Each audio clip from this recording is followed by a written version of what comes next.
Cecile looked at the other room yesterday and suggested that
that I didn't know. No, I thought it was 50-50. I thought Ortwin and Hans online and Bea and no,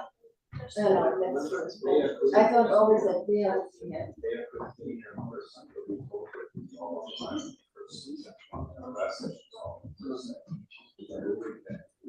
Well, yeah. You're still in Japan, are you, Ortwin?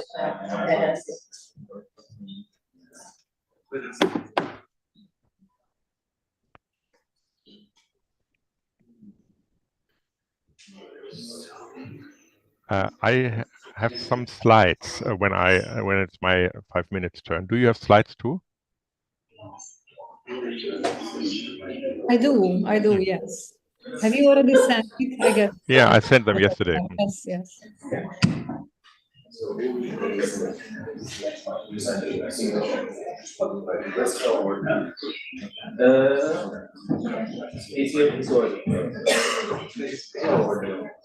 And that somebody is still missing from the EU1. And Calypso is with us already. It's not Calypso this time. There has been slight changes. It's someone else. Okay. Lauren. From the European University Institute. Yes, yes, yes. Do you know who it is? I don't know her name. Yesterday I was there in person, and You went, and then I saw her, but then I forgot. I would like to have a discussion with you about sortition methodologies, because we had a nice workshop in Berlin with these old. Well, we'll discuss that later. Obviously, we start. No. Hello. Can you hear us here? Are you able to hear us? Yes. Great. Yes. Fantastic. Yeah, this is Stephen. I'm going to turn around and wave to you. So, how are you? So we are waiting for Ulrika. Ulrika is replacing Calypso. Ulrika will be here in person and is caught in traffic. So it'll be a little bit, we give a couple of minutes for Ulrika to arrive, everybody, and then we'll start. Is it okay? We start and involve her at a later stage. Yeah, we can start. Let's start in like 2 minutes, because I think she shouldn't be very far away. So we start in about 2 minutes, if that's okay. And Ortwin, you'll be the moderator at the beginning as well. So we'll ask you to start in about 2 minutes. Thank you. Yeah, that's fine with me. And Ulrika has just arrived. So wonderful. Wonderful. Then we have someone on stage. Yes, yes. Okay. Hi, good morning. How are you? Nice to see you. Yeah, you'll be here by your time. Do you want me to see you? Okay, I'll try and sit you, of course. All right, okay. Okay, good morning, everybody. I hope you had a nice evening in Budapest. So now we'll be starting the second day of the Real Deal Summit. Our first panel will be moderated by Ortwin Ren. All the speakers are now in place. We have 3 speakers online and 1 here in the auditorium. So without further ado, I will be passing the word to Ortwin. Ortwin is the scientific lead of this project, and he's joining us from Japan. So quite an international meeting we're having here. And so let me pass it now. Thank you, Ortwin, for taking the time to be with us, even though you're so far away. And please take it away. Yeah, well, thank you very much, Stephen, for the kind introduction. Indeed, I'm here in Japan, and it also is maybe a sign that participatory practices are around the world, and that even Japan is interested in these issues of participatory exercises. And I can assure you that even the Real Deal results will be discussed here at Kyoto University, where I have a guest professorship at this point. I'm very delighted to be here virtually this morning. It's late afternoon here in Japan. So again, we also span different time zones. And we have convened this morning to discuss a major issue, which we have highlighted with the title, Linking Citizen Engagement in European Policy Development, Green Deal Targets and Milestones. And you may remember that the Real Deal program has tried, or is still trying, to respond to 3 leading questions. And the first question is, how do we reconcile the requirements of planetary boundaries and Green Deal policies with the open structure of participatory processes all over Europe? And is that something that could create a conflict, or is it something that goes along very well? And how can we manage to feed in expertise on one hand in terms of the ecological mandates that we need to fulfill, but at the same time we want to be open to the citizens and to their preferences, to their visions of the future, and that of course may not always be coincide with what experts believe what the planetary boundaries of the world are. The second question was, how can we combine the various formats to make sure that we are inclusive? And we want to include, of course, the experts on Green Deal and Real Deal in terms of participatory sciences. We also want to include the stakeholders, and stakeholders could be from the civil society sector, but also from the economic sector. We want to include the average citizens, specifically those who are affected by Green Deal decisions. And we want to have an extra effort to make sure that marginalized groups are well represented in these participatory exercises, because very often they're not. They are very often not part either of roundtables, even often not part of citizen assemblies, and we probably get back to it. The third research question that we raised was, how can we combine the various vertical governance levels, starting with the community, going over to the regional, to the national and European, maybe even international scale.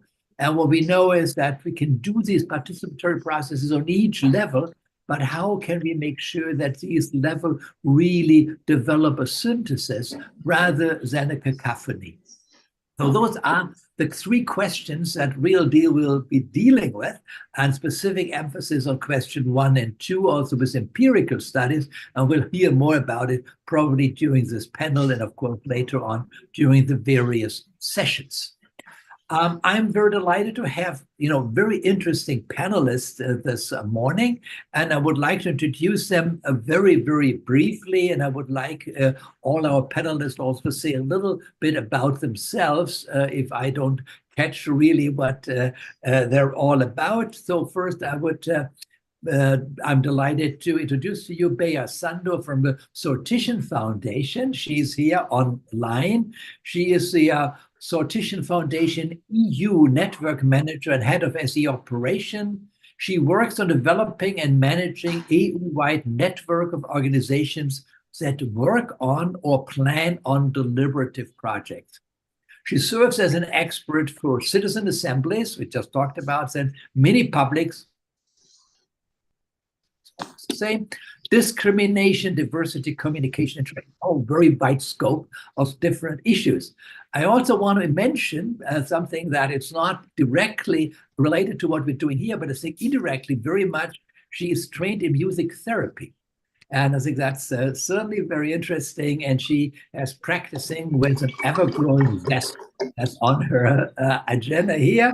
And I'm welcome very much, Bea. Thank you very much for being with us. Our second online person is Hans-Ludger Diemel from the Technical University of Berlin. He is a technology, mobility, and participation researcher, and since 2013, professor for work theory, technology, and participation at the Technical University. He also directs the Nexus Institute for Cooperation Management and Interdisciplinary Research that designs, conducts, and evaluates participatory projects in Germany and beyond. Ludger studied mechanical engineering, history, philosophy, and sociology, so a wide range of different subjects in Hanover, Washington, and Munich. He obtained a degree in mechanical engineering, and in 1993 he received his doctorate, actually in technology history. And in 1996, he came to Berlin and established the Center for Technology and Society at the TU, at the Technical University, and is still its director. So I'm very happy. Ludger, I know in international context, you like to be called Hans, because you have two first names. So Hans is a little easier for international audience. I will call you Hans this time. Hans, very welcome to you. Our third speaker, we originally had Kalypso Nikolaidis from the European University Institute, and for those who still have the old program. So she's not able to come today, and so I apologize for this.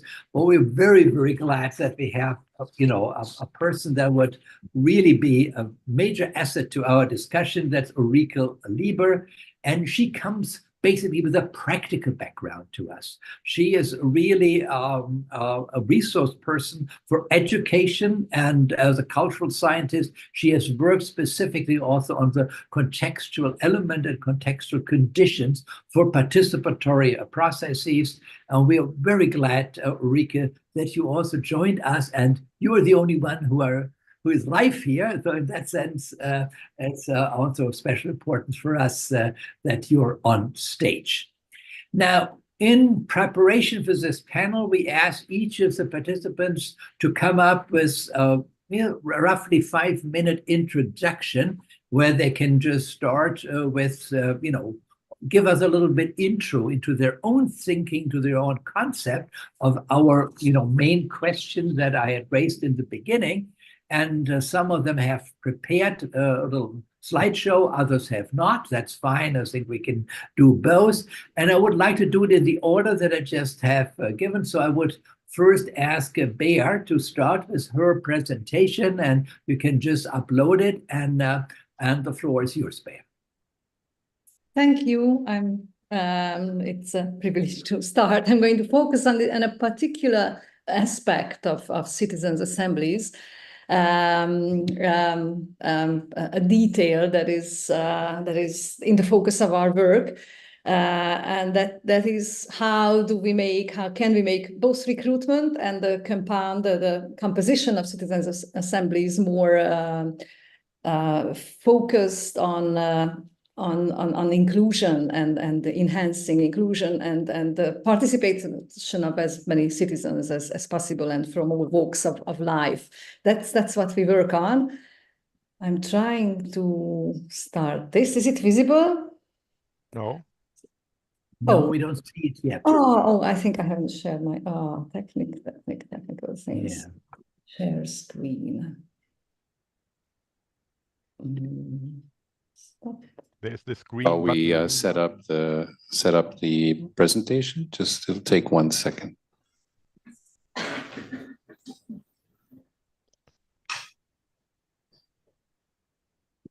It should be.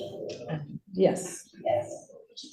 Okay, now we can see your presentation, and maybe you could also pin Bea on the side screens. Yeah, great. Thank you. Yes, this is it. So it's about the methodology of enhancing the diversity and representativity of citizens' assemblies. Sortition Foundation, which is based originally in the UK, but also now we have a new structure called Sortition Europe, but the two belong together. But we have at Sortition Europe focuses on work in Europe. So we have worked on a lot of environmental themed citizens' assemblies. There's a not full list that you can see, but it's an ongoing process. So we have and will definitely work on lots of environment-themed citizens' assemblies.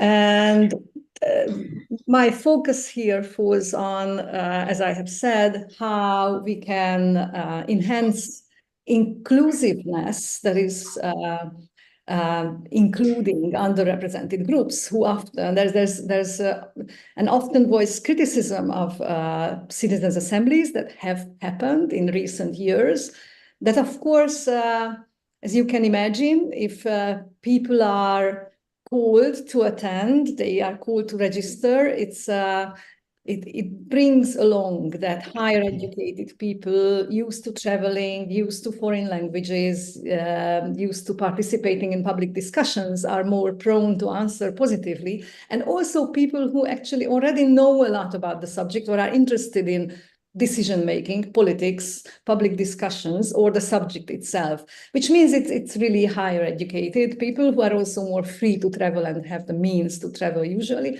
So it's a definite amount of work that we have to put into enhancing representativeness, real representativeness as much as it is possible. So what we pursue is an optimal as much as possible optimal recruitment methodology, and constant monitoring and testing our methodologies. You probably know about the traditional recruitment processes, that it's based on providing information to people, possible participants. I talk about how they are selected, and they can register their interest. When they register, they share more demographic data because there are questions at the registration. And then we have a pool of respondents, and with our selection algorithm, we create this based on the profile. So we select profiles that reflect the overall population as much as it is possible. But the problem is that with the most often used methodologies throughout the last couple of decades since citizens' assemblies have been organized, this information and the quest to people for them to register their interest has been made mostly through letters and phone calls. And this means that lower education levels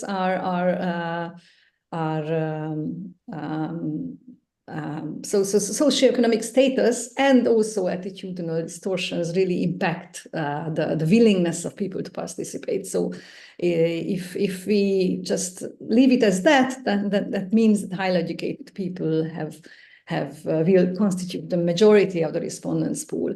To reduce this distorting effect, we work with sending a disproportionate number of invitations to selected areas. So the majority, approximately 80% of the addresses are randomly selected. And in the second step, we focus on selecting areas that have lower socioeconomic status, and then 20% of the invitations go directly to those places. And also we use a hybrid recruitment strategy involving targeted door knocking. I talk more about that later. And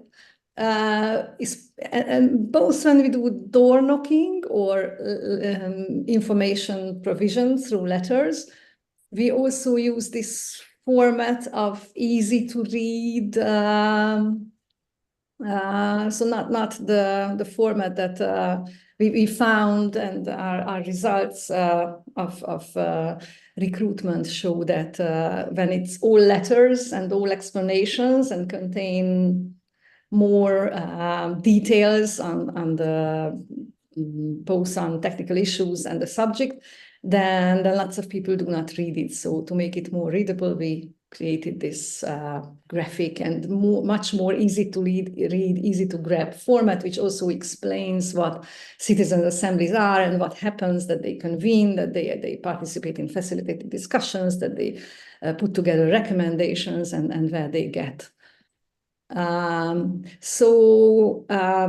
The easy part is in this two-step lottery selection is step 2. We have an open source software that you can always ask advice on. Anyone can use it. So we created this algorithm that fairly selects according to the data that we provide. So we will get a representative sample from the pool of people who registered, but our work needs to focus on step 1, so that more people register from different backgrounds than usually. This is also just to show you a little bit about how the algorithm works. The first column is the target. We try to achieve gender balance, fair representation of age groups, education background, urban, rural, so where people live, so that's the target. The second column shows the actual respondents, the pool that we can achieve usually is, or it's from one particular recruitment to a citizen assembly. And then what our algorithm does is that we get the third column, which is the composition of the selected participants, which in an ideal case, and that's what the algorithm does, is very close to the target. So this is how people are chosen. But as for step one of this two-step lottery, as I said, that we realized that this is important, how we recruit people to register, the people who will select from.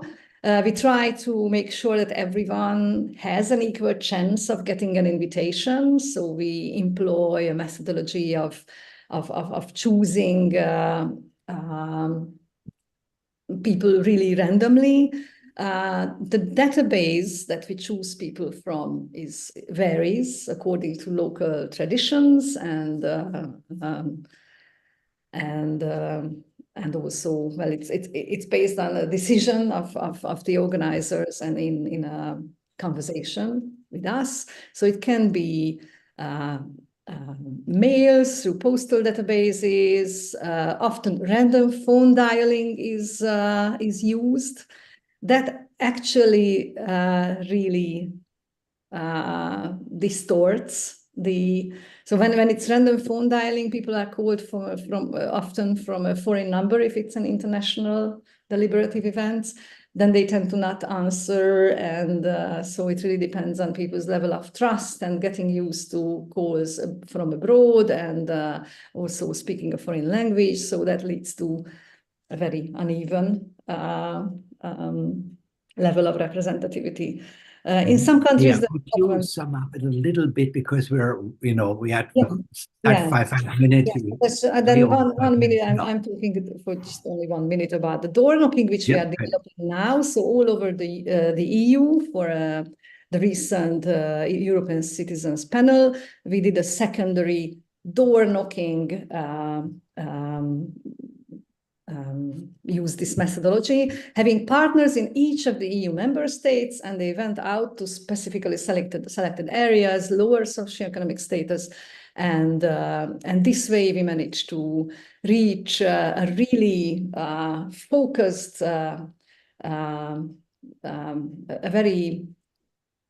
a more inclusive pool of people than usually, based on if we regard education and different age groups.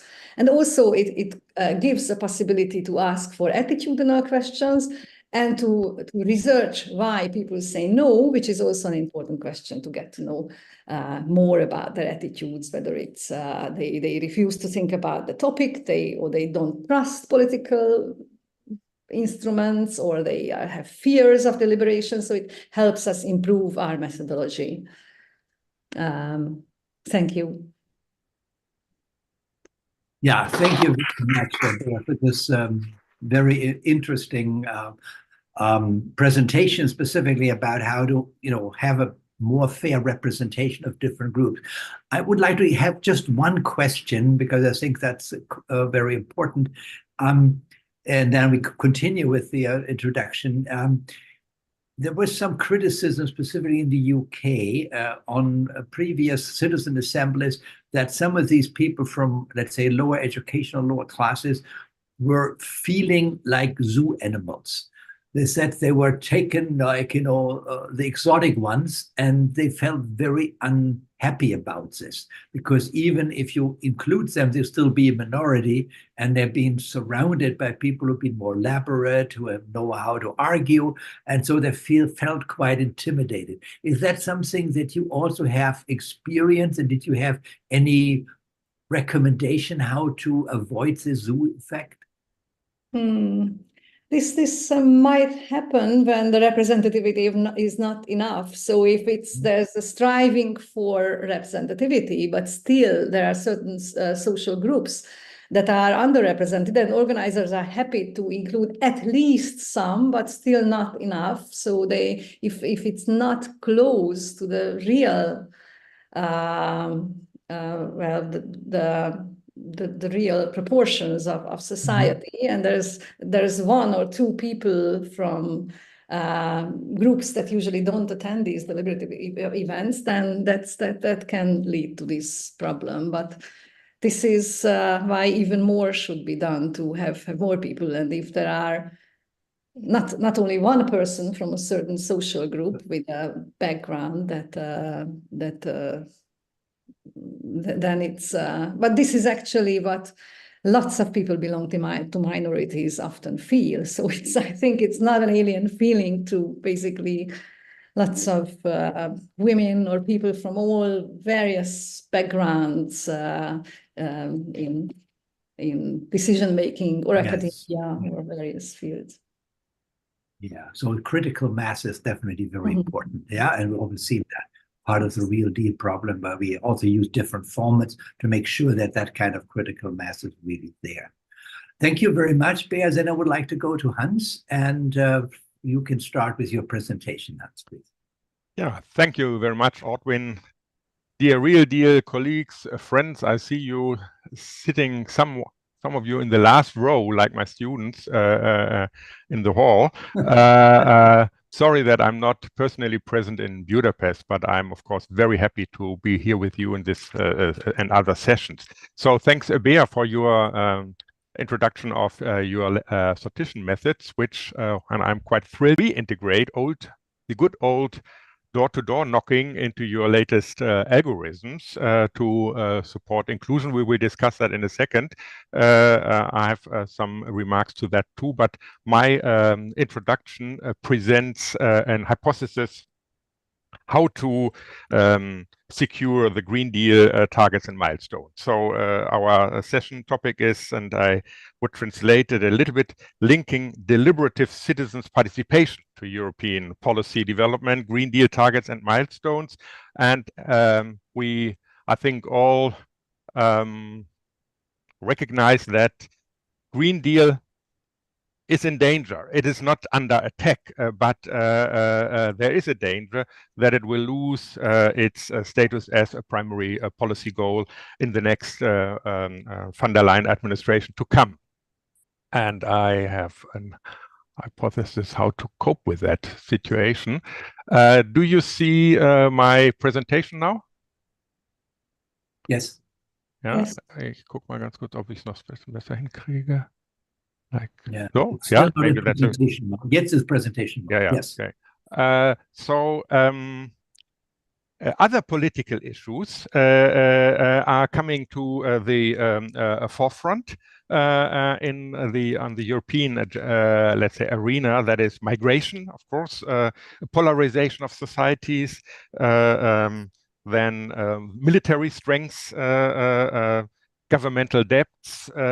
And I think a possible, let's say, success or critical success factor for the Real Deal, for Green Deal, is combining a consequent climate policy with other relevant issues on the European arena. Yeah, and a successful case study for this attempt is the Climate Assembly we conducted with the ZIP Institute, the Nexus Institute with the ZIP Institute and the Technical University.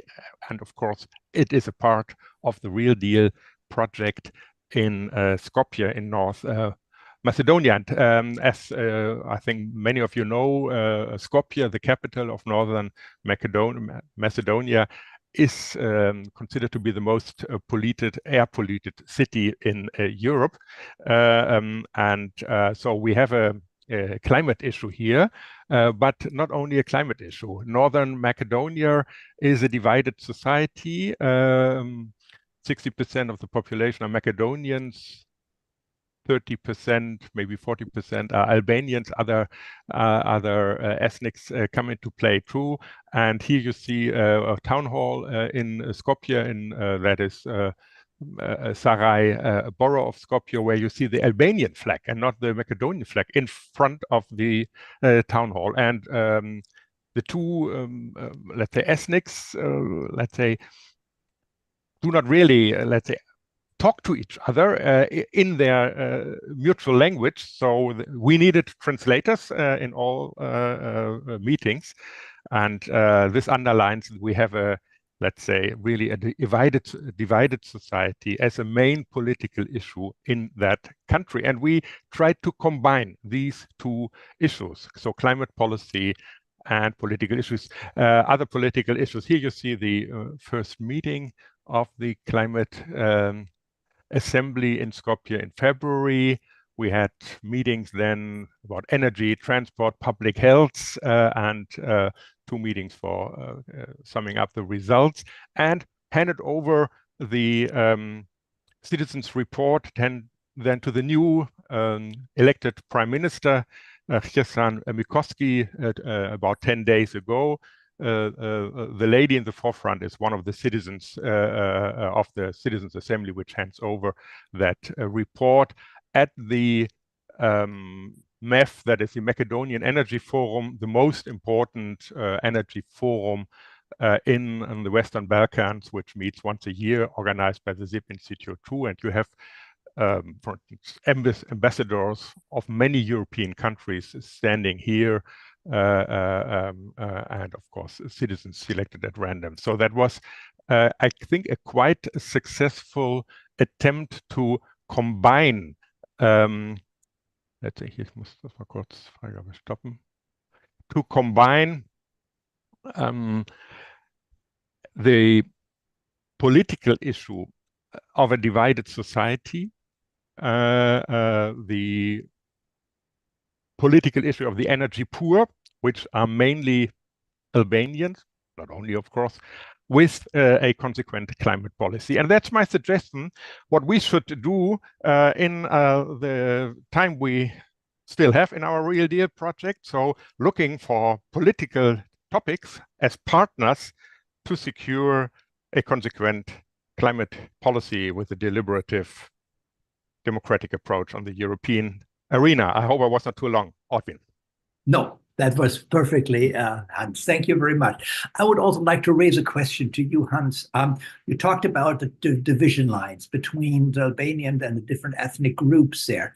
Did that have any repercussions on the preferences about climate policies? Was that something that divided the groups, or was it something that actually combines the groups, that they were saying, okay, we suffer from the same problems, so we can actually overcome these other divisions and then deal more effectively with the policy problems that we all face? Was that an issue we all solidarity in terms of the climate change issues, or was it something we're divided, and that also really promulgates into the climate or energy topics? Well, our main hypothesis in these petition-based mini-publics, citizens' assemblies, planning cells, citizen juries, is that the role of the citizens selected at random is to serve general interests and not their individual interests. And that's exactly what happened. So climate policy is a, let's say, joint issue.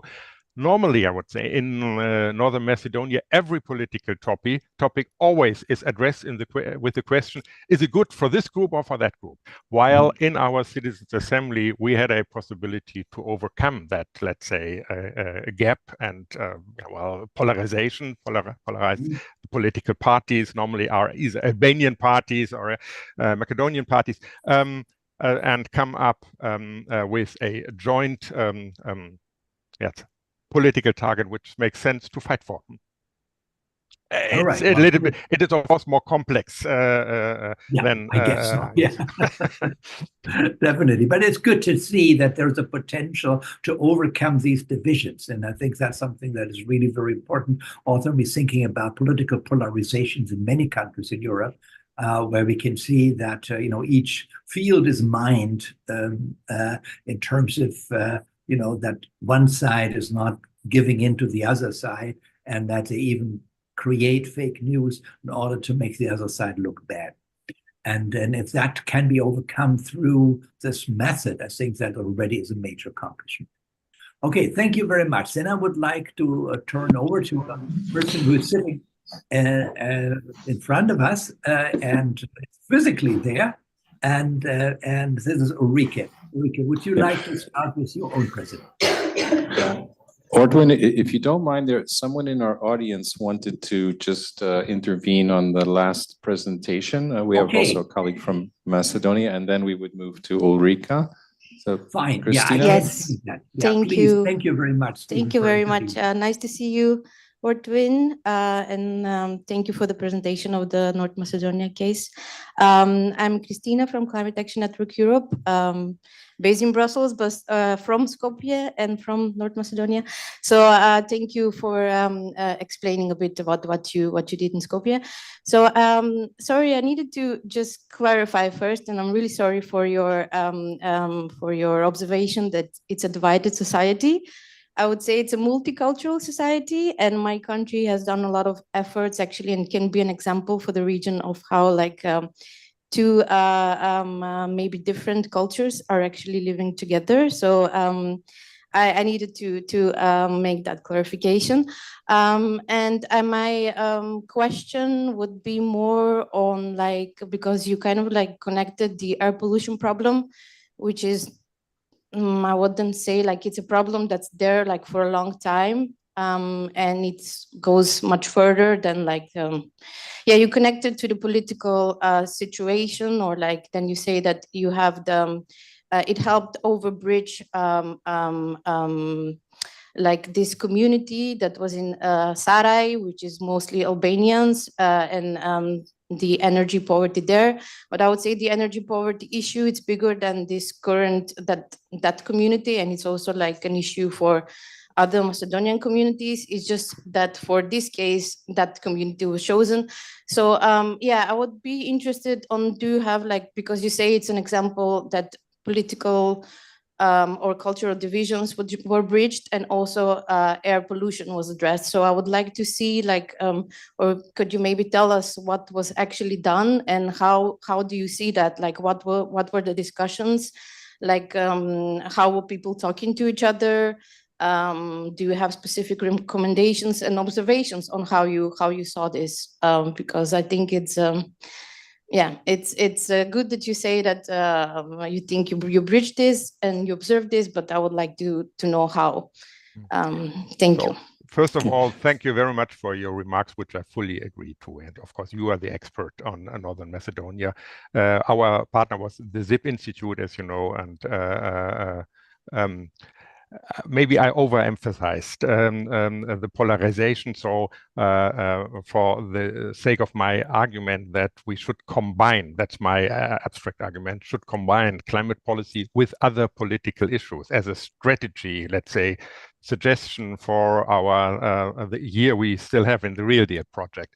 And I let's say, valued in my talk the very positive attempts in Northern Macedonia to overcome societal polarization, which obviously exists. So in the Climate Assembly, for instance, we had translation for all comments. So they were either in Albanian or in Macedonian, and the citizens at the beginning pretended they do not understand the other language, although it's a small country with 1.8 million inhabitants. While, for instance, in Switzerland, the French Swiss, they talk in French, and the German Swiss in German, but they pretend they mutually understand each other. That's somewhat different in Northern Macedonia. But you are fully right. There are very positive attempts to overcome this. And I have a more general argument and strategy for our discussion, and only took this case study. Yeah, maybe we can discuss details then later in the discussion. But thank you for your comments and your corrections, so to say, to my talk. Yeah, I would also like to point out that, of course, the results of these citizen assemblies, which were also preceded by a group Delphi with experts on air pollution and how bad the air pollution is, what kind of the effects are. So we had something like a fact-finding mission before the actual assembly. And that also helped in the citizen assembly to make sure that those factual issues are still clearly presented to them, and that they were not based on prejudices, but based on whatever science can deliver at that point. And you can, of course, read the results, and they're all now available on our website. So, Stephen, if there are any other question out there, otherwise I would then like to turn to Ulrike. No other questions at the moment. Okay, Ulrike, then I would, that is now you. Yeah. Hello, good morning, everybody, friends and colleagues. And thank you so much to the organizers, Stephen and Ingeborg, and for this panel, for having me in this panel. I really enjoy being here in Budapest for many reasons. One of them, it's a déjà vu.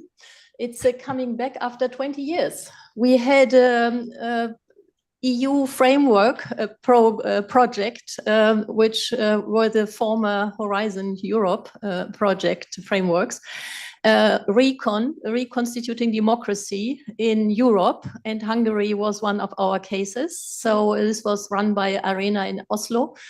And our part in Bremen University was the role of civil society and the public sphere in reconstituting democracy. So, and this was back then 20 years. Budapest has changed a lot, as has democracy. We didn't talk that much about deliberative democracy yet. This was before the failed treaty on constitutional change, the referenda. So this was a trigger, in my experience, a trigger for deliberatives, the discussion, the conversations about we need something more than electoral and also referendum democracy. We need participatory and we need deliberative democracy. So thank you so much for having me also on the board, the Joint Advisory Board. It's an exciting journey, which you allow me to take part in. Your journey, which the day yesterday, was very interesting. I found very densely packed to start with the finishing panel. So the others in the morning, the workshop on the case studies in a comparative perspective, very systematically. It's a wealth, it's a richdom, it's a richness of findings you have, of lessons learned, of questions to be answered still. So this is a mining field. And on the other hand, the last panel on the collaboration between science, between researchers, I would say more broadly, scientists on the one hand, and civil society activists on the others, the different logics, the different expectations versus each other, the tensions and even conflicts that arise from that. It's no wonder. For me, it's no surprise as a student, as a researcher of the role of civil society, and as being part of academia for more than 30 years. I'm retired now. I am now free to speak about all the downsides, which I had to comply with or to struggle or to navigate through at the University of Bremen, but also many other universities in the US and China and India and wherever I went. There is a systemic logic, and this was one of my, let's say, supervisors, professors with whom I studied sociology in Bielefeld, Niklas Luhmann, of course, some of you will remember. So the systems theory is very much in our heads, I would say, for it's structuring mindsets of policymakers, of analysts, of politics, of society.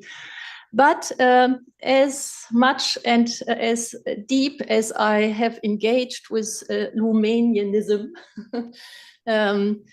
with the insistence of that subsystem. So science is a subsystem.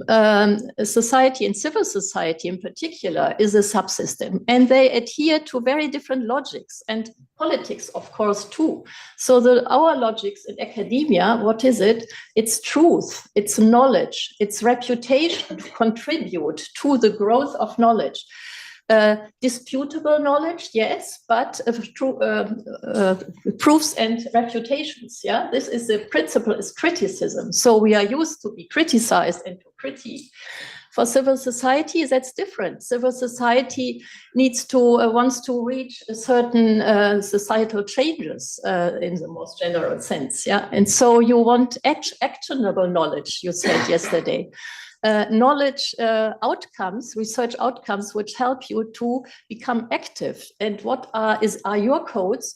you want you want numbers, high numbers. If you mobilize just 3 or 20 cats, it's not enough. You need millions. So Sebastian said yesterday, you managed to mobilize 60 million. Not in Spain, because Spain, the Spanish population is a little less than 60 million, so it will be across the EU. So you see the codes by which you measure success and failure in the different systems are so different, and to come to an understanding, it means something new. It's not just Luhmann's coupling of systems. What means coupling? And I will come back to this in my final remarks, because I think we need to go beyond the systemic approach in order to resolve the question which Ortwin has posed at the beginning, how to reconcile the planetary boundaries with the democratic, liberal democratic political systems of how they work at present, and how to make science and research useful, instrumental to that coupling, yeah, as well as civil society, and how to cooperate rather than compete or enter in conflict. So competition is very much our daily experience, no? We need to compete. Who comes up with more peer-reviewed journal articles, for example? This is how you do your career in academia. If you say, I have mobilized 6 million citizens, nobody will give you a tenure job. So this is my introduction, and let me come to the more specific questions. I see myself, let's say, I'm wearing these two hats, having studied civil society and being also active in civil society. After my so-called retirement, I have become very active, much more than I was able to before, in civil society organizations and in the German Green Party. In my local Bremen is a tiny city-state, and so we are very close to the politics of Bremen, the civil society of landscape of Bremen, the University of Bremen. So all this is very much, and so we have learned important lessons, how important it is to get our solutions, test our solutions on the ground, and also collect the knowledge that has been collected on the ground. So the city, the translocal dimension of our problematique, and I think we are focusing much too much. I myself a trained comparative political scientist. Comparative is victim of a methodological nationalism.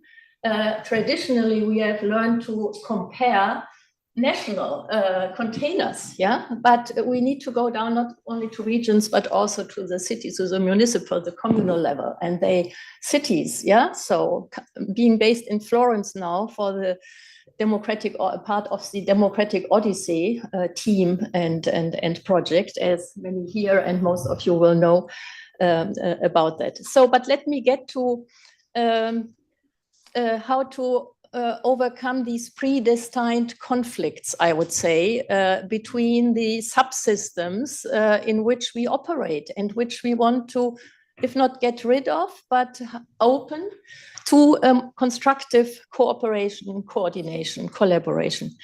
And I have 3 points which I would like to suggest here in this audience.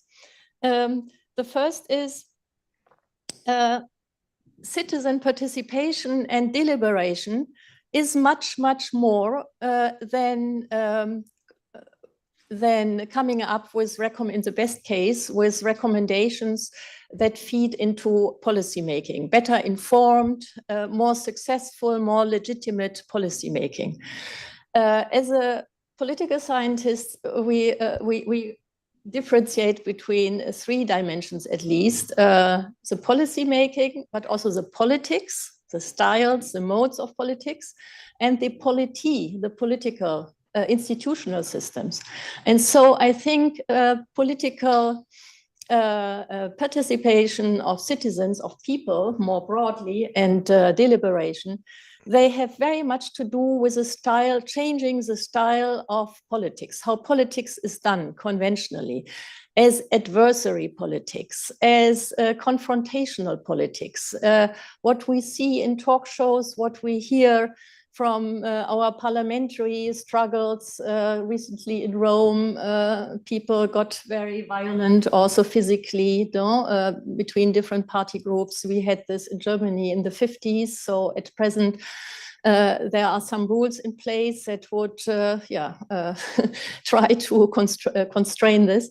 But so we want to do away with that. We need peaceful and not confrontational. And this is why I suggest a definition of deliberation, which sharply differentiates it from argumentation, arguing. If we argue passionately in order to get right, to win the argument, right? The other option is dialogue. Yes, dialogue is something better. We don't want to win necessarily. We want to understand. We enter in a more in-depth dialogue in order to understand the motivations of the others, his or her background, and so on. But understanding is not enough because that must not lead to anything more concrete. But deliberation is building on dialogue. Could you condense it a little bit, because otherwise we don't have enough time for discussion. This is very important. Yeah, thank you.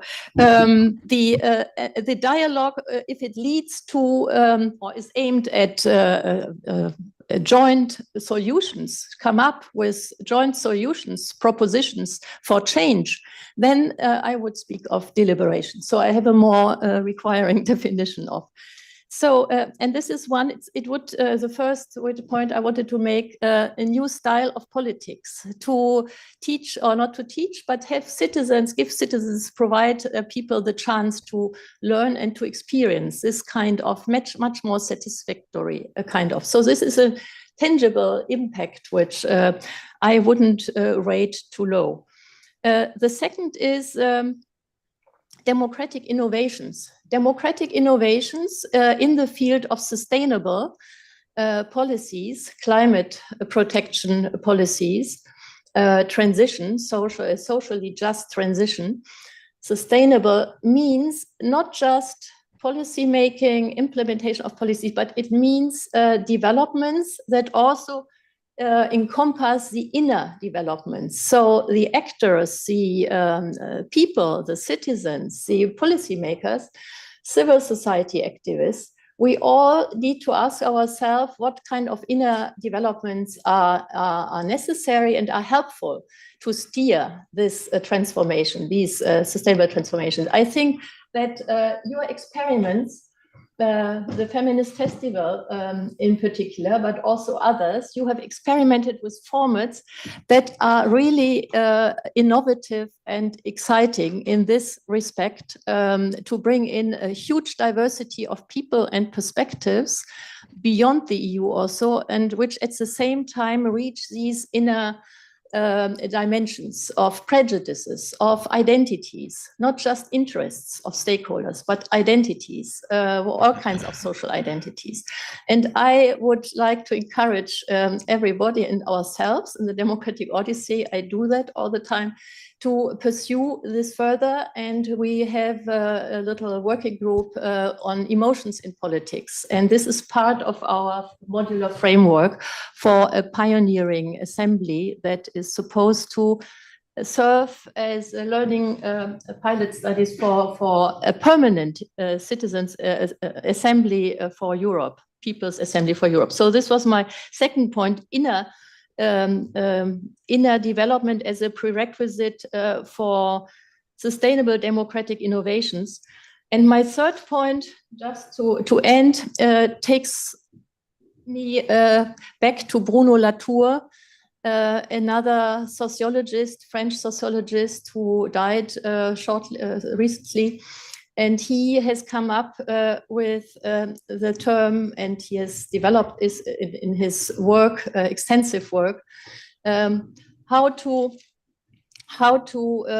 make it possible to collaborate between these different spheres of action, we need a planetary diplomacy, which also takes in as an actor Earth, as Gaia. Gaia is an actor in itself, and to prevent a backlash on humanity, on the Anthropocene, we need to develop this planetary diplomacy within our projects like Odyssey or Real Deal.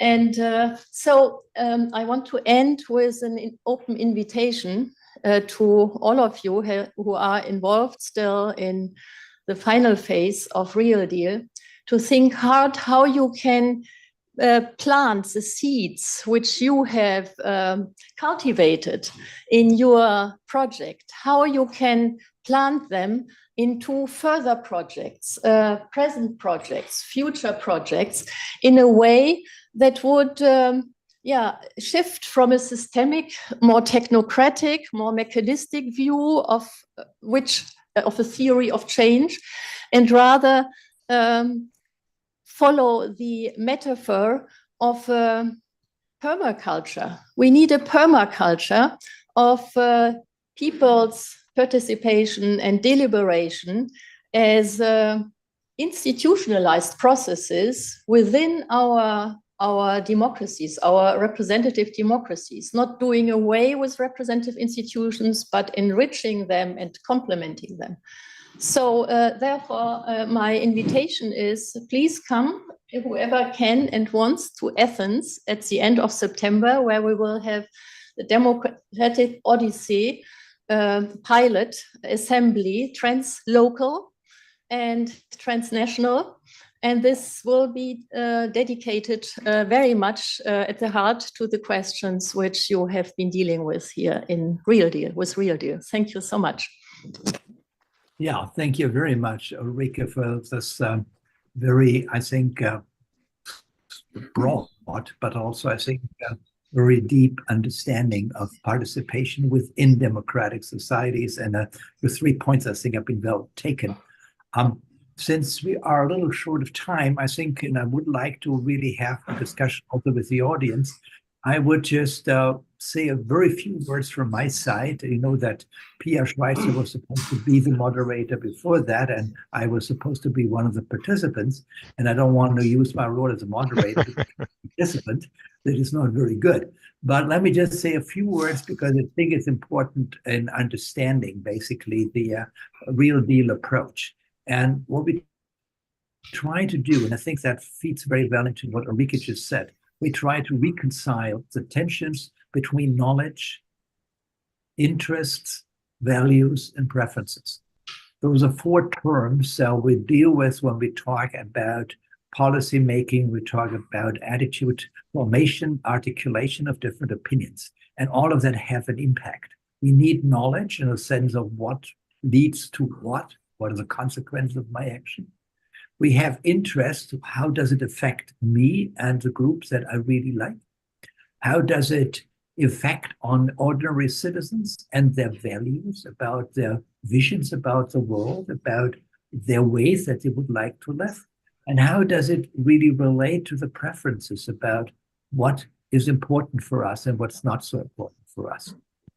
And what we believe in Real Deal is really that citizen participation, or participation in general, can help to reconcile these 4 different elements of decision making. And that in the past, we have been very strong in pushing the knowledge part, which I think is important, but it's not essential for everything, and the interest part. So I think liberal democracies have developed a way to make sure that the knowledge is being heard of. We have millions of advisory committees from science, and we have a lot of roundtables with stakeholders from economic, from civil society. I think what we still are missing is that we're including the complexity, but also diversity of values and the diversity of preferences that also govern our, cultural affiliation, our identity, as I just mentioned. And there we would like to suggest something in terms of Real Deal, how we can reconcile these various elements and how we can define a collaborative mood of co-working, maybe in terms of dialogue, but I think also exchange of arguments is very important in this, because we need to deal with real conflicts, and we're not having, motherhood and pie discussion, but really discussions on things that matter to people. And doing this, I think it's very important to have the right formats. And one of the major convictions, I think that maybe a little bit of a difference that I have with Bea, is I believe that it's not just one format that can deal or that can really fulfill all the requirements for these different 4 elements, that we need combination of formats. And in Real Deal, we've dealt specifically with Group Delphi in order to make some kind of collaboration among different scientific communities or different epistemic communities, as we call it today. We're trying to get the interests together by having stakeholders coming together into roundtables. We're trying to get the values of citizens in order to make them heard by having citizen assemblies. And we're also trying to have these more marginalized groups that we discussed at the beginning by using focus groups, because then we can get the critical mass.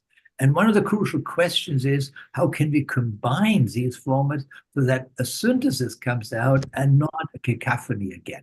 And I think that's the crucial question. I think the empirical result that we have received so far, and you discussed it part of them yesterday, I think gives us,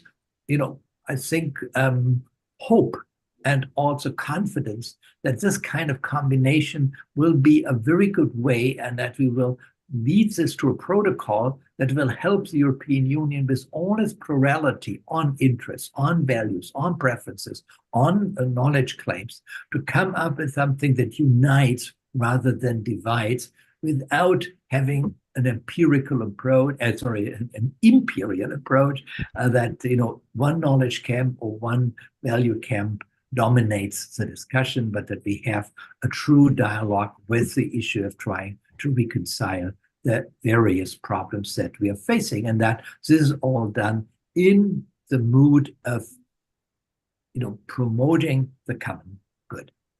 Okay, that's all that I would. Wonderful, wonderful, Ortwin. But before you open to the public, may I make one short comment to your comment? Yes, sure. I like your combinatoric approach, and you had these 4, let's say, issues. A little bit more, let's say, simple one: knowledge and identity, or knowledge and emotions, a collaborative approach. What I suggested was a collaborative approach too, but not combining, let's say, knowledge and emotions or knowledge and identity, but combining 2 topics: climate and, for instance, ethnic polarization of societies. But it is a combinatoric approach too. So we are, to a certain extent, in line, although you are more on the, let's say, on a different level, more abstract level. Yeah, no, I could see not a real difference here. I just wanted to say this is a kind of a more, what I'd say, not analytic, but categorical. I think that would be the right issue. And now also combining different policy issues can indirectly address exactly these different categories that I was mentioning. Okay, now we still have around 20 minutes left, and I would like to invite the audience to ask questions. So we talked a little bit about dialogue, and we also endorse dialogue. So Ulrike, you made that very, very clear. And so we would like to engage in dialogue. Panel discussion is always nice, but we also want to engage the audience. So please, if you have any comment or question, please, state your name. Don't give, another presentation, because then the time is over. But just give us a brief comment or a brief question, and just tell me to whom it is directed, so that we can, have many people being involved and included in this last 20 minutes. Stephen, can you arrange this, because I see you can't see who is raising the hand. Okay, thank you, Ortwin, and I think we also, everyone got a little applause, so we can applaud your presentation as well.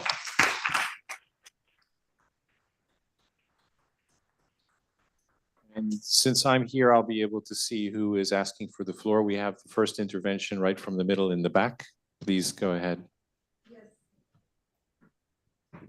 Yes, hello. Thank you so much for the presentations. Very, very informative and fascinating. I'm Daniela from Democracy International, and I have two questions, I think, for all three speakers. Can you hear me? Yes. Okay.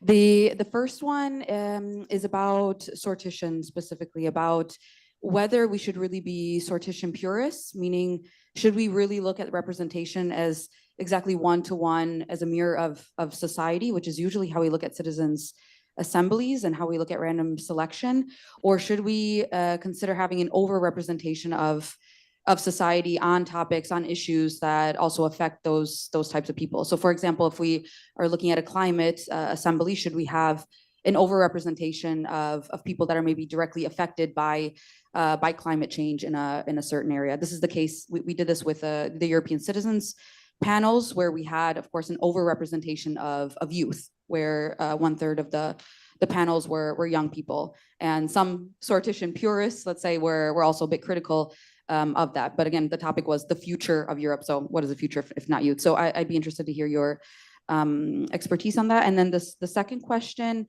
has to do with the role of moderation and quality and professional moderation, because we identified two challenges across the different presentations, and that's that people from underrepresented groups don't also always feel very comfortable speaking up in assembly processes. And like in the case in North Macedonia, where there are ethnic and cultural diversities, that this also sometimes makes it difficult for people to engage with each other and really deliberate. So yeah, I'd like to know, how can we really ensure high quality moderation? Because for me, I think that the answer to some of these challenges, people speaking up, people feeling comfortable deliberating with each other, actually comes down to how good the quality of the moderation is. Okay, thank you. Maybe we can collect one or two more questions before we turn it back to our panelists. I think somebody here wanted to, Inga? Yeah, thank you. Mine is a bit more abstract, but I feel so tempted by Ulrike's contrasting systemic and permaculture. It's a very interdisciplinary thing. I'm a soil scientist, so permaculture is very systemic. It's ecosystem. So I would be interested to hear how you imagine systemic and permaculture, this contrast you made, but it's a bit more abstract question. Okay, let me turn it then back to you, Ortwin, in your panel. And I think other people will be thinking in the meantime, so we can collect a few other questions after you respond to these. Yeah, well, thank you very much for the two questions. I would like Ulrike first to respond to Inge's question, because that was directly, of course, meant to reach you, Ulrike. So about the systemic and the permaculture, and a very interesting metaphor, and maybe you need a little bit more of explanation for that, how also, how they differ and what is the problem, the systemic versus the permaculture. Ulrike, please. So I admit, I confess, I'm not a specialist on permaculture. I'm a fan, I'm a friend of it, and I'm experimenting with it. But what I have learned is that different plants, putting them together, they communicate with each other, and also trees and so.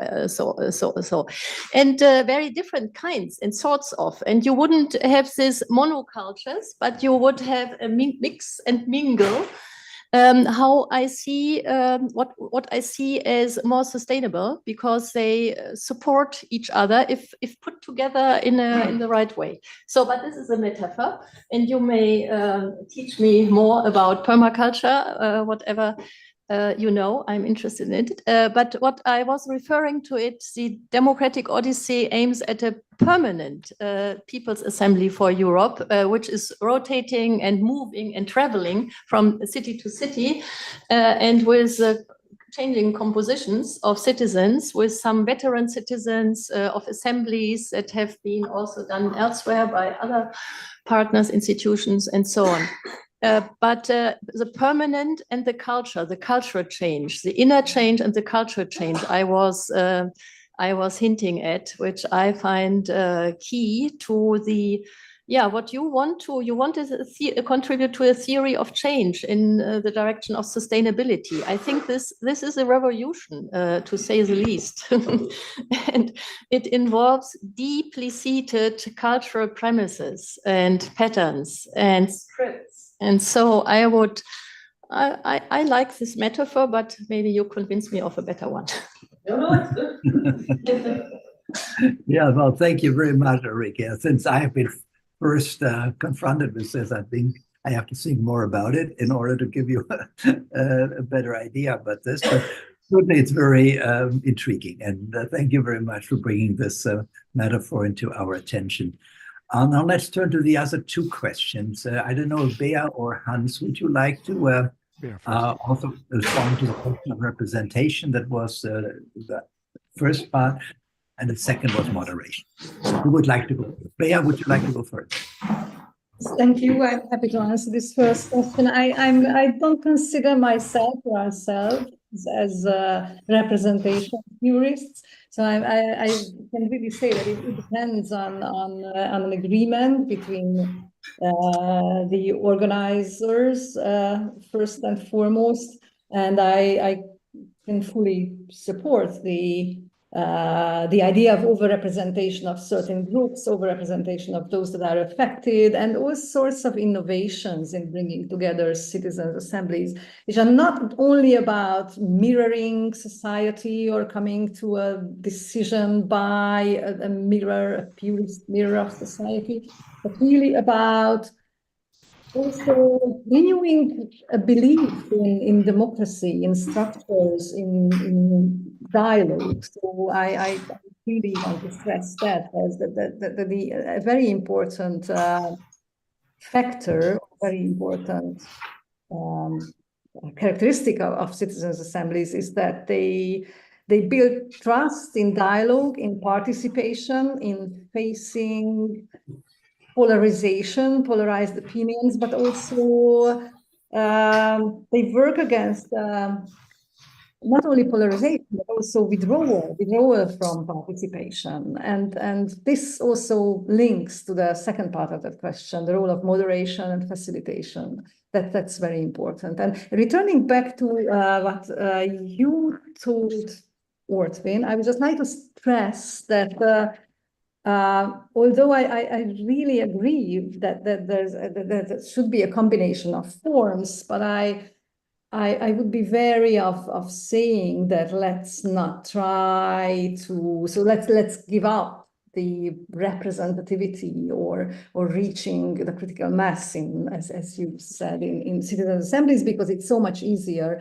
So it's just I think that the combination of forms is crucial and important, and if it's great if we can access certain groups more and hear them more through focus groups, but I wouldn't support something that is somehow feels like giving up and saying that there are certain social groups that are easier to access through focus groups. So let's accept that citizen assemblies are mostly attended by people who are more interested in the subject, more interested in political discussions and participations, or more highly educated. I think we need to work on that, and in parallel with other forms.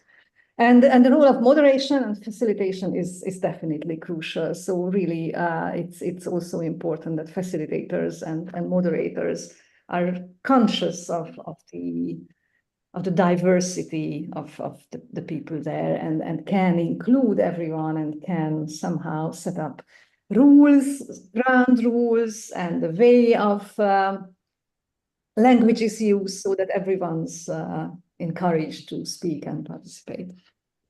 Yeah, thank you very much, Bea, also for clarifying your position in terms of the representationists. Hans, what do you thought? Thanks, Daniela from Democracy International, for your question. So I refer to moderation first and then to the representativity issue. Personally, I'm, after 30 years of, let's say, planning cells, citizens, juries, citizens assemblies, against moderators.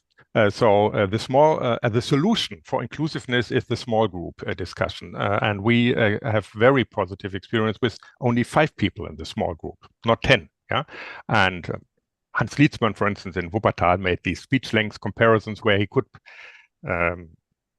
prove that after day 2 and day 3 and 4, the low non-talkers talk as much as the heavy talkers. You need time, and moderators normally are not helpful. So the many citizens assemblies have groups of 10 plus a moderator, so then it's less than 50% speech time for every citizens, the sovereign who should talk. I think it is good to have these small, very small kitchen table groups, 5 persons. That's my experience. So avoid moderators. Second, not in this larger group, of course. There you need everything what Bea said, let's say, is necessary for larger groups. And representativity. I think that we should not address the persons elected at random as stakeholders of their personal interests, but as citizens, as sovereigns who are responsible for the best of everyone. So this is a little bit a question then when we have citizens assemblies where not everyone has the same chance to become a member of. Although we, for instance, at the Nexus at the moment run a process, climate assembly in Berlin only for new Berliners who come from Ukraine, Iran, and Arab countries next month, mainly for language problems. So we have translators for these 3 languages, but we address them not as stakeholders for their special interests, but what is best for the city you are now in. So that is the new role which I think we should emphasize. And as I have the word, I would like to say one maybe a little bit a critical remark, Bea, to your sortition. And that is, I think the citizens which answer when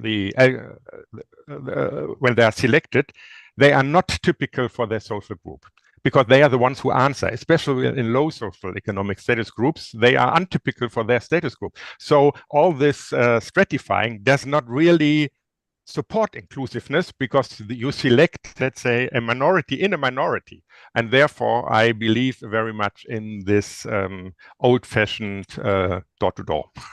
Okay. Yeah. Well, thank you very much, Hans. I would add just 2 little comments on the representativeness. I think everything else is fine. But senior people would also say, well, we have much more wisdom than the young people, and we should really make suggestions about sustainability, because we are on Earth already 60, 70 years. And those young people don't have that experience. The young people can say, we will experience all the impacts of climate change and everything else, so we should actually have more. And then other people say we're more knowledgeable, so we need to be overrepresented. You get a whole problem of, kind of an argumentation for each side to say we have a right to be overrepresented. I would strongly recommend to keep the random selection. Now you can, of course, correct out of so that it is somehow more or less proportional on, let's say, statistical senses. But as soon as you start to select according to attitudes or according to who is more affected or who is more advanced in this, I think this is a door open to manipulation. And that's why I'm really very forceful on this issue. And I think we're really running into a major problem if you start to introduce biases in terms of making other selections. So I just want to be very clear on this issue. But giving back to Stephen, do we have other questions and comments? We still have 5 minutes, so we probably have time for 1 or 2 questions.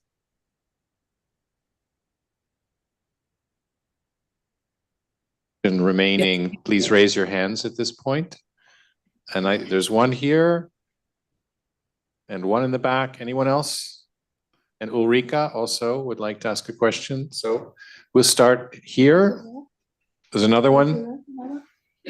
Was there another person on this side or not? Okay, so 1 person I don't here. know about timing. I mean, we have 5 minutes. if you have more time, it's great. I just We want can go a we couple of cannot- minutes over, but yeah, I'll ask everyone, please be brief in your questions and then we'll see. Hi everyone, Marius from Dialogic Germany here. Thank you everyone for your contributions. Wanted to refer to what I guess Bea called the zoo animal factor of recruiting minorities or participating minorities in like the citizen assemblies. How can you overcome as a moderator or help them to overcome this feeling? Are there, it's to the panel, are there some examples, etc. Thank you. Thank you. Jan in the back, briefly. Is it on? Oh. It's on? Yes, thank you. Thank you for the presentation. The digital world is impacting on democracy, and attached to the last comment from the moderator, you said everybody should have a fair chance to be selected. I agree with that. And Sortition introduced an interesting concept with the digital world. You said a fair algorithm should be used. What is that, and how do you develop it? Thank you. And Ulrika? Yeah, just representation very much interacts with facilitation, and also facilitators or moderators or navigators, how we call them, who are somehow structuring the conversations. They also need to be looked at from this perspective or through the lenses of whether and to what extent they represent also minorities, different demographic groups, and so on. And this is not always the case. So also to allow for more than just formal descriptive representation. What you said, Ortwin, I agree that this is really the equal opportunities to be selected for each of the demographic groups. But at the same time, once you are there, it's not said that the discussion will take up substantively also your concerns, because if you are shy, not used to, and so on. And so you need facilitators who are also operating through these different representative lenses. So to encourage or to open spaces, to the structures, the impulse. I think the workshop and the contributions yesterday morning on the feminist moderation techniques, they have gone a long way towards in this direction. Yeah, thanks. Okay, thank you. So those are the questions that we have here. So Ortwin, you can go a few minutes over. We have a coffee break coming up next, but I think people are hoping for their coffee, so maybe not go too far. Thank you. Yeah. Well, thank you very much, Stephen. I would like to start with Bea, and maybe, just kind also as a summary, but also was the question addressed to you about the zoo effect that I raised in the first round, and how can you overcome it? But if you have some general remarks at the end, it's also would be the place to do this, and just, confine it to maybe 10 sentences. Yes, thank you. So yes, it was not me who brought this up. We actually, so the second part of the question was how it is possible to make people overcome that feeling. That's I can only repeat that it's through careful and very conscious and very experienced moderation and facilitation, which is not our table actually. So we don't organize and don't convene facilitators. We only work on recruitment and sortition. And to that question about the FAIR algorithm, and I meant that we have an open source software that can be used.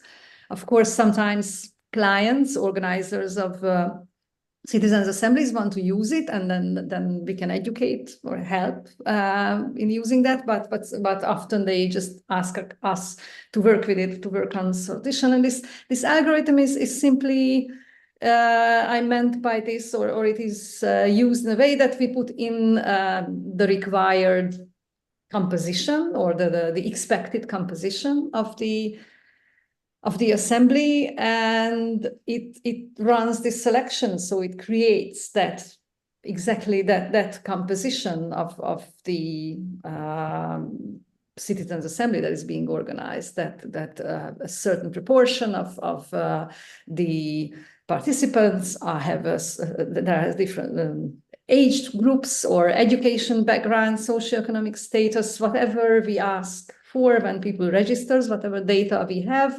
it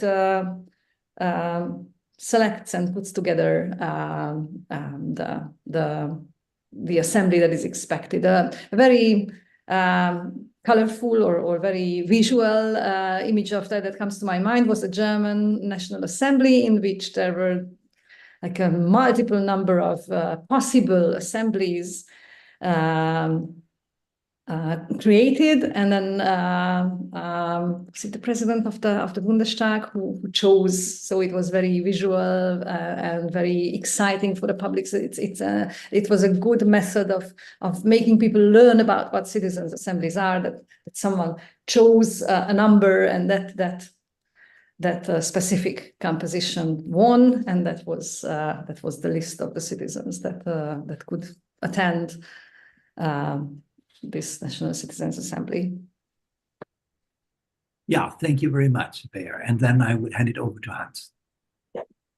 I would like to come back to the title of our session, that is securing Green Deal targets and milestones on the European policy level by citizens' participation. And I would like to end with a wish to all of you in Budapest that you develop strategic ideas how to do that in the next 4 years.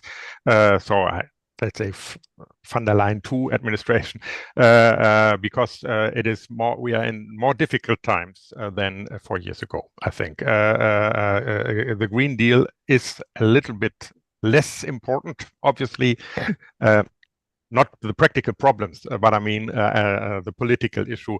And I made this combinatoric suggestion, but maybe there are other suggestions.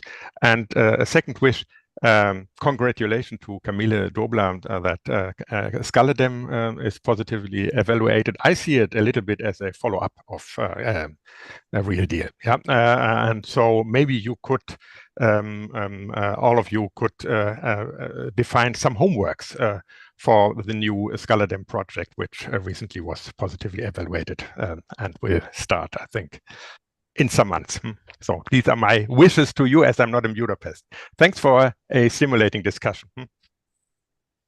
Yeah, thank you very much, Hans, and also for the plea, for the whole group here to work on this and to go beyond what Real Deal has already accomplished and will accomplish in the future. But now I would also hand over to Ulrike. Do you have some final remarks? Last words. Yeah, I want to thank you and also your last remarks. Hans-Jörg Diene? Hans-Jörg? Hans, yeah. No. Hans-Joachim, sorry. Hans Ludger. Hans Ludger. Genau. Hans Ludger, sorry. Very good. Yeah, Scaledem, you may not understand this acronym, which has to do with scaling. And we are very interested in re-evaluating some 300 Horizon projects, which will be tested according or to what extent their findings, the innovations they have studied and recommend, they can be scaled up from a lower level to a higher transnational level, whether they can be scaled out from one national container context to another, and scaled deep into the emotional realm, and scaled down to the local level. So this is more or less the roadmap for the next project phase. And I think this, I find also our discussions or conversations and your reports and discussions so interesting, because this is an input already into the start of the work of Scaledem next year. No? Thank you.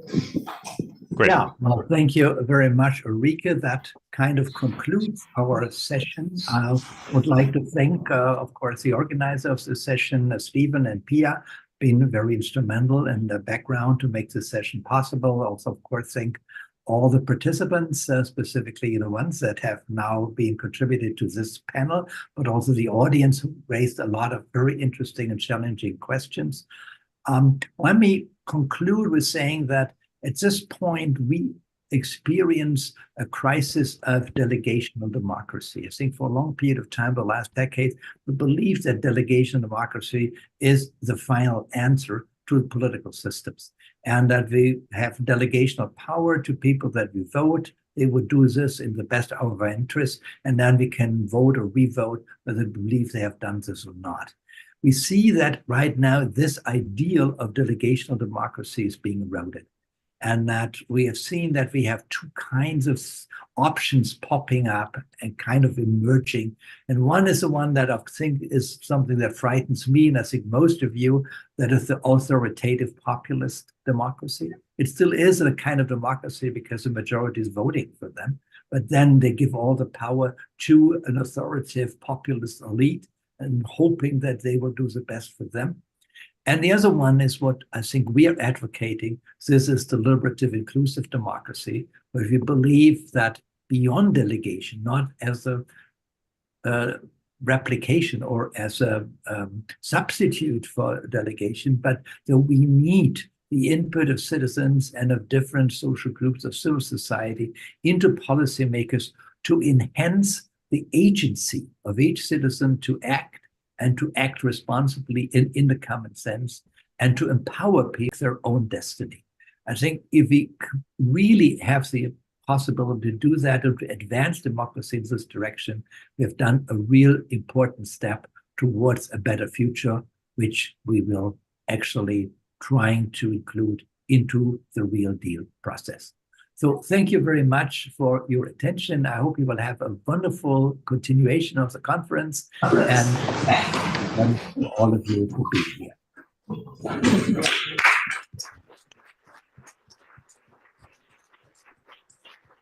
And thanks, Bea. We should have a bilateral discussion later on.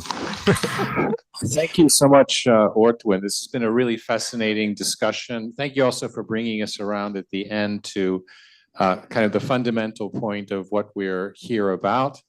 As I think Ulrika might have said, it's reconciling planetary boundaries with liberal democratic principles. That's really kind of what we are all struggling with here. So thank you very much. I appreciate it.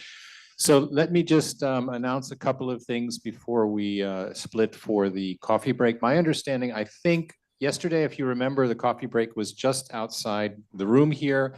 If you go outside, it's not, if it isn't there again today, then it means it's in the place where the reception was, just in the atrium. So it will be in one of the two places. I think it might be in the atrium today, I'm not sure. I want to say thank you to our staff here, also Benza. We had a global conference just now, and it worked quite well. So I want to thank you all as well, that ends well. As well as our people here helping us, Judith, Flora in the back. So anyway, just at the end of the coffee break, it would be good if we gather for a family photo, just so we have a picture of this event. So we'll try to gather people at the very end of the coffee break before we start the next session. The next session is going to be really interesting and fascinating. Yesterday in the morning, there was a workshop involving people who have worked on the Real Deal country activities, and they produced some quite interesting and fascinating outcomes, which we're going to be looking at in the next session. Pete and Inga, I'd like to just speak with you briefly at the beginning now before we move on. And everyone, please, we have about 15 minutes or so.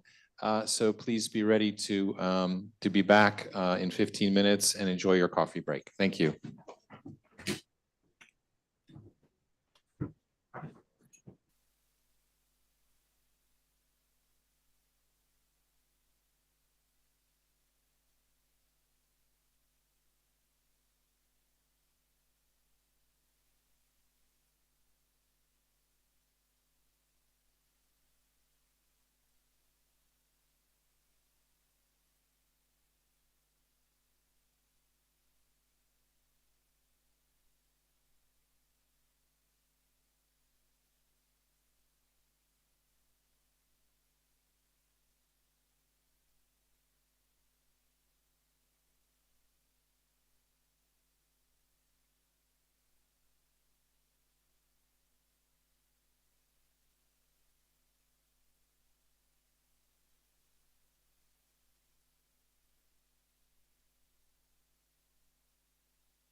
plane was broken, and he left. He was in the plane.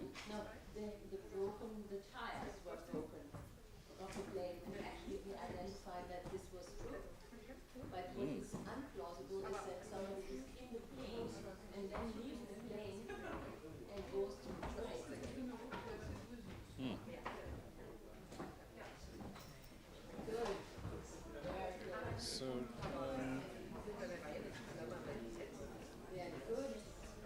so I don't see any message from him to me. And then I asked him, and then it was unclear whether there are actually, and then he was saying that somebody told him to, for some reason, he opted for playing via Zurich, which is totally stupid because the direct plane from Berlin around the same time. So that was the first weird thing. Then this broken tire, which somebody identified as true, but then he was writing that he missed his connecting flight. And then he thought, oh, you're being Zurich.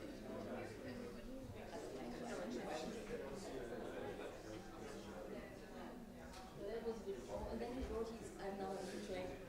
On the train. So he is coming, And this morning, then I said, so but not today. No, I said, this morning I was writing, so, Actually, he told me he would take an overnight train here. Originally, like a few weeks, 2 weeks ago, he said, I'll take an overnight train. and you know, the Berlin Senate has a big influence on this. So where is he now? He's on the train somewhere. He is on the train from Munich to here. From Munich, not from Berlin. No, this time. Oh my goodness. Okay. It's we are 10 minutes late. Yeah. Okay. Is that true? We are 10 minutes late? Yes, we are 10 minutes late. We are probably more than 10 minutes late. Oh, we are more than 10 minutes. Yeah. Okay. You can go a little bit. I go half an hour. Yeah, especially.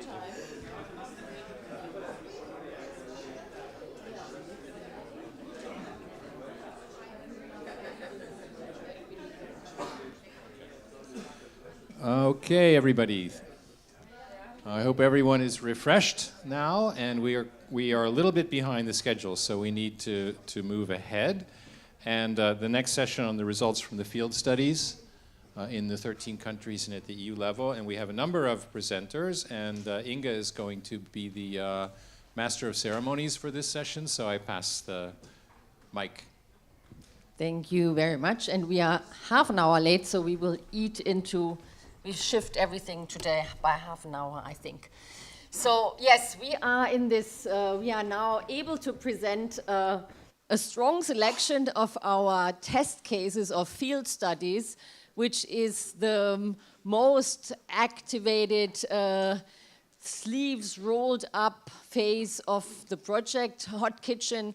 I used to call it in October, and actually now we are at the end of our main course and moving to the dessert phase and coffee, kind of stick with that. Last year, I just give you a little, for those who were not there yesterday, I give you a little overview of what we did. So in green, you have what we did last year that was kind of single formats. You heard the story of the format combinations. That's the overall a core aim of the Real Deal project. In the whole program of our test cases, we started last year with single formats in single countries. So this in Austria and Ireland, we did focus groups. We started with countries where we know the context and the language. Then we had stakeholder roundtables in Spain and Lithuania, a bit this darker green, and we also had then this year stakeholder roundtables in the special type, namely at 2 levels in Hungary, so we will have a presentation on that, and we had 2 different formats, focus groups and stakeholder roundtables in Ukraine. Then we had a special case of, this is this light blue, in Denmark and Italy, is a cases about the European semester, which is a certain governance of economic policies. So economics was topic-wise in our realm. So we had pre-selected actually 3 topics: food and agriculture, mobility, and economics, and mobility was then a bit widened to climate as well. So the E stands for economics, which takes place in these 2 European semester cases, of which we will have a presentation, and then economic related topics framing in Germany and Greece. And we had 2 food related cases in Poland and in Serbia. And we have also a case in North Macedonia on climate and air pollution, which we heard in the last session about. So these dark blue cases are all the national level cases where we did combinations of formats, where we did citizen assemblies, randomly selected, we had this discussion before, plus another format. So plus a group Delphi, and or a focus group, or a stakeholder roundtable. So voila, this is what we now present today, a selection. We focus, you will hear presentations of these dark blue cases and the European semester case, the light blue, and Hungary, and the European level cases. And afterwards, we will have, so it has to be rather quick, everybody is encouraged or is instructed to be very fast and have nice pictures, you will see.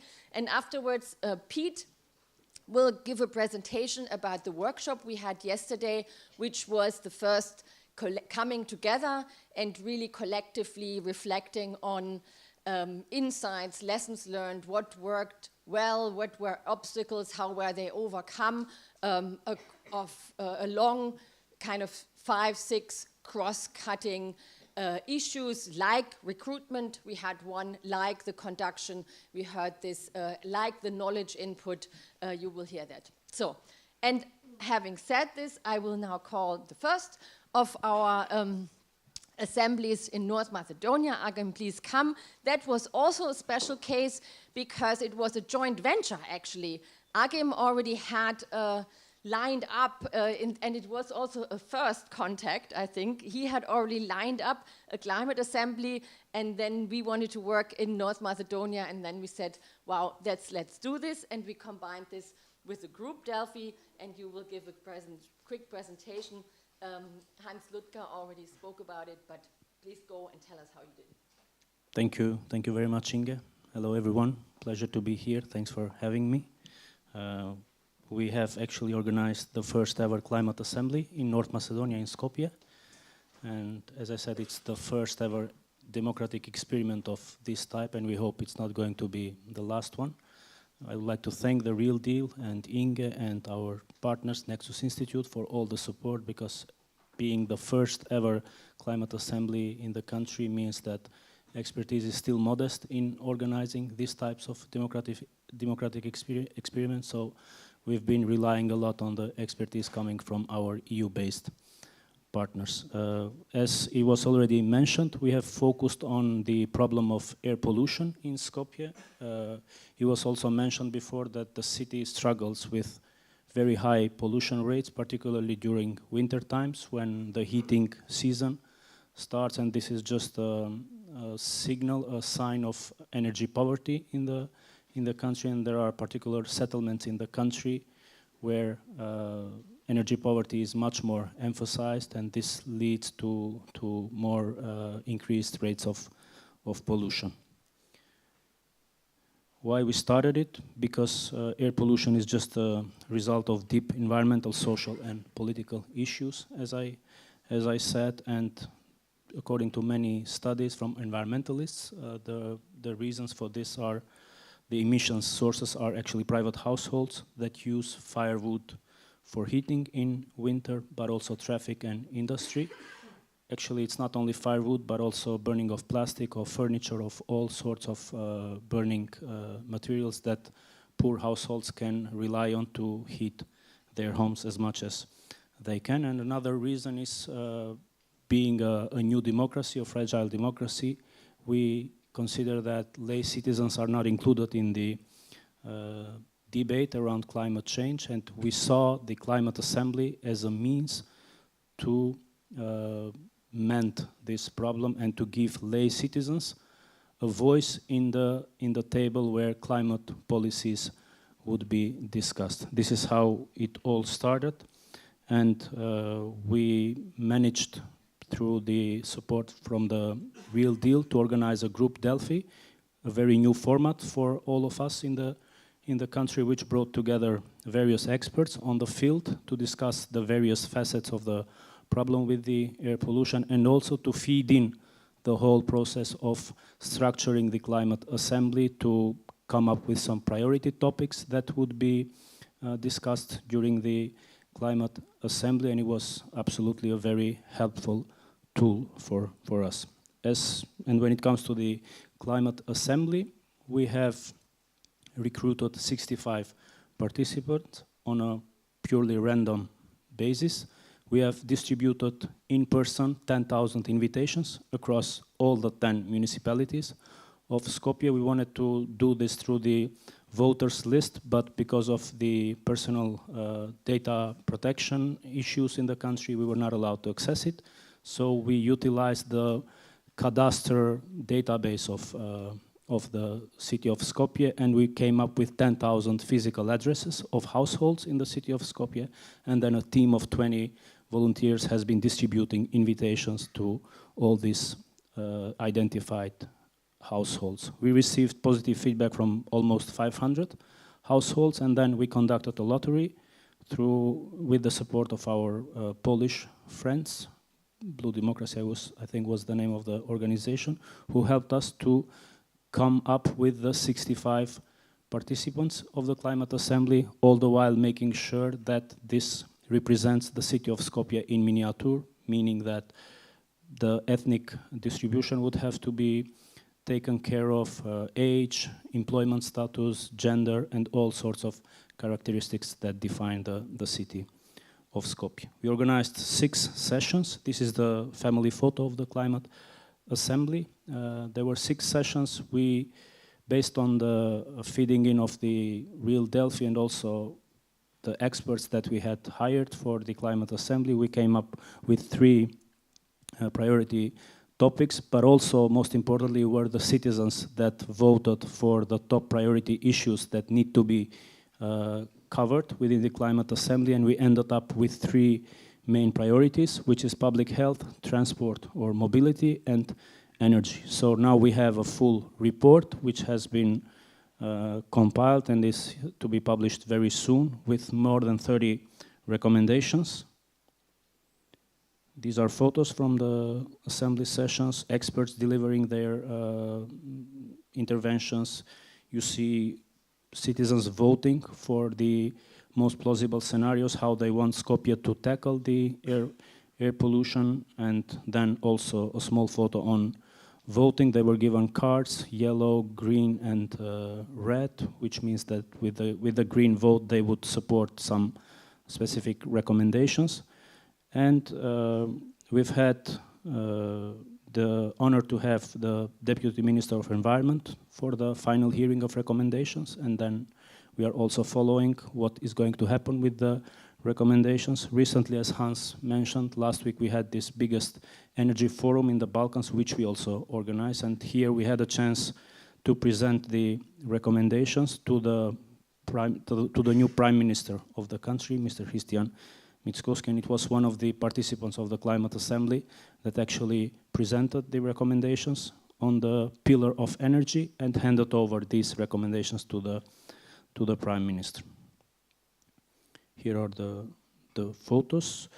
If there are any lessons that we have learned as a sum up of my presentation, is that citizens, especially in countries like ours, are very interested to be part of processes like this. We haven't seen much dropout rate from the citizens. They've been very active. They've been all the time involved in the discussions, providing their insights, their recommendations, and most importantly, we've seen firsthand what collective wisdom means, because when you read the recommendations report, which we will share with all of you through Inga and through other people from the Real Deal, you'll get a feeling that the report has been written by people that are real experts on the field and not lay citizens. Thank you.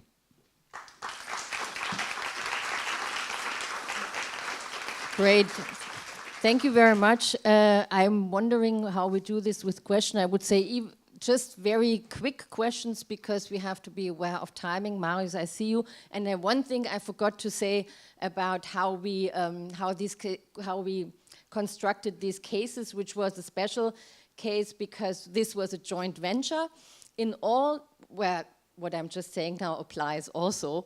We have in all these cases where we did the combinations and the citizen assemblies with random selection, we had an architecture of working with a local democracy expert, as we call it. So those who come to the floor are that. And in the case of North Macedonia, it was actually semi-local, so to say. It was TU Berlin or the Nexus Institute, Uta is here, in that role. And the other player, besides us, of course, was a local NGO, mostly from the environmental side, so mostly a member of EEB, in a few cases also a member of ALDA, so a member of our partner organizations, and with different roles.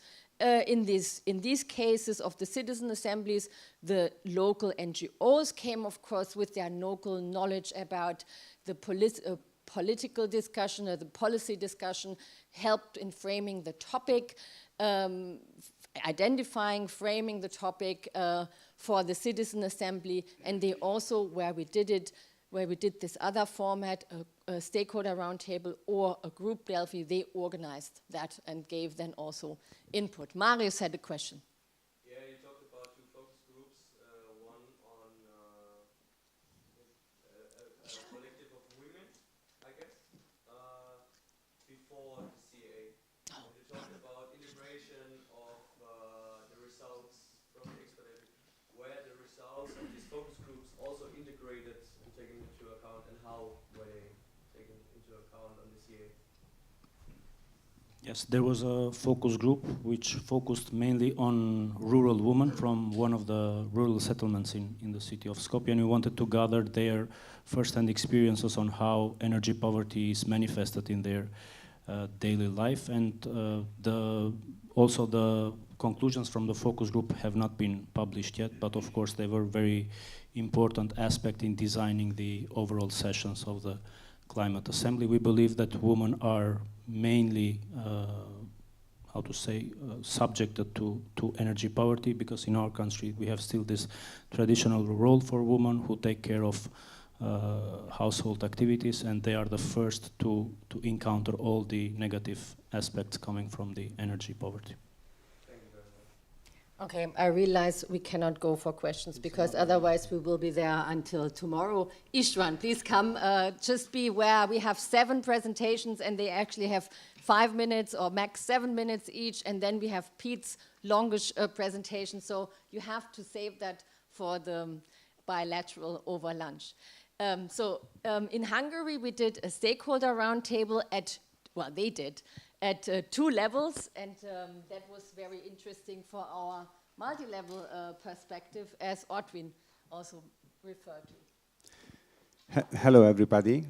I'm István Farkas from Magyar Természetvédők Szövetsége, Friends of the Earth Hungary.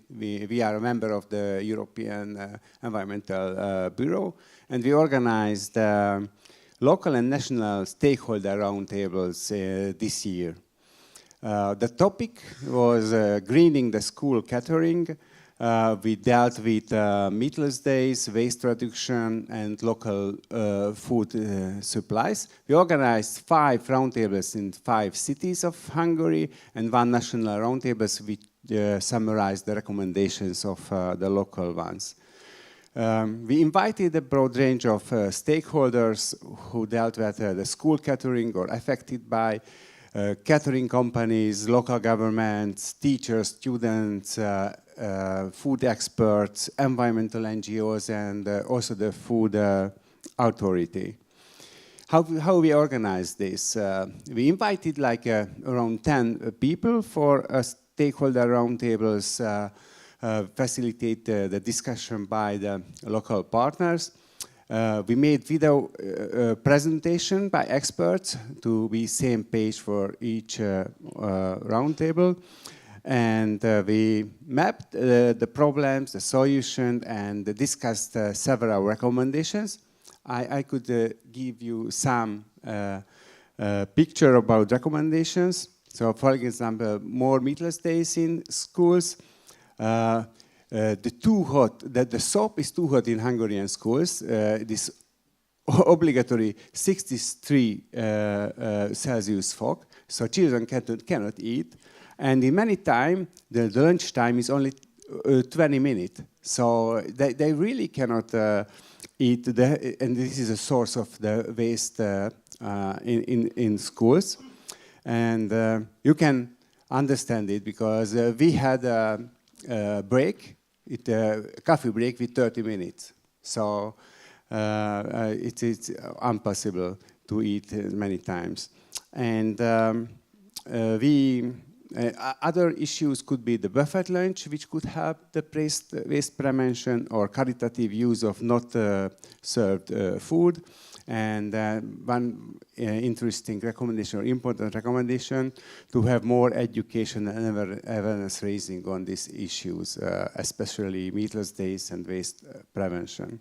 We sent, the recommendations for several ministries who works on food and education, and also the stakeholders itself can use the recommendations, like the food catering companies, or the teachers, or the other allies.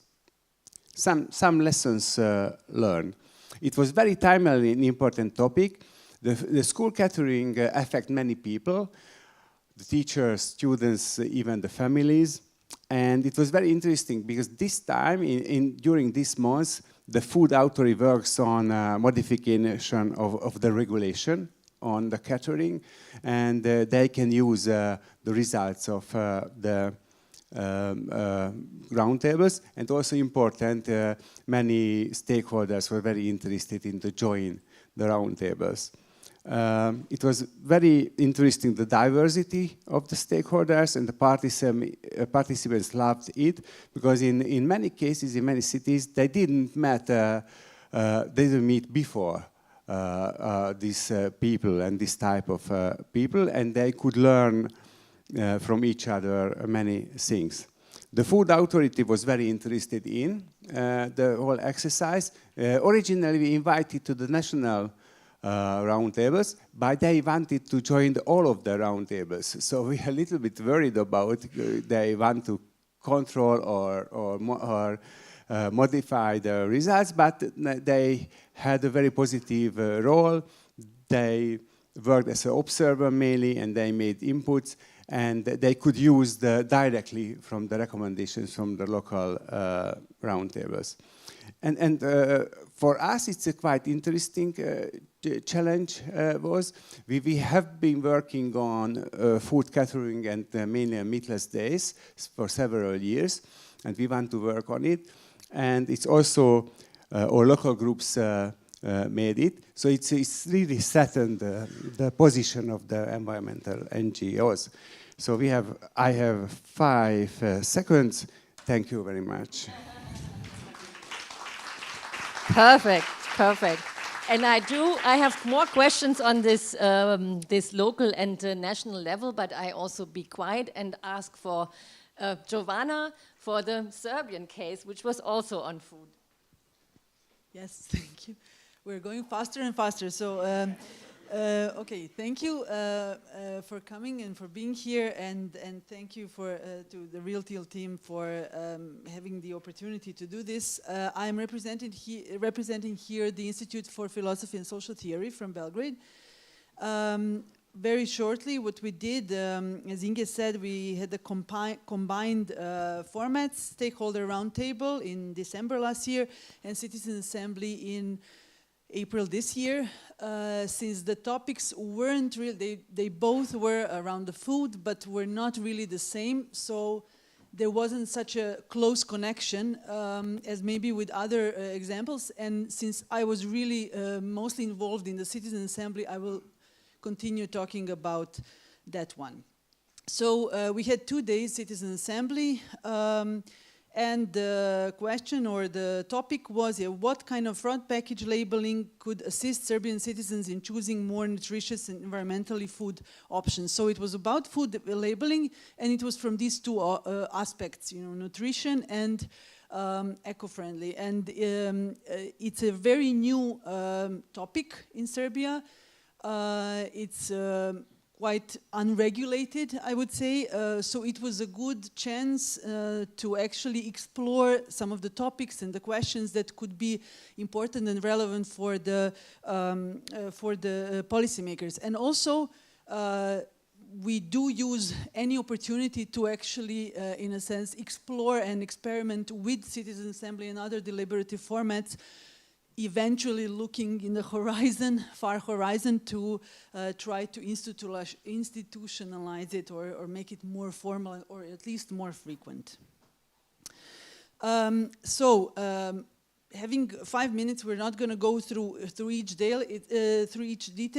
It's quite a typical structure of the Citizen Assembly. We had 70 citizens, randomly stratified sample, that was outsourced to an agency. In the learning phase, we prepared the reading material. We did it together with experts in the field, and it was quite a back and forth process, but at the end, we really think we got relevant information from different aspects. At the end, as a recommendation, we got a group recommendations in the fields of this labeling, front and then package labeling, but also those regarding some systemic changes in the sense of regulations regarding safety, production, and so on. So it was really a comprehensive set of recommendations that we got at the end from the citizens.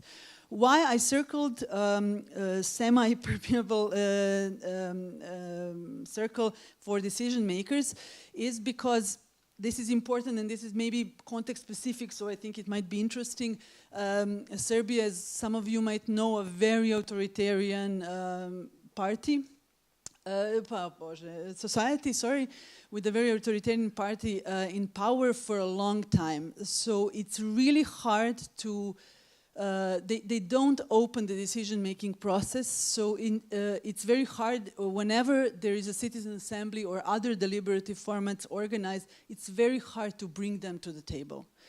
And in this case, we actually managed to have 2 oppositional MPs, not from the ruling party, and 2 representatives from institutions, which is already a success, although it's a limitation when you have a citizen assembly or any kind of decision-making processes without those who are actually responsible for considering or implementing them. It was a quite dynamic 2 days. Again, I won't go into details, but you can see that it was a combination of plenary discussions and small group discussions of 10 people, so 7 groups. Some of the plenary discussions were actually with the expert panel and with the decision maker or institutional and political representative panel, which was actually very important, as then this feedback could be the citizens could have a feedback from them. These are the photos of these 7 groups. This is an expert panel. And for the end, I just wanted to have some takeaways, to mention some of them, the ones at least that I think are maybe potent for discussion in this setting or during the lunch. What we think was very well was, even as I was saying, in this very challenging political context that Serbia is, we actually managed to bring some institutional and political representatives trust me, it's a very rare occasion and very successful thing, even though for some it may not look like that. Another thing that we are really proud of is that we devoted much time to training or sensitizing the moderators, because they are professionals, but they're usually used to these focus groups formats, and they are not exactly the same as citizen assemblies. So in a sense, working with them, not only on the subject, but on the format as well, was very important to us. We had a huge help, and I'm very grateful to Real Deal Network, because we had from Women Engaged for a Common Future collective, we went, together with moderators through this feminist moderation course, and we actually applied some of the aspects, and we will continue to do so. And what we wish we have done, I'm not going to go into that, because this morning it was a very good discussion about inclusivity. We feel that in Serbia, a lot of the people don't even have the documents or are not registered, and therefore any kind of sortition algorithm they're invisible for it. So we did have random selection, we did have random selection, but we didn't have these minoritarian perspectives on the table, and we are very aware of that, and there is an ongoing discussion how to deal with that. We do want to expand the learning phase from only the reading material that is prior to the assembly given to the participants to actually do a session or sessions in person, because we feel that it will balance out the level of knowledge. And just finally, we want to try next time, especially with the new policy areas and new topics like this one, is to actually try to pilot it and to test it in a sense, so we can really have an understanding what are the aspects that are relevant for citizens. Thank you. Excellent. Thank you very much. And this last point I call Mateusz from Poland. And this last point, what we would have liked to have done, this learning session in plenary. Remember, we discussed 1 or 2 weekends, and you said, no, 1 weekend. Here, we have an example. The Polish case is our most extended case. They went for 2 weekends and did exactly that. So that's probably already a lesson learned. And what I also forgot before, so these are all cases. Giovanna comes from this, what we call local democracy expert, as do Mateusz and Agnieszka from an organization called Pole Dialogu, and others to come. Without further ado, our Polish case. Hello guys, here, okay. So the most extensive case or the cheapest price in Poland. That's why we have 2 weekends. So Agnieszka and Mateusz from the Field of Dialogue Foundation. We are one of the leading organizations in Poland dealing with participatory tools, citizen assembly, juries, participatory budgeting, etc. So we want to talk to you about the citizen assembly we recently completed, and these are not a new member of European Parliament.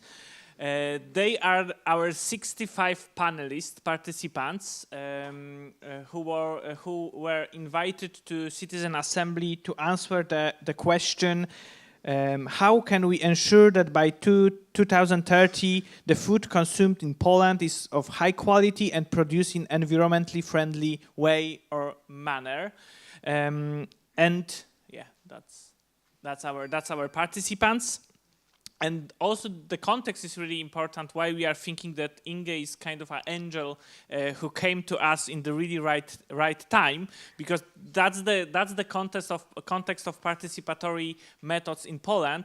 So far, 13 local citizen assembly were conducted in cities across the Poland.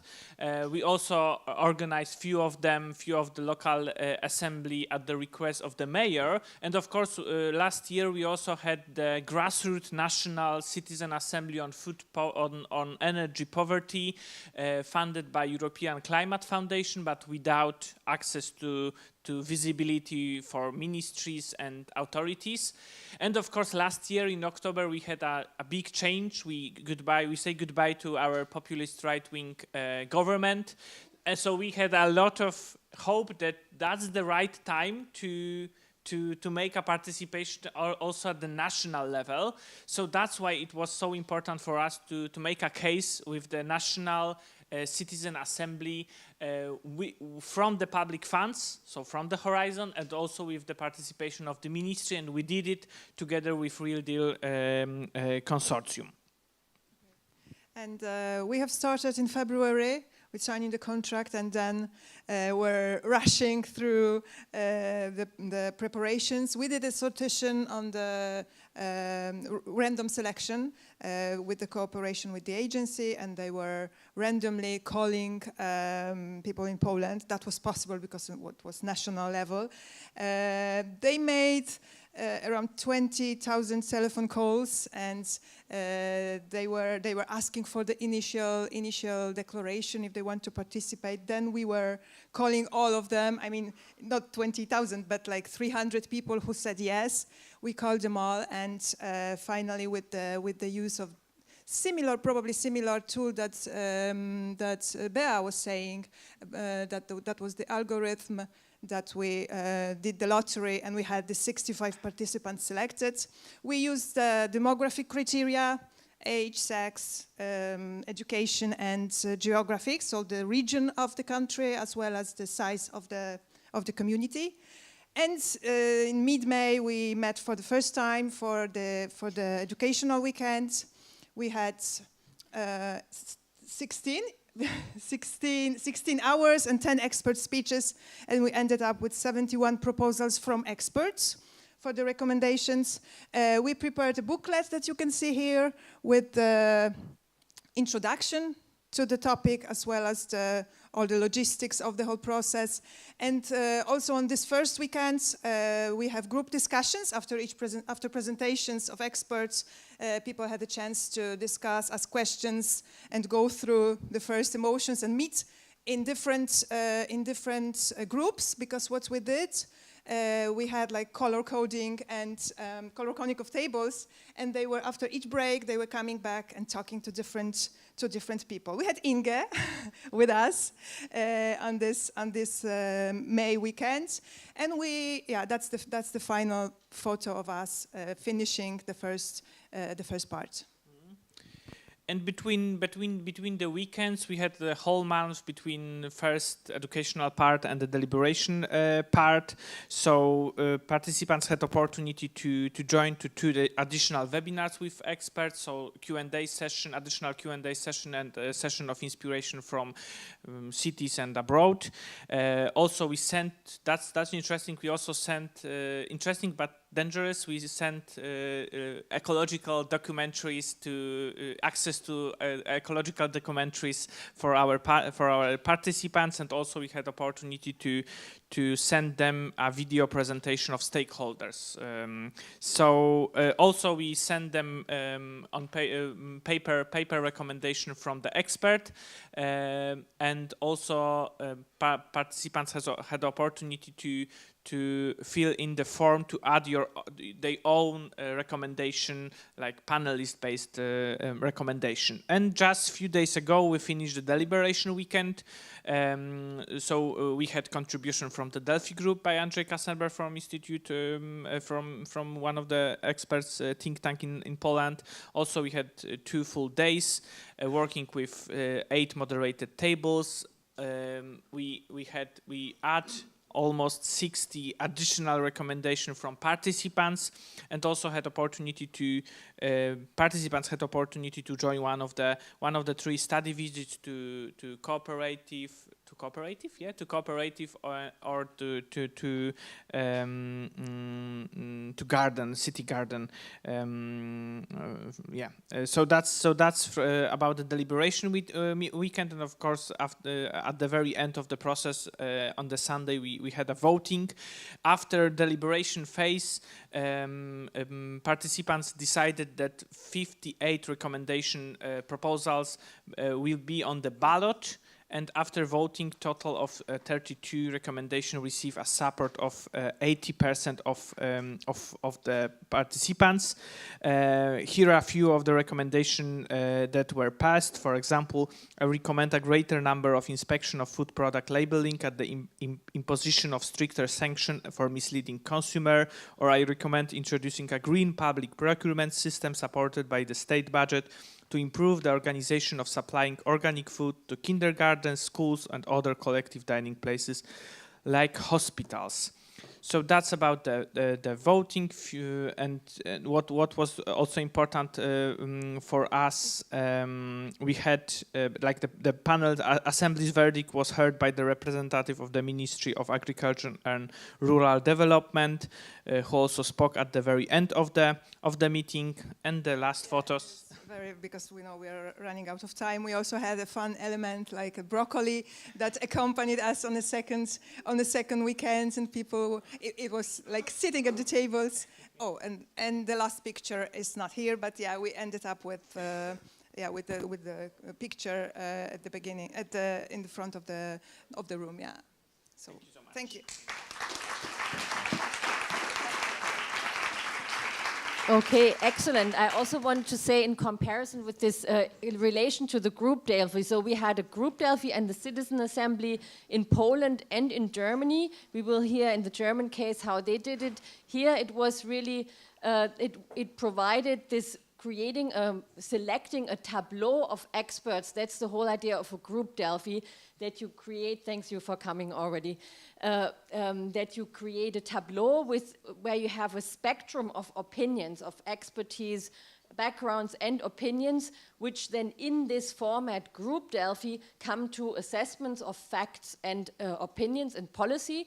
So, and these then can feed into the Citizen Assembly as you did on the second weekend. But what I also found very interesting in Poland, the first weekend where I participated, that you were able to pick from this spectrum of experts, which our local NGO provided very well, knowing all these people on the expertise and on the policy side, that you then came up, these expert presentations, with always pairs of presentations of kind of contrary opinions.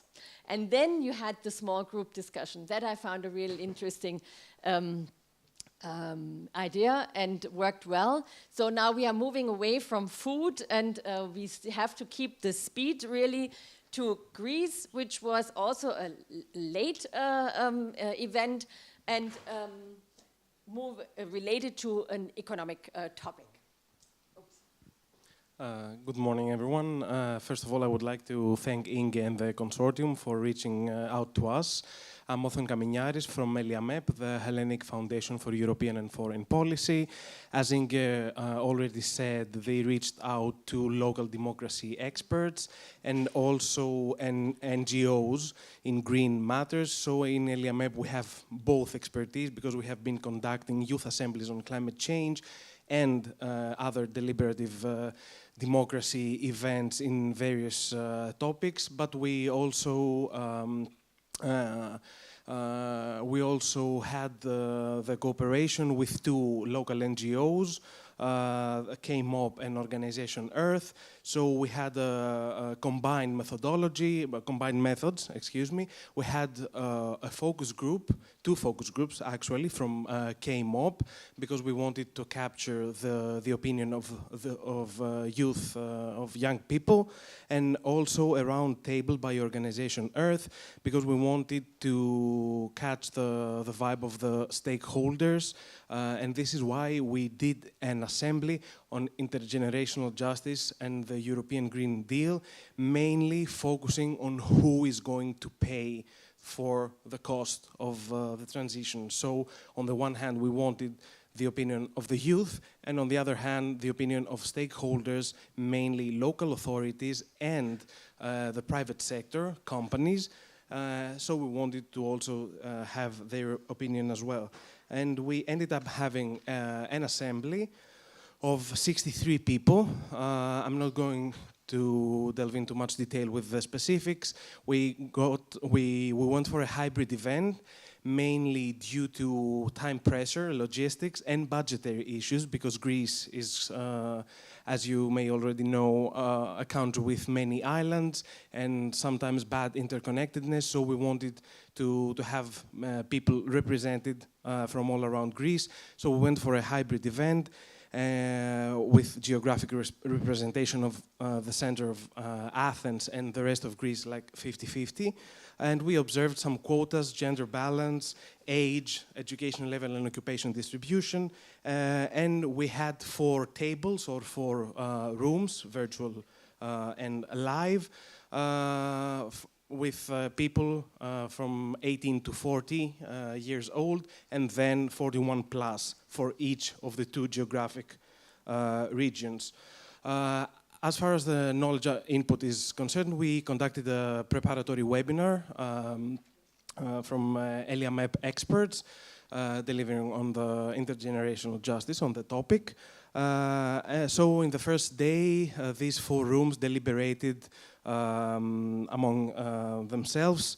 They mostly talk about perceptions on intergenerational justice, the green transition in the EU, challenges and prospects, how they see the just transition, and finally, who's going to pay the cost, not only financially, but also as a result of the policies that are in place. And in the second day, we had the policy-making exercise. We had a recap. They listed their main points of discussion, their recommendations, and then we had a semi-plenary among the people, the 2 different groups between Attica and the rest of Greece, of ages 18 to 40, working together to unify their proposals as the younger group, and the 41 plus people to unify their proposals as the older group. And then we came into plenary. We didn't go for a voting system, a strict yes or no. It was more like a co-creation procedure, and we only had people expressing huge disagreements, and if they had, and go for changes in the wording or adding things. And fortunately, we didn't have many divergences. So the main point of convergence, and oddly enough from older people as well, was that the just transition, in order to be just, it has to take into account the local characteristics of each place, and that the cost should be allocated proportionally depending on the place or the people, capacities, and their contribution to the problem. Here even older people agreed that younger generations have contributed to environmental problems less, so they're not the ones that have to pay. Here is a compilation of photos. On upper left side, you can see there's a snapshot from the focus group, one of the focus groups. Upper right side from the round table of Organization Earth, and the 3 photos in the middle and the lower ends are from the plenary sessions, and the I forgot to mention that the 2 events, the roundtable and the focus groups, fed into the assembly. As in the opening ceremony, we had the 2 organizations presenting the outcomes of their own events as food for thought in the citizen assembly. So apart from the webinar, we also had this input from the other 2 events. Thank you. Excellent, very much. One more to go from the national level. I call on Germany now to come to the stage. And then we have still the European semester case and the EU level cases to go and everything within 15 minutes. So speed up, because then we have 45 minutes for our summary with Pete. Okay, we will try to be quick. So in Germany, we also conducted both a group Delphi and a citizen assembly. The citizen assembly was actually only 2 weeks ago, so everything is still in our minds. So the topic that we had was, how can climate-friendly behavior become like the new normal or easier for citizens? And also, what role must the state, consumers, the economy, and other actors play? So who is responsible for what, basically? And that was like our way to break this huge topic of economics down to a citizen level, basically. So the group Delphi took place around, I think, 3 weeks, 2-3 weeks before the citizen assembly.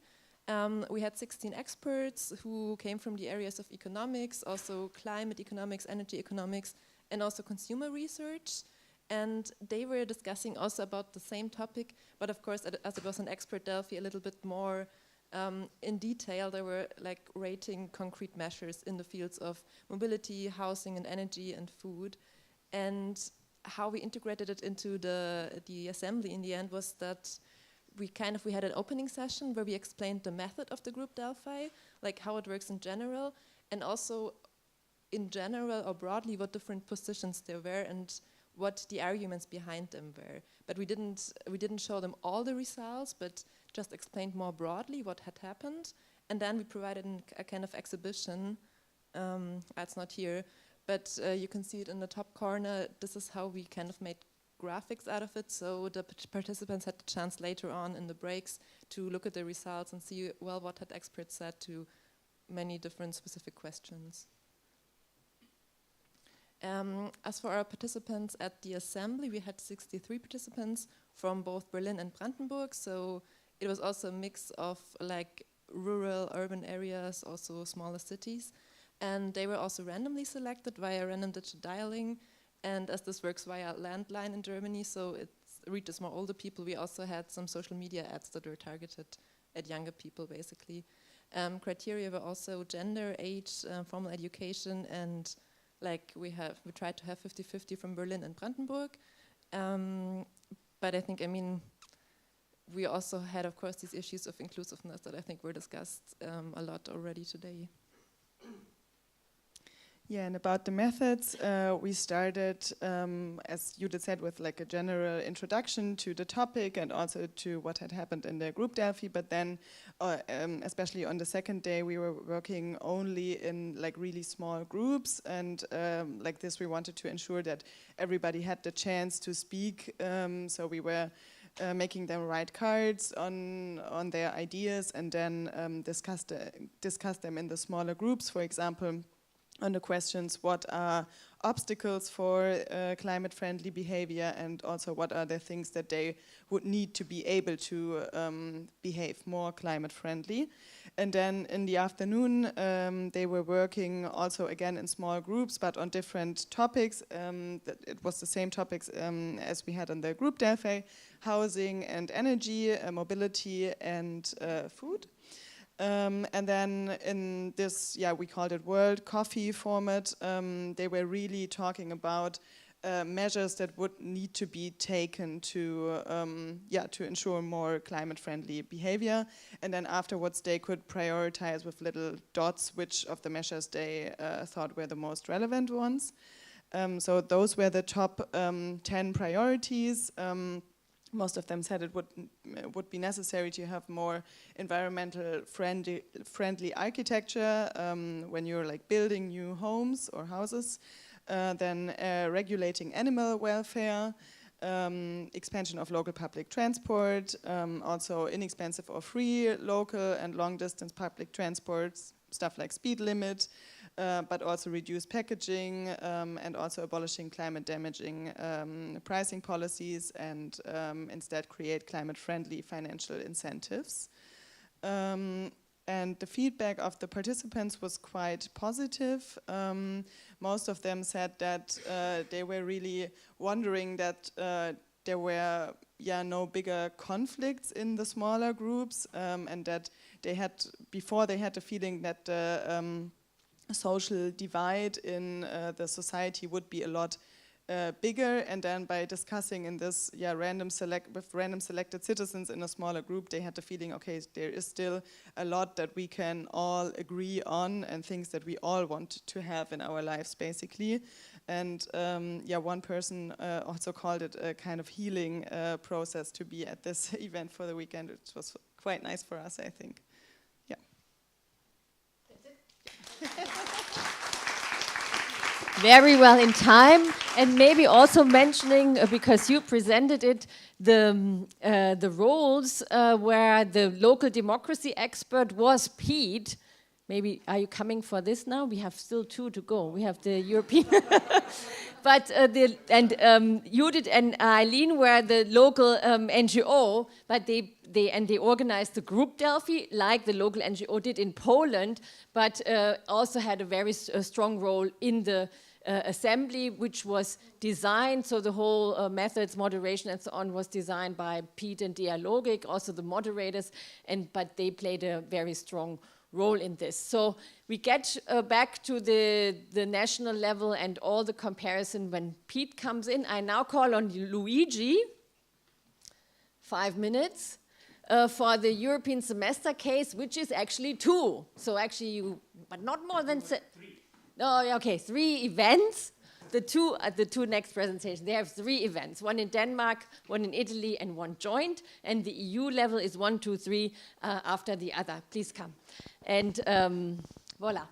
But we still don't have more time.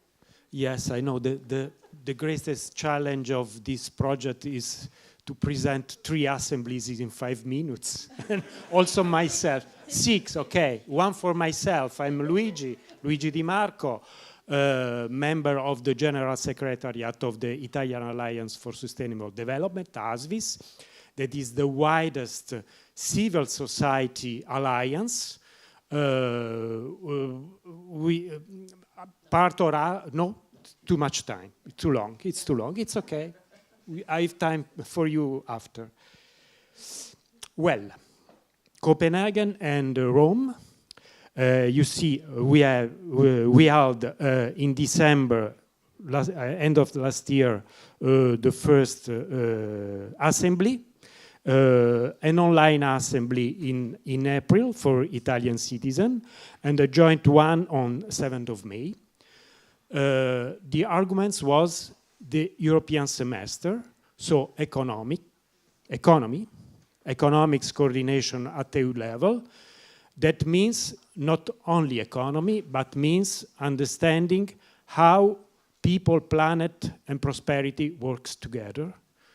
This is the mission that we have also from the EU Commission that adopted this mechanism to coordinate economics to EU countries.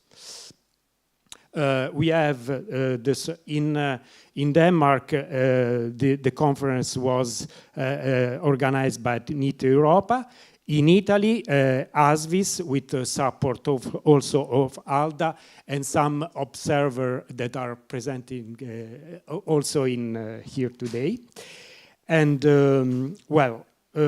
we have a final presentation of the outcome also at our national festival, the day after the joint Danish-Italian Citizen Assembly. The process steps always the same: recruitment, knowledge input, and citizen assembly. There are some differences that we have adopted because, well, Denmark, in comparison to Italy, is a little country. And so in Denmark, we have adopted a format in presence. And in Italy, our choice was to change, to give the possibility from people from different regions to participate in an equal footing. Our main concern in Italy was that people don't have time to participate, so we our effort was to reduce at minimum the time that necessary to participate. In Denmark, the invitation was directed to CSO and to citizen. In Italy, our choice was only directly to citizens because in ASVIS is already representing CSO. This is also a difference that between NEET Europe in Italy and NEET Europe in Denmark and in Italy. The joint DKIT recruitment process was easily because only a selection of citizens that participate in Denmark and in Italy. You can see some numbers from our assembly participation. You see there are some regions that with 0 participants, but because there are some regions that are not so much populated. So our goal was to succeed, to have a balanced participation from all regions of Italy. We were disappointed to not have so much young people and older people, okay. In Denmark was the contrary, more young people and older people than in Italy. Knowledge input, in Denmark, they held online session previous to the assembly, 3 training sessions. In Italy, we had only one webinar to present a welcome kit exhaustive with also a video course on SDGs, a report on SDGs in EU and Italy, including statistics. The joint DKIT, the knowledge input started from results of the previous assembly in Denmark and in Italy. Assembly processes, the same in Denmark, with an expert consultant NGO in Denmark to help for as moderator and facilitator. Then we split the assembly in thematic groups that formulate proposal, finally voted, yes, I'm at the end, finally voted in the plenary session. Some key findings, at TK, main reflection, interest is there, but is not prioritized by the NGO, interested in the European semester. It means not seeing value. This is an open question. In Italy, main reflection, people worry that their ideas will do not to change or influence policy decision-making. My last final reflection, if people don't have trust in institution, in politicians, in government, participation and deliberative democracy, it's hard that can be effective. Thank you. Thank you very much. Of course, this was a way more complex process. It was, first of all, it started early and it had this, let's say, complex topic. So because of this, we wanted to work on democratizing economic policy making. It's really a difficult one, abstract one. And so we focused kind of way on this knowledge input. You saw in Denmark, we had 3 webinars. And then in Italy, it was a bit changed course. So that would be a whole session by itself. We only want to give you a glance here of what we did. And here I hand over to Jeffrey, who did the 3 EU level assemblies. By the way, assemblies, did you call them assemblies? Because we normally we say the random selection one, those where we did random selection of citizens, we call citizen assembly, because that is a kind of a term not protected but semi or so, and the others we call citizen forum. Thank you, Inge. I'm Jeffrey from EAB. coordinating partner in the Real Deal. And yeah, so I'll give you a rundown of the 3 citizens forums that we did in 5 minutes. A challenge, but I think we can do it. So we held 3 citizens forums at the EU level. They happened over 3 weekends. So in February, April, and June. The Real Deal has also built an online platform. So we also integrated this into our assemblies, basically allowing participants to comment and choose topics that they wanted to discuss, and open a virtual discussion before coming to Brussels for the events. They could also read all of the background documentation which we provided for them from various sources for the different topics on the online platform. So in our kind of open call recruitment that we did, we reached almost 800 people who registered their interest to participate. And I think just about over the 3 assemblies, 240 interested citizens participated.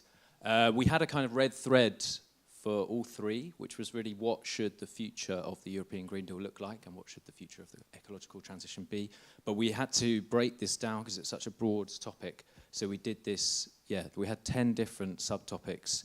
I'll get to those in a moment.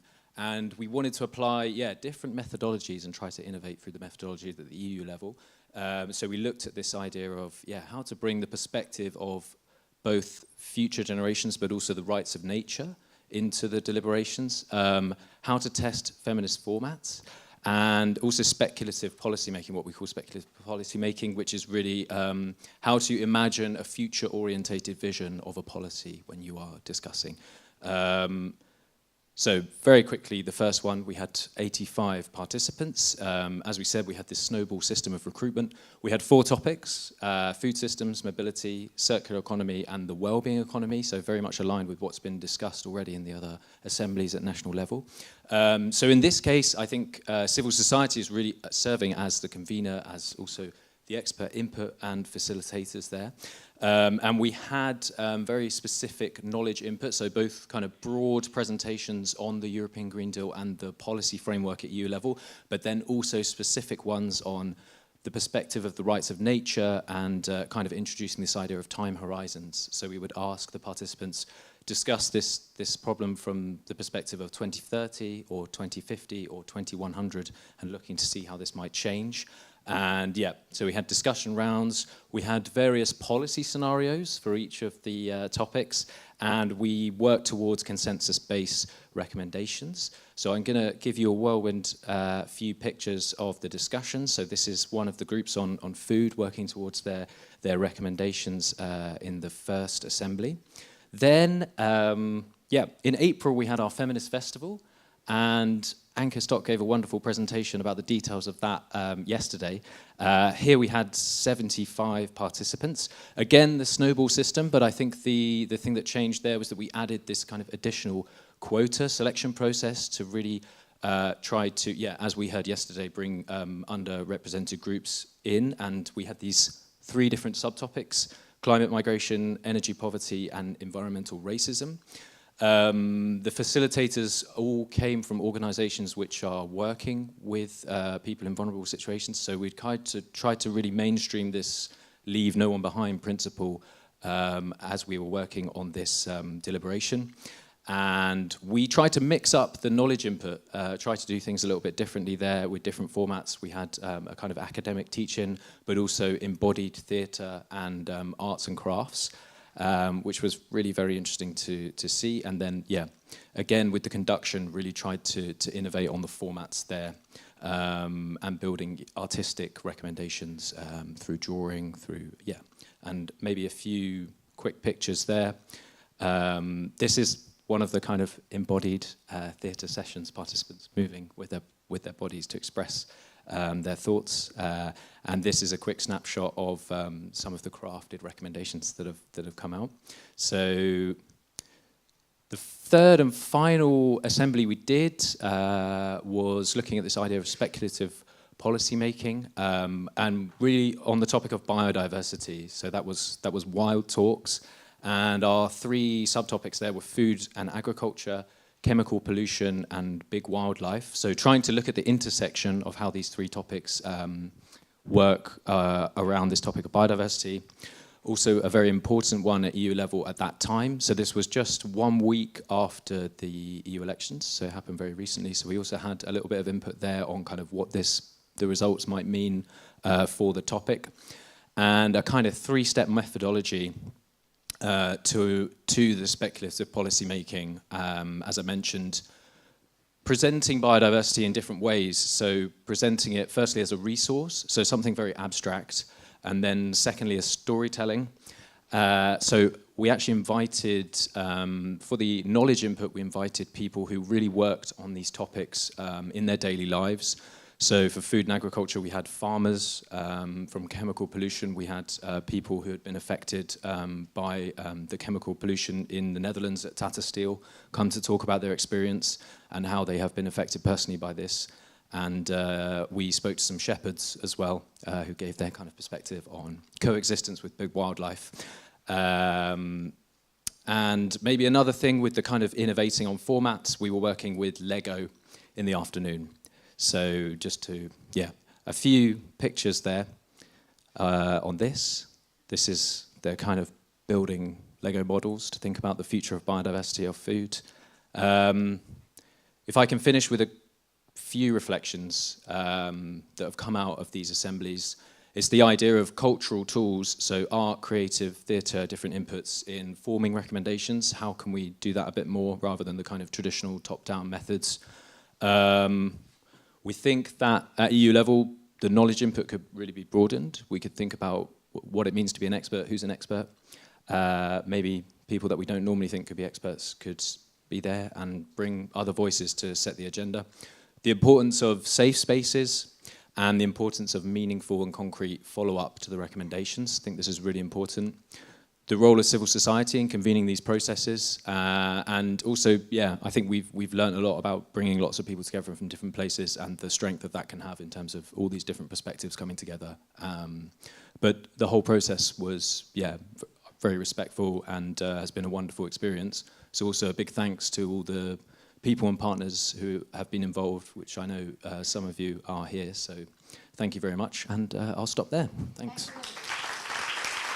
Almost good. I think the first prize for holding up to the time goes to Istvan, who was really within 5 minutes.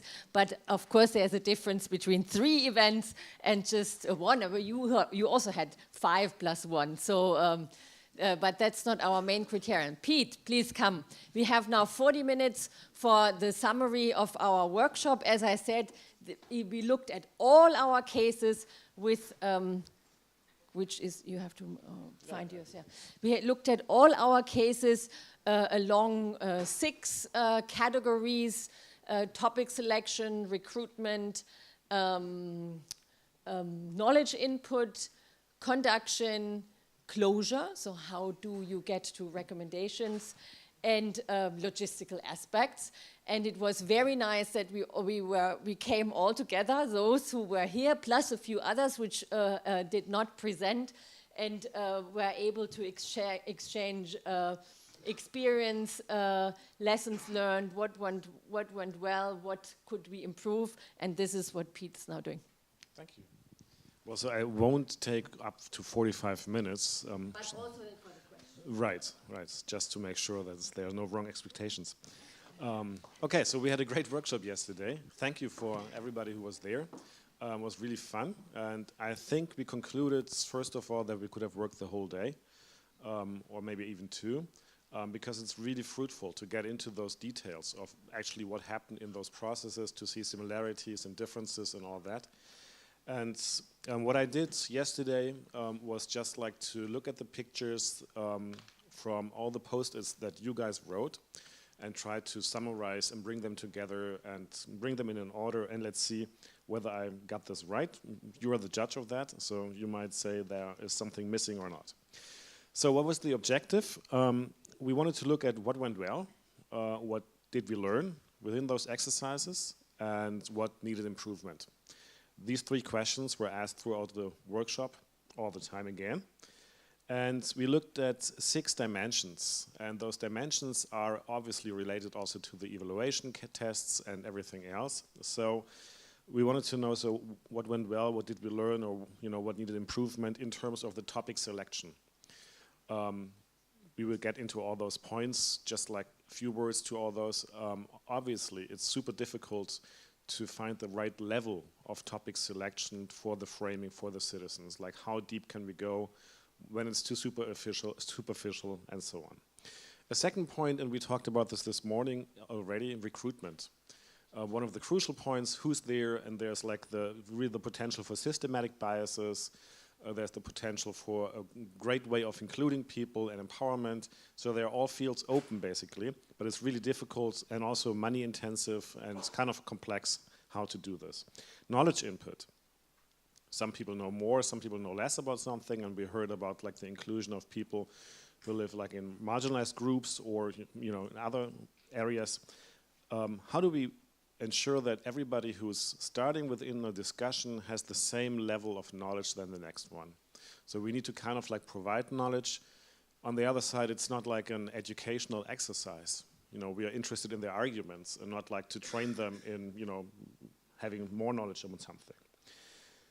What about our moderation techniques? How can we improve them, or what did we learn, what worked well and what didn't work well in terms of, also kind of like balancing those points before. Balancing maybe a recruitment that didn't work out so well and you have a power struggle within the participants. Balancing maybe different knowledge fields. All those are areas for the moderation techniques for us to work on and to be professional about that. The outcome. What actually is the result of a process like that?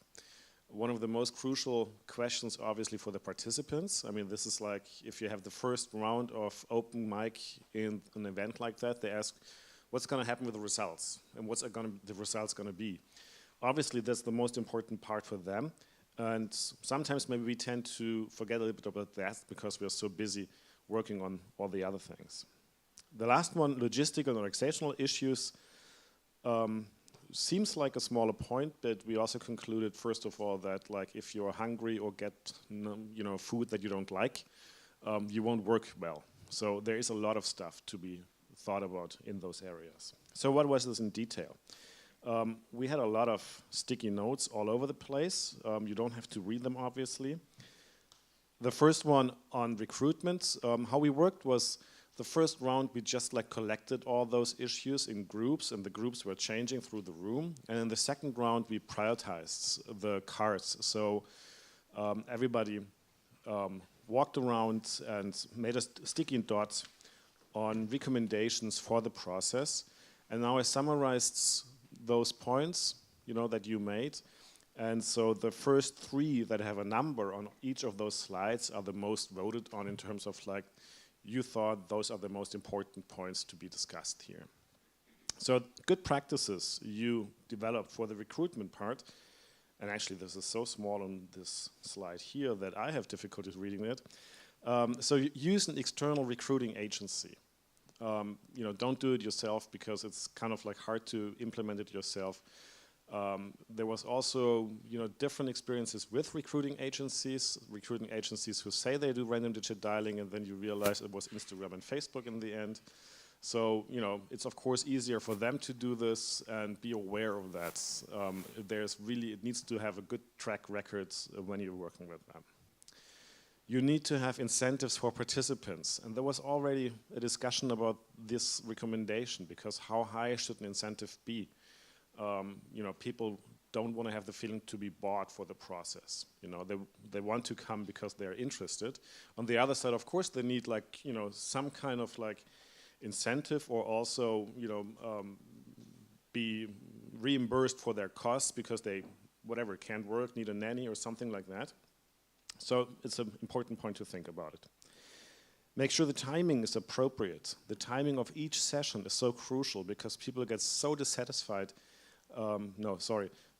That comes later on. The timing of the recruitment process in the first place, because it takes longer than we always think it will take. Also the agencies say, okay, so in 4 weeks we have all the numbers. Usually that means like, okay, it's Facebook and Instagram, because otherwise it just takes longer to get all the people together.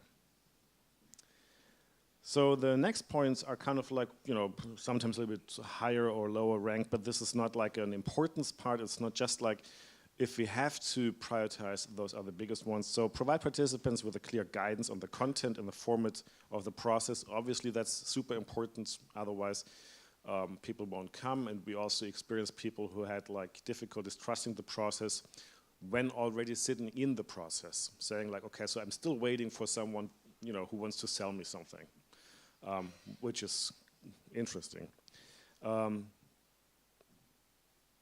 Have an ongoing panel of citizens. That's kind of like also the sortition idea that we've heard this morning. Of course, that would make it much easier if you have this panel of citizens that you can recruit from. If there are 10,000 people involved, then you can have a sample of those citizens. On the other side, of course, it's a systematic bias again.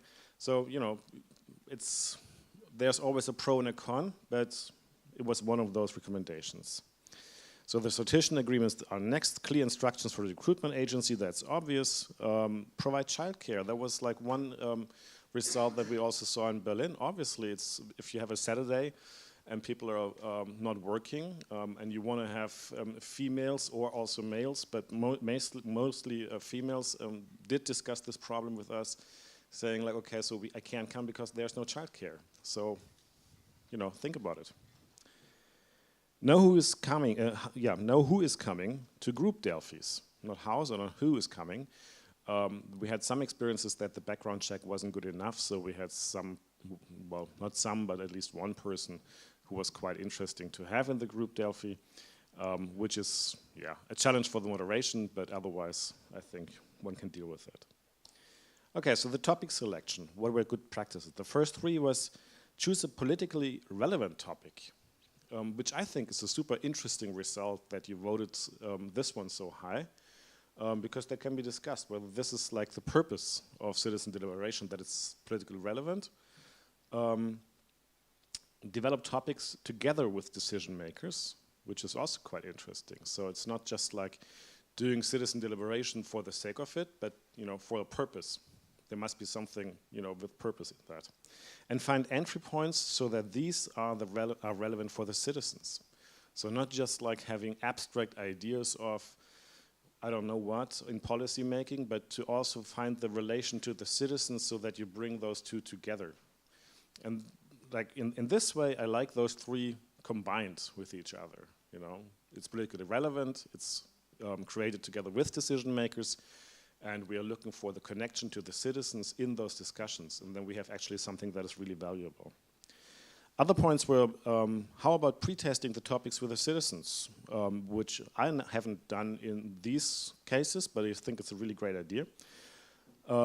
Topic, target, and format need to fit together. Citizens should set the agenda. Linking topics together is good. Less topic is better, to not be like too complicated on all things. And work with experts, expert panel on the topic selection, which relates to the first three, but is different because it's not political, but expert. Okay, how about the knowledge input? We had different categories, or there were different categories by the participants yesterday built, which is like before, during, and after the event. Which is also really cool to say, like, okay, so knowledge input doesn't take place just there. You know, it starts before and it ends after.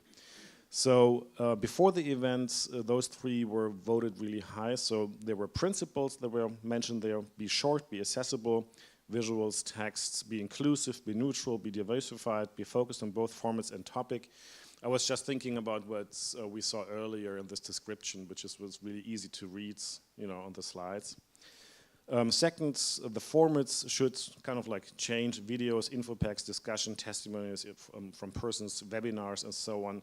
All kinds of formats to mix together and to see like what is actually appropriate for what audience, and have different providers of knowledge. Can be experts, obviously, because we need some common ground. Can be also stakeholders, CSOs, and so on. So there are different, or witnesses even. There are different options for that. During the events, a little bit less high voted on. Keep people informed with the experts within the group or in the plenary. We had a lot of discussions on that, whether you have experts all the time during the discussions present with the citizens. Sometimes that's really good, sometimes it's really intimidating. So you need to choose what's the best option. Sometimes we use formats like with flying experts that were just called into the group discussions when actually needed, and otherwise we're asked out again, which is really good because sometimes they like to talk forever. And so, you know, it's good to have the mandate to kick them out again, friendly. And also in the plenary, like what's their role in the plenary? It's really difficult to just leave this open. So that was one of the lessons learned that we talked about. During the event, the moderation techniques are supposed, and that goes to moderation obviously, are supposed to balance out different knowledge levels. Like if there are differences in the knowledge between people, it's the job of the moderator to kind of like deal with this and to either provide input and kind of like take also up, you know, the gap that is there and work with this. We cannot leave this just to the expert or the participants, obviously. Right, use input from other formats, other knowledge formats. I think, you know, there the main point was like to think about those three stages, before, during, and after, and also to think about different formats, different people wanting to have different kind of information on a different medium delivered, and the role of the experts within the panel. Moderation techniques. I don't know whether we had more or less discussion about this point. It was obviously one of the most important points. The recommendations you see there are a little bit less compared now, you know, from recruitment or the knowledge input. Maybe because it's also a little bit more the home turf. So be very clear about the mandate and the objective of the whole event and also each single discussion. In each single discussion, I need to know, why am I discussing this? What's the outcome? How do we work? What's the procedure? All those things. Secondly, a safe space protocol that was also talked about yesterday in detail. Thirdly, remember fun in deliberation. So it's not just work, it's also kind of like have space for fun parts during the event. Not because it's just fun, but also it kind of like, you know, fosters creativity, and it actually makes people think outside the box. I mean, if you play with Lego, that is fun, for example, and it's something completely different than just like, you know, writing cards all the time and thinking and discussing again. So be creative and have empathetic approaches to include citizens, plan enough time for the discussions, have professional moderators. I think that's, you know, a given. And what also helps is to have a ritualized procedure for the group work to feel safe. For example, if you have the same setting all the time again within the group works, actually that does sometimes make people feel good because they feel like, okay, so I know what's coming. You know, it's like the same procedure as before. And if there's a change, you announce the change and it's a real change and you realize there's a change. Closure. So how to bring this all together?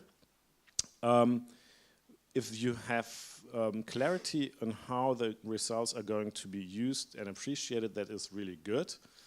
Or to say it the other way around, if you don't, think about it whether it's worth it during the event. You know, because it's like really difficult to not know what to do with the results. This is just frustrating for everyone. So in the Berlin case, for example, we could tell people these results will not be used by policymakers. And that's a clear mandate. That's of course much more frustrating than if you say the chancellor will come and pick it up and, you know, implement. But still, it was fine for people to work on that because they had a clear mandate and they realized, okay, so this is the deal, that's what we are doing, and it's for something else, but not for the policymakers. Although we also said, of course, it will infect them in some ways. Secondly, meaningful and concrete follow-up on the recommendations, if you do this with policymakers, is obviously mandatory. So if you turn this into policymakers and you never get a feedback and you have like a handshake and a picture and that's it, and then months later people will start asking, so what happened? How is this going to develop further? And often we did like a second event after half a year to also tie those policymakers in and say like, okay, so what did you do? I mean, that doesn't mean like that they have to implement this all, but it means like to be like open about it and transparent why something worked or didn't work. The quality instead of the quantity of recommendations. So it's not about like having as many recommendations as possible. Sometimes you have the feeling, okay, so I have 10 groups and 200 recommendations, and this is totally overwhelming. It's more about the quality of the outcomes in general, more deliberation time, and a co-creative process was also mentioned as like a general rule of a good practice for the outcomes. Logistics and organization, that's the last one. The reimbursement and appropriate catering is crucial, and I think the catering actually, in my perspective, has the bigger value there than the reimbursement. And it's not just because I like food, but it's really just like because I really experienced like situations where people get angry because the food wasn't right, or it was less food, or there was a waste of food. That's also like the opposite, like too much food, too expensive. That's also, people don't appreciate that. Clear responsibilities and tasks need to be decided upon early on. So obviously this is like really poisonous for the whole process if the project team needs to clarify roles and responsibilities during the process. That's kind of like in logistics and organizations, that's kind of like really not what you want to have. A really nice recommendation or idea was also to conduct research on future processes in nature.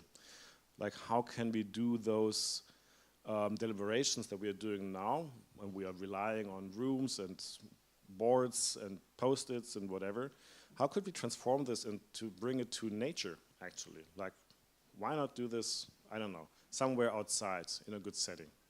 And to be creative on how to do that and how it could be done. I did it once, but then it was actually with boards and post-its and so on, just outside. So I don't know whether that was like the innovation in itself. Choose the venue wisely. It's really a major point whether it works well or not. Consider whether hybrid is an option for the event or not. Visit the venue before. Sounds trivial, but it's really important. And prepare for accessibility. Not only like wheelchairs and all those things that usually the organizations or the architects of the house are thinking about anyway, but what we just said earlier, childcare, whatever else might come up there. So those were the summaries of all these people here that you see. And let's see whether I forgot something or anything else. These are the improvements. These are the recommendations. Otherwise, I would have gone through every card. Then, actually, I would have needed more than the 45 minutes. So I summarized, actually, the recommendations that you summarized together out of the obstacles and the other part.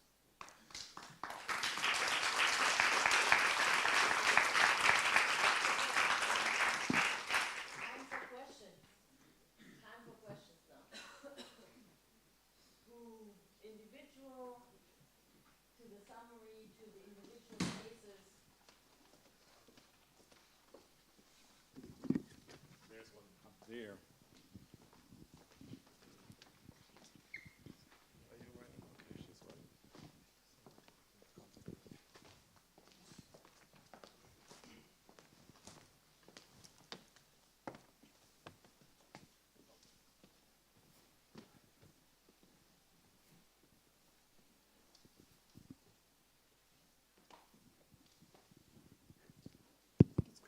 Thank you very much for a fantastic presentation from all of you. I feel the urge to ask so many questions. Maybe it's because I live so far north outside of the EU. That's a possibility. I have two questions. We live in a difficult political time, and there is a constant expression of dissatisfaction with the political system. There's always a discussion that springs up almost everywhere about the dissatisfaction and contempt for politicians and decision makers. Was this a theme? Was this ever discussed among all these people? Did they express the dissatisfaction and real contempt for decision makers? This is the one. And the second one, what kind of expectations have you now been able to engender in all these people who have participated? I mean, you have really tough going in the front of you to fulfill, but are expectations expressed very concretely from any of these groups? Thank you. I don't know who you want to answer, because anyone could answer. I can just say something for the Berlin case. From my perspective, to the first question, I've heard a lot of criticism on politics, and I've heard a lot of questions, but during the 2 days, I also heard a lot of like, well, I can see that this is not as easy as I thought it could be. So actually, I thought it had two things, and Eileen and Judith just showed this for her with those bubbles. One was like people were surprised that to discuss something like climate stuff works without conflict. So that we actually can work together without conflict, without fights, just like, you know, we work on different dimensions, and I don't like your dimension that you just put up there, but it's okay because mine is next to it, and whatever, let's discuss what makes more sense, or something like that. That was one part, so people really enjoyed doing this, and they felt like, if I look to the media, and you know, they didn't do media bashing either, but they said, if I read the newspaper, if I turn on the TV, it feels like the conflict is much bigger as I experience it here in the room. And that, I think, was a fantastic result for that. And on the other parts, they did say, actually, okay, so now we have so cool recommendations, and why don't they just start taking those speed limits? I mean, in Germany, it's the big thing. It would be so easy. Why don't you just do it? But this was kind of like the most that I've heard as criticism. And I didn't hear any, I don't know, like disrespect or something like that. I don't know whether you want to add. I would also, I was in the Berlin case as well, and there was clearly a spectrum of opinions. It was not a bubble, people. So you could really see, I mean, I was also in Poland, they also saw it, the spectrum of people, but there it was the language I also heard and understood it, so it was a bit different. There were people who were expressing in small groups or bilaterally that, haha, this is here a group that is interested in climate issues and so on. And then they were a bit provocative, acting or posing questions. And then we took that seriously. And there was one guy kind of arguing with chicken meat has less CO2 footprint than salad. So that was very counterintuitive. So, but we took that on. Is that plausible? And what is here measured? It was in a small group, so kind of then spontaneous in this World Cafe, small group discussion. Somebody came in and then looked up from some other sources of knowledge. And later he told me, I found this really positive how you reacted, that he was taken seriously. I mean, it was then a bit clear that he wanted to provoke because he felt in a group of climate lovers or so. So he was provoking a bit with another hypothesis, but he was very satisfied that this was taken seriously. So that's, for me, spoke for this way of deliberation that there is, that does something with people. And what was your second question? Expectations for the future by these people you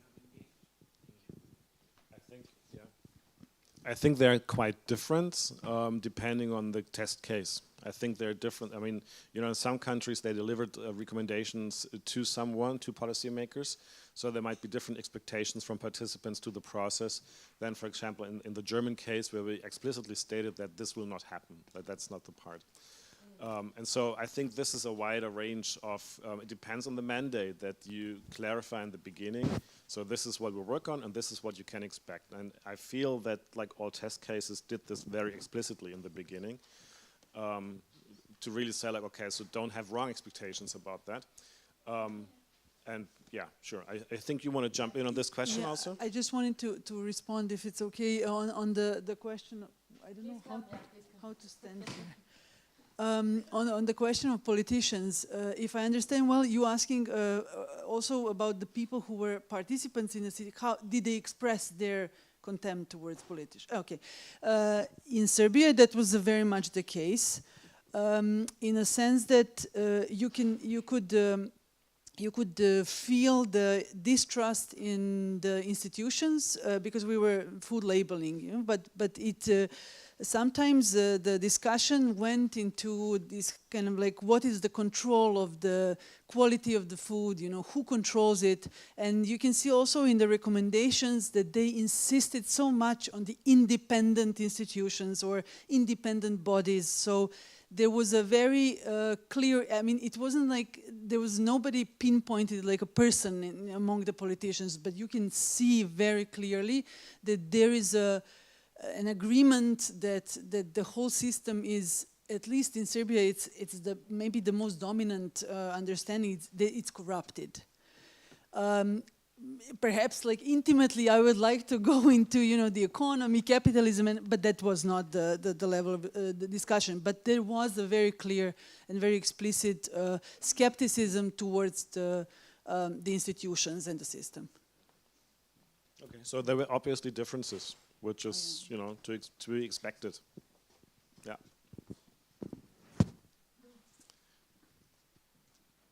Good afternoon once again. Thank you for the presentation. It's really very inspiring. I was going, let's say, like featuring all the slides and the explanation. And one thing that was that catches a little bit of my attention, which I would like to reflect a little bit with you, is on the point of recruitment, which actually came out with also other previous presentations, etc. I was wondering if have you noticed through the work, or especially during the process of the recruitment, whether essentially the people who ended up benefiting on participating on these assemblies, so those who were being recruited, were not somehow a reflection of the, allow me to use this expression, of the usual suspect because of the criteria that we were there. Because, for example, I was seeing in the previous presentation that one of the criteria, for example, were education, some sort of formal training or something, which means already sort of, you know, laying down what kind of people who are we bringing in the room. And because I truly believe, again, as you might have already understood from my, let's say, reflection also yesterday, I think in this kind of dynamic, it's also, we also need to bring the voices of those actually who are somehow impacted by different issues that you were discussing there, and also trying to look into the room in here, for example. We don't have those people here, so and that's it's already a sign of something. So I was wondering what you took as a lesson from that, and what can be done to kind of avoid that in the future. And my last question is, my second question is, and last one is, from what came out as you know, as the discussion, the different discussions within these groups, were there some understanding of the need to more, let's say, comprehensive or intersectional discussion that doesn't necessarily focus only on, I mean, how can I put this? Like, were there some understanding of the intersectionality of the issues that we are facing here across Europe, in a way of basically linking for the question that I did yesterday on what happened also on the other side of the planet again, because I find most of the discussion of the presentation you did here that are quite linked in a certain extent, and how that came out from the participant, if that came out. Mm-hmm. Okay. I can start, and whoever wants to join in. I mean, it's not just me answering this. So for the recruitment, we had a really super interesting discussion about this yesterday. We had several different recruitment methods. One was random selection. So, you know, with the mathematical idea that every element has the same chance to be selected. That's, of course, just mathematics, because in reality, that looks a little bit different. There's a bias in that. We also had a snowball system. So people recommend people, recommend people, recommend people, which is also an interesting system. It's just quite different. And we had a mix of a random selection and you know, selecting different samples within this random selection. And this is also why you saw, I think at least, the slide with, for example, education as an indicator, not like to exclude, but to include. Or to have regional areas, not to exclude, but to include. So it was like specifically looked for, okay, so do we have like just one educational experience within the group? Because we want this to be like representative to the, general population. So we need all kinds of different educational backgrounds and other backgrounds. So that was kind of like the really the attempt to do that. Again, I can just speak for Berlin. In Berlin, it's quite easy to expect a bubble of people who are, really engaged in those discussions anyway. And you end up with, like, a super fancy recommendation set that is already like ready to go. That was not the case. The case was that people were really diversified, that they came from rural areas and from the city, that they were like really conservative and without looking at the voting behavior in these cases, I'm pretty sure we had all kinds of voters within this group actually from those discussions. And you can also see this with the recommendations because they were not like streamlined. I mean, they were like really different ones. The point was more like, okay, so your recommendation and my recommendation are kind of like not really fitting together, but I understand why you put this up there. And that's kind of like the interesting part, I think. But maybe also other people can add to the selection process, if you like.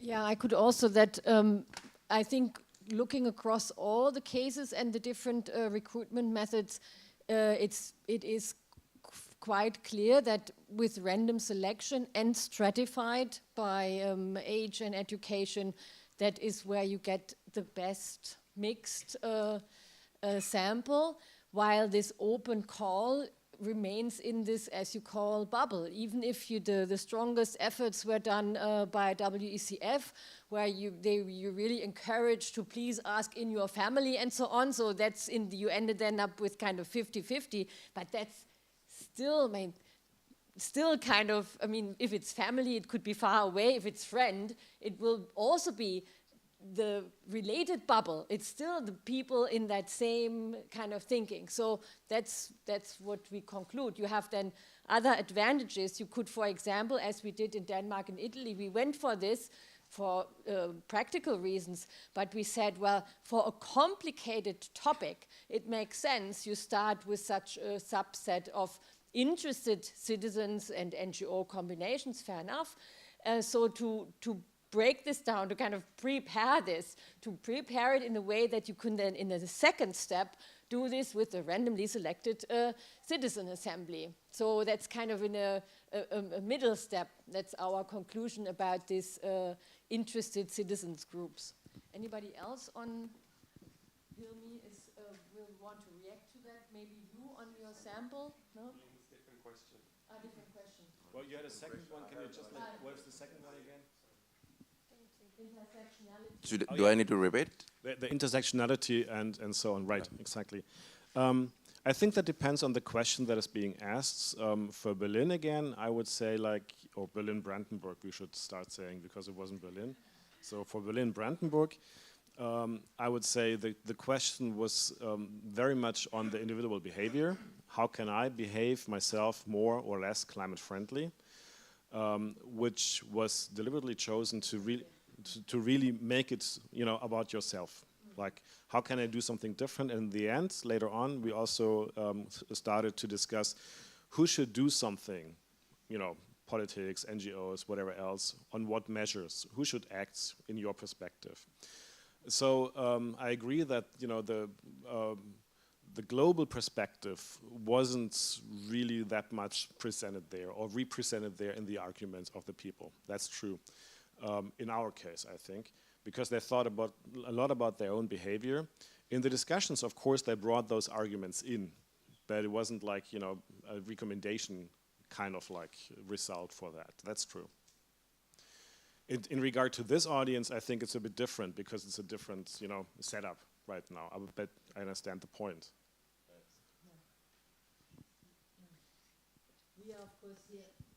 We are, of course, here per definition in group. We are the research group plus interested people.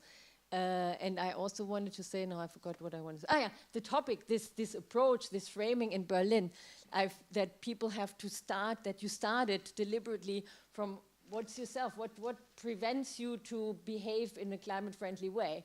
That I found super good because I had heard about other citizen panels, Camille, that I would like to reflect with you, that it often ends that the citizen assemblies give recommendations to policymakers. And exactly this point, what can I myself do about it, then falls short or so. Maybe you would come in with that. But there was also Hilmi with another question. We can save the time here. I can come to you with the mic. You want to do something? Yeah. Hey, thank you very much for this wonderful presentation. It's really good to know what's been discussed in the national level, local level, people joining. My question will be slightly different and maybe to participants in this room. And I might probably changing the subject a little bit, but I'm really curious for those who joined these discussions, what were their experience? And we talk about all the recruitment, the topics and so on, but my question is more to you. Maybe I'm putting you on a spotlight, but if you want to join, what was your experience being in these discussions? And I'm really curious to know how this process worked for you, how it worked for you. So how it worked for all of us? Yeah, I mean, all of you, I mean, we heard the presentation, but the people actually, I see people here that actually joined these discussions, and what were their experience, to be honest? I just want to hear. I think it's a super good, part for the next part, because Steve just said we need to close because there's lunch, but Dialogic is doing this capacity building part within the project. And my idea was that what we started yesterday, if you would like to continue that in an online format, I think this question would be specifically really relevant to have like an open discussion with each other on all those issues. Like, how did we relate to this process? How can we further develop stuff like what we did yesterday? So I would invite everybody who was yesterday there and who wasn't there to join into those online settings that I would set up like, after the summer break, and discuss with you the agenda and work together on that. Maybe that would be like, the way to answer this question, because I think it's a really long discussion. Would you like have something like that, or is it like not so much? Okay, Hilmi and me will meet, and Anke joins us. Yeah, great. We are already a group. Great, perfect. Okay, so who closes? Okay, I opened. No, you opened. You opened. You close. From us, it's great that, again, that we all had you here. The workshop was great. I think this speed dating kind of presentations did not do just, but you all others who were not there as observers also got an insight, hopefully, and that's what we wanted to achieve, and also an insight in these lessons learned, and this will continue also in our reports and so on, and further products. Okay, thanks very much.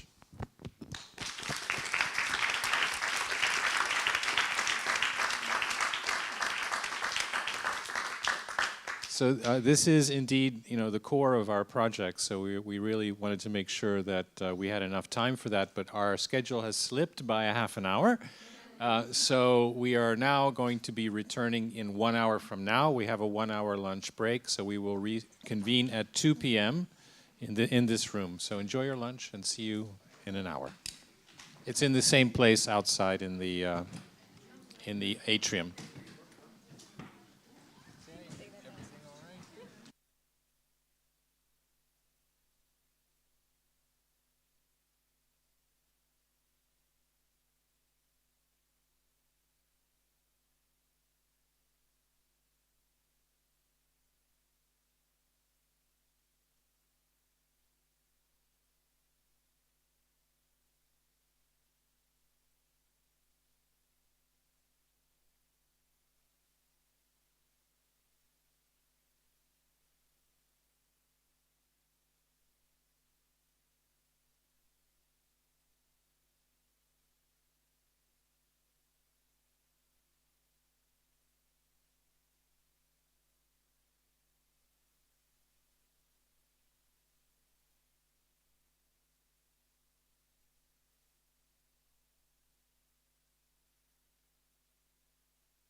we keep it on the side and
start and say we swap. Is it okay for you?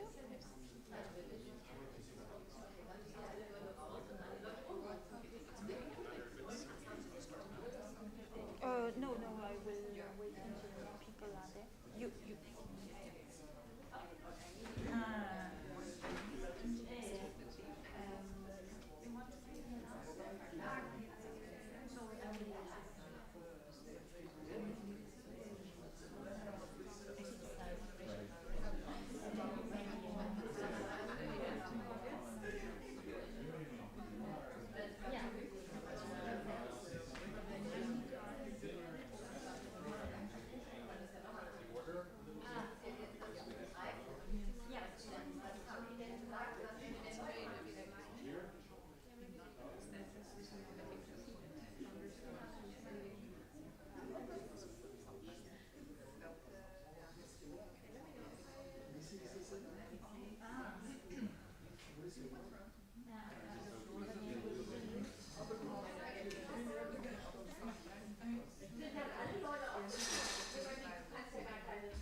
Okay, so I hope everybody had a nice lunch, and now we're going to get started. A couple of small changes to the schedule.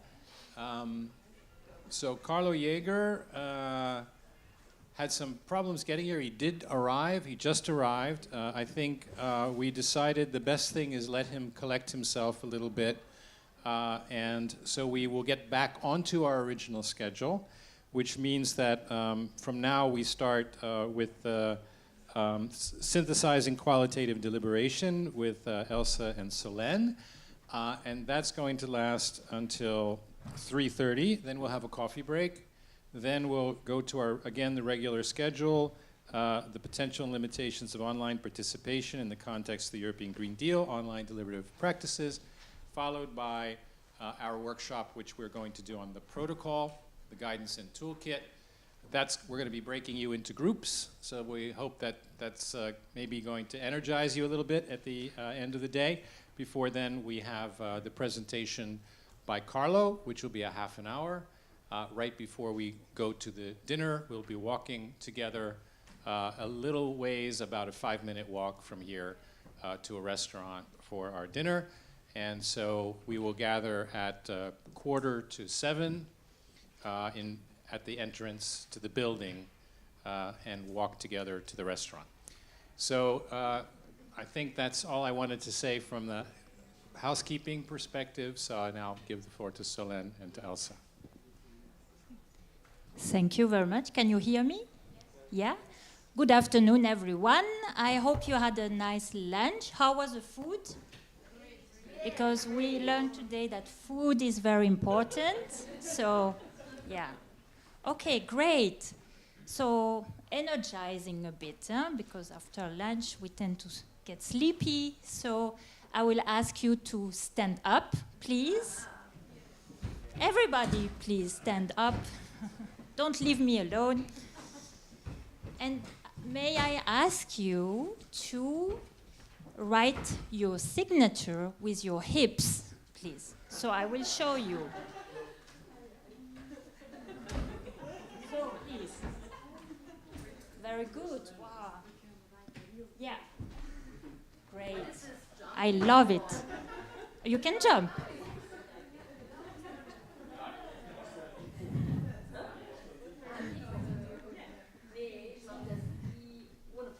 Anke, you're doing great.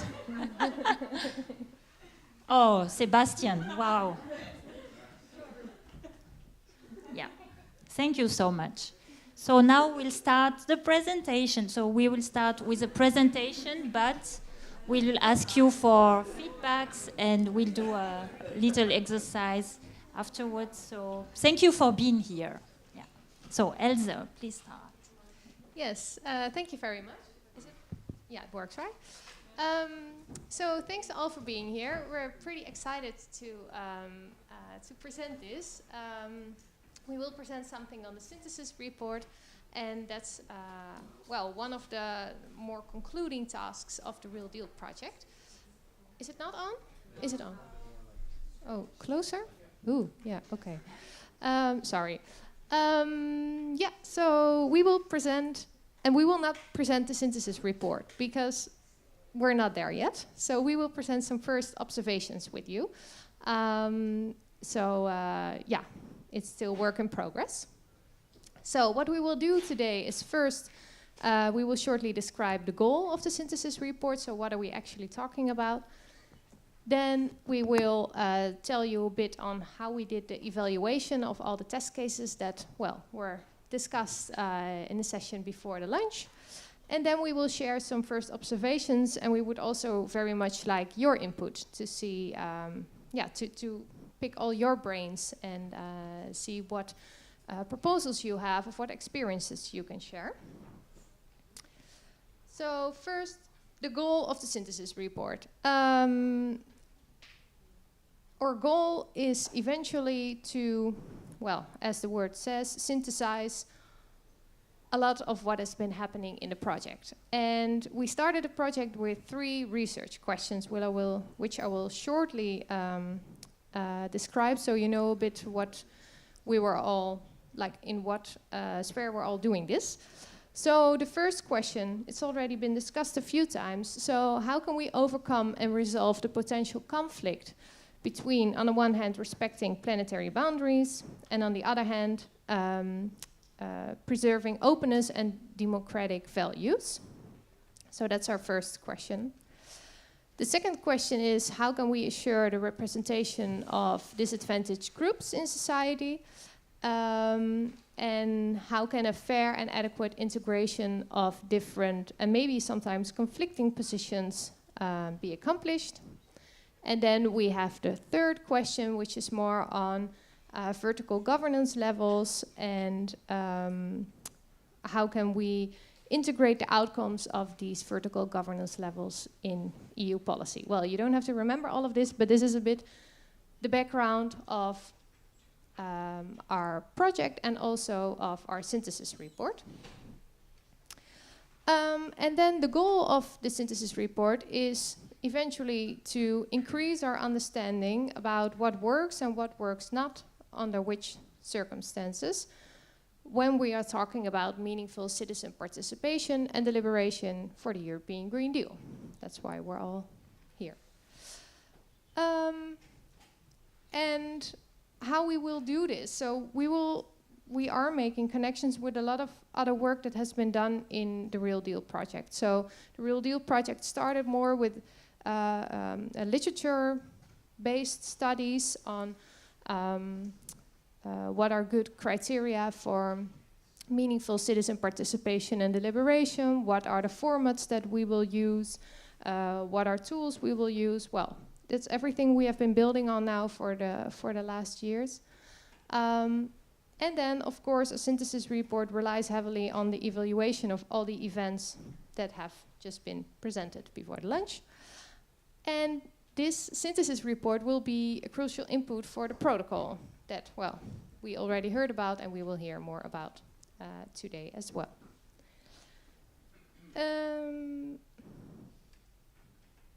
I thought there was one more. No, there's not. Okay. And yeah, so as I said, it relies heavily on our evaluation strategy. So I will explain a little bit on what we mean with that and how we designed that. So we, on the one hand, yeah, we called it templates. It's not a beautiful word, but okay. We asked questions to the organizers of all these different events. We asked them questions before they organized the events, like, okay, what decisions did you make? Why did you make those decisions? How did you recruit participants? Why did you choose for this topic? Well, all those kind of questions. And then after the events have happened, we had interviews with all the, well, with many people here in the room, actually. To ask you, okay, how did it go? What went well? What did not go well? What are the lessons learned for you and therefore also for us? But besides that, of course, we also wanted to get feedback from the participants of all these events. What did they think about this? How was it to participate in a citizen assembly or in a roundtable? What did they get out of it? And how did they understand everything? Did they think it was a good way for them to share their opinion? So we asked them some questions in a questionnaire before the event. We asked them some questions directly after the event, and for some events we also managed to ask them some questions 2 months later that were more directed into, okay, what did you remember now after 2 months? What sticks with you, and would you recommend others to participate in an event like this as well? And for some events, we were also lucky to have some observations from people who went there not as an organizer, not as a participant, but really to observe and who could share other kind of information with us. Yeah, so this is basically the way we try to evaluate all these events. And well, the events, it was already mentioned before. We had various formats that we evaluate, and also the last one, what also Ortwin mentioned this morning, is that there is not one format which will fit all purposes, all requirements, so therefore we will also look at the combination of formats and how does that work in practice? What are the do's and the don'ts, so to say? But okay, then in order to evaluate, we need to know what we will look at, what we will evaluate for. So we had to develop criteria for evaluation.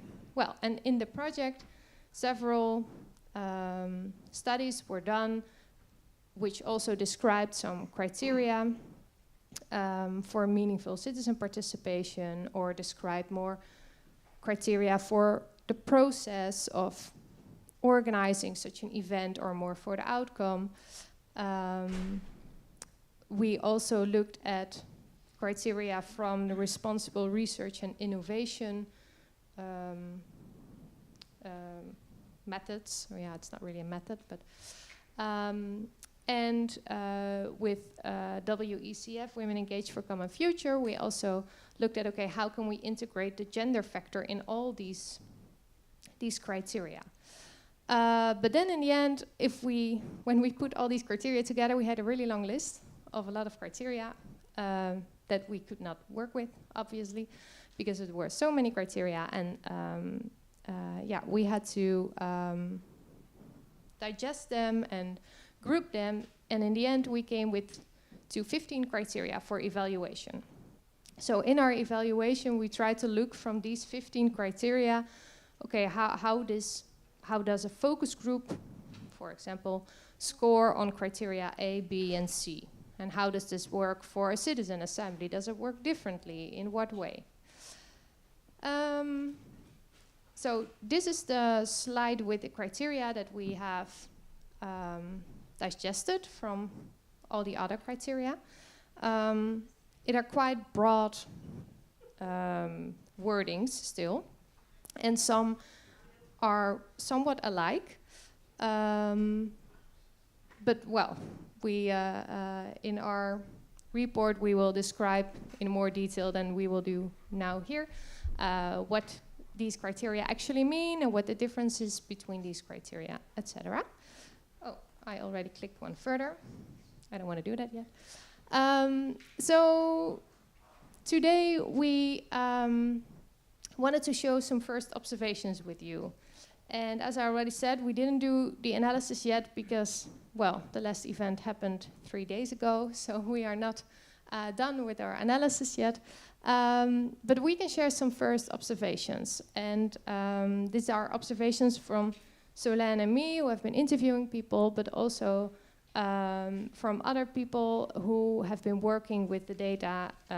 From Margarida, I don't know where she is at the moment, but yeah, there. Thanks. So yeah, we have just gathered some first observations, and we want to show these with you, and then especially for these 6 criteria. Not because these are the most important ones or something, but because we now have the most to say about these 6 criteria. So we will go into them later. And maybe I should first ask if anybody has an important question about what I just said, and otherwise I will go further to the more interesting part of the observations. No? Okay, perfect. Okay, so then some first observations. Here I don't know, I hope you can read it. Maybe it's a bit small. We first want to share some general observations we have with you, and then we will, for these 6 criteria we just highlighted, we will get into a little bit more detail. I have to stand here because I cannot read it. Oh, here. Sorry. Okay, so some first observations that we have is that we saw that in a lot of the events that were organized, to reach inclusion or work on equity, it really requires a lot of effort, a lot of time, and a lot of resources.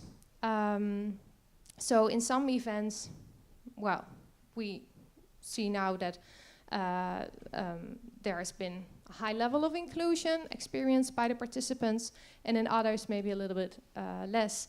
And we also saw that in some cases it also depends on what the participants, how they worked with it themselves. So in some cases some participants said, well, I actually needed childcare. It's been brought up a few times today as well.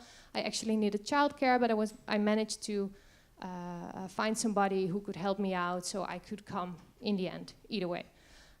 So sometimes this also depends not only on the efforts of the organizers, but participants stepped in themselves to allow an event to be more inclusive in that way. We also saw for online participation that this could help, on the one hand, maybe in making an event more inclusive as more people have the opportunity to join, but on the other hand, of course, we don't know if people are also excluded because they don't have access to internet or do not feel comfortable to join an event online. We saw that in some cases specifically that participants experienced a high level of empowerment, especially in some cases more younger generations or women really indicated in the questionnaires that they felt empowered by participating in the event, and that gave them a strong feeling of participating. Yeah, the level of knowledge is always a central question, like for organizers also, how much knowledge or what kind of knowledge actually do participants have? What do they bring? How does this all align with each other? But participants, they seem to be happy, or they seem to be comfortable. Sometimes they expressed in the questionnaires like, okay, I didn't have a lot of knowledge on topic X before, but it didn't really matter. I was okay, I could join in the conversations, so they still, well, in general, seem to be comfortable with that. And, well, this has also been mentioned a few times today as well, that although we strive for including structurally excluded groups, we see that in a lot of events this was really difficult to really achieve. A lot of efforts were made, but I think a lot of organizers told us, like, okay, we tried really hard to get structurally excluded groups present, but it was, yeah, still very difficult to really do that. Then for more general observations, we asked participants, like, okay, did you feel that you could share whatever you wanted to share, and did you feel that others could also share what they wanted to share in an equal way? And we got really positive results on that. So, yeah, in general, participants said that all options, ideas and perspectives were equally valued, not only by themselves, but also by others. Then regarding the closure, we saw that in a lot of, well, not a lot of, that in some events the goal was not necessarily to reach consensus, but to find a common understanding and to broaden the perspective of participants. Then participants experienced in general that there was an open and fair dialogue, and they did not feel, although like the topic of climate change can sometimes be very emotional or can be very touching, they felt like they could really speak about the issue, and it was not over dramatized or yeah, they were comfortable with speaking about the issue. And then in the beginning, we asked all participants, what do you think your role is in this event you're participating in? And we saw that a lot of people mentioned, my role is to share my knowledge or to share my ideas, and not necessarily that they said, okay, my role is to partake in dialogue or to listen to others.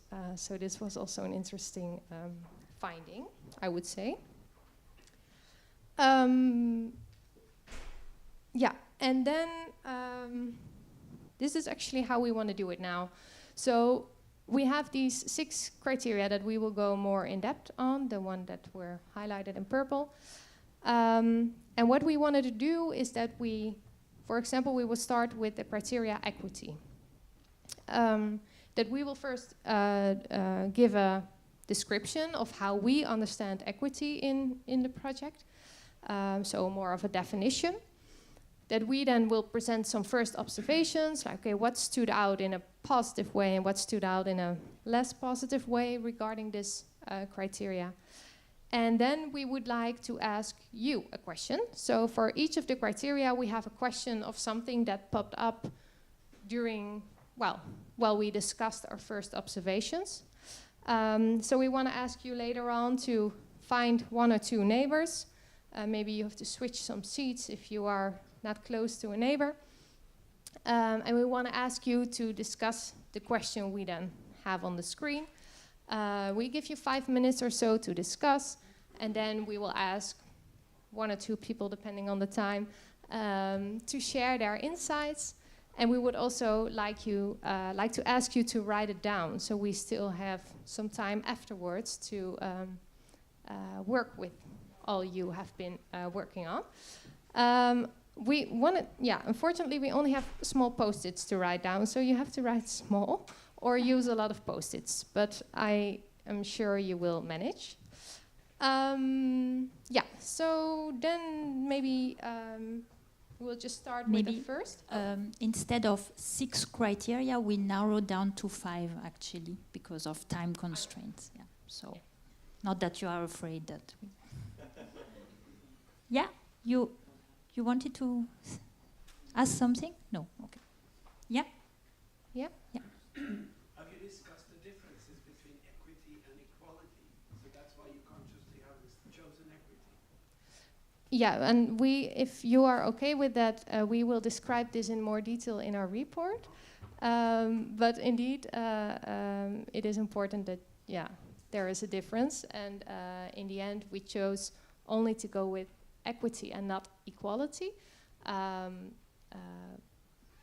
But I don't know the reasons from my head, but I can inform you more on that later if you want to. And then I will now share how we understand equity, at least. Equity. Yeah, so so how we understand these principles is also based on the results from from earlier on in the project. So here we say that equity can be understood as a principle according to which each individual or group of people is given the same resources or opportunities. However, each person has different circumstances, and therefore the exact resources and opportunities needed to reach an equal outcome differ for each person or group of people. Should be there.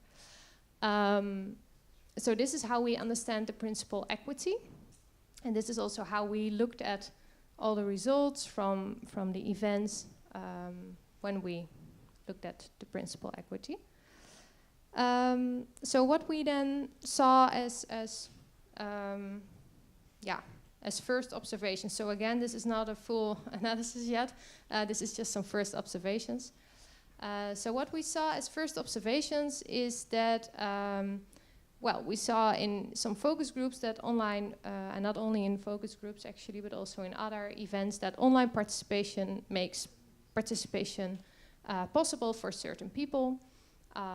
So in that sense, this can be a way in which the equity principle is supported in that sense.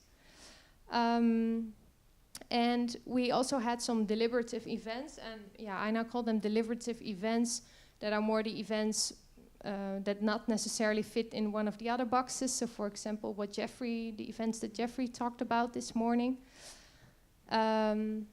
So in these deliberative events, there was quite some space to adapt to people's needs. So for example, at some events there was an accessibility coordinator, so somebody who was really there that participants could approach the accessibility coordinator like, okay, there was, for example, one person who lost their voice, so they could say to the accessibility coordinator, I really need somebody with me to help me participate in dialogue.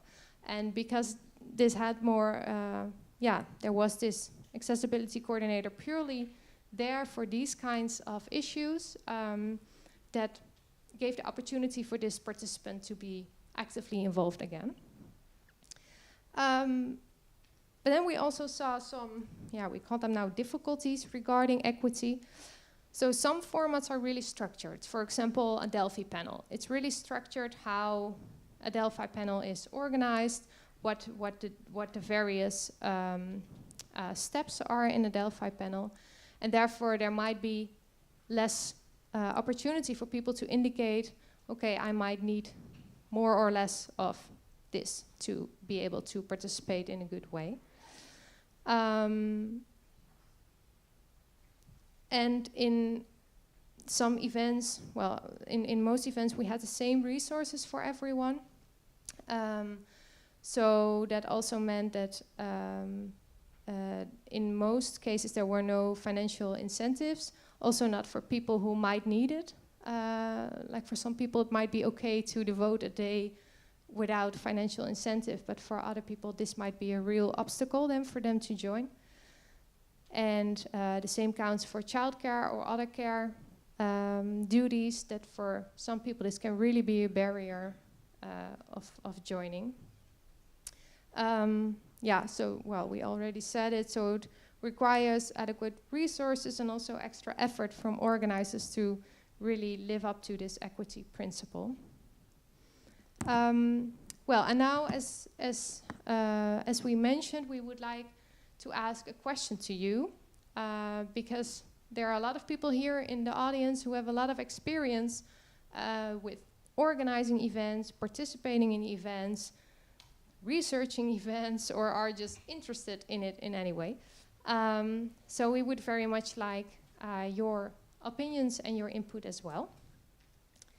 So it are broad questions that do not have like one specific answer, but we just want to get more input from you so we can also work with this in the protocol that this report will be input to. So the question we want to ask you is, how can we prepare and facilitate an event, or not necessarily we, but anybody, that integrates different needs and wishes of participants? So maybe you have just one example of something that can be done, or maybe you have a whole worked out idea, I don't know. It can be anything. But if you could please find one or two neighbors and discuss this question, then we will also hand out some Post-its and some pens if you do not have any. And please write it down, because after this we will ask some of you to share it, but we are with too many people to ask everyone to share it. So if you can then write it down, we can still work with it afterwards, hopefully. So if everybody can find a neighbor.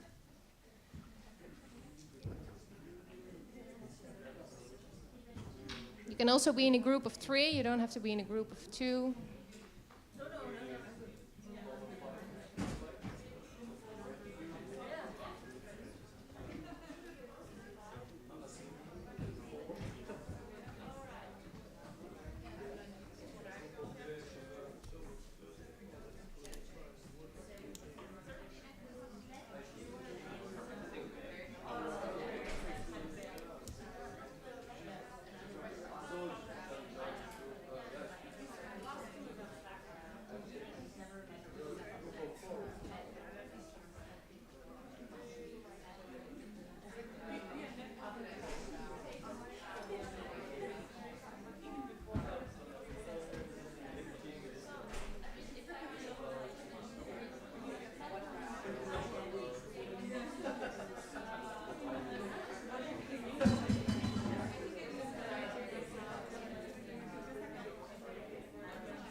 3.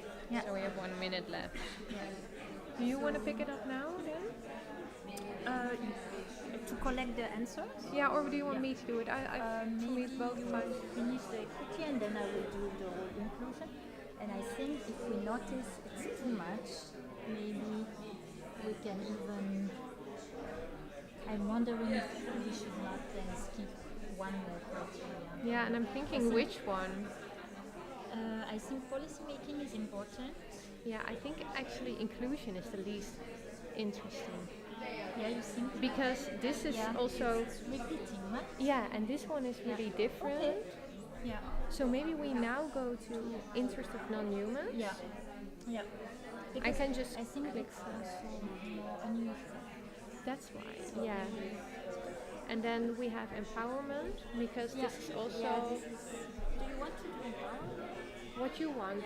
I will do either non-women and I will close with the policy and we can do empowerment. Yeah. And then we leave out inclusion. Yeah. Yeah. Yeah, because I this think is the question we have. We will repeat. Yeah, and this is the question we have. Yeah. So Okay. Perfect. yeah. Yeah. Okay, then I will just click. Perfect.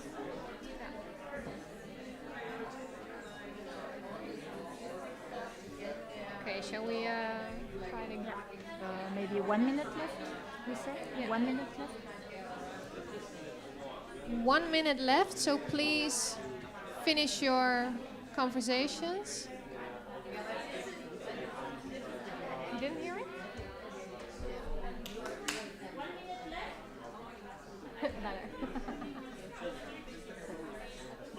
I think maybe I should do a sport coach or something. You know, when I was a child, I was very shy. Yeah? And my daughter is like me. Well, she will learn it as well. I'm trying to. I take her a lot of theater. Ah, Yeah, so that's that. But in private, she's very, outgoing. Outgoing, but at school, she's like me.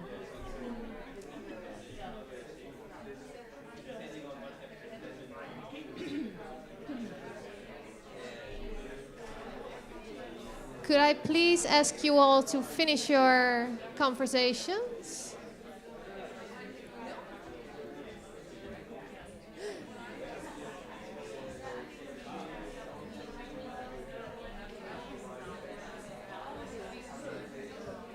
Can you please round up? Yeah. Yeah. Okay. Yeah. We have a lot of Okay, everybody. Thank you very much for these lively discussions.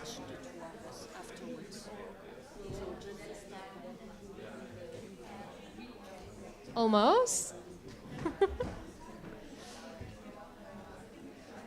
Okay, thank you very much for discussing and for stopping the discussions now. Thank you. Yes. Okay. Well, I hope you wrote some things down, and I hope we will be able to read what you wrote down later on.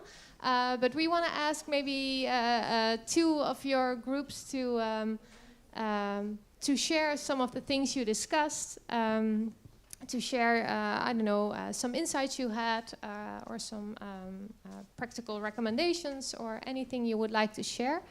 So we have two people here helping out with the mic. So is there anybody who would like to share something regarding this question? Oh, there's one up there with Hilmi. You were very eager, yeah. Thank you.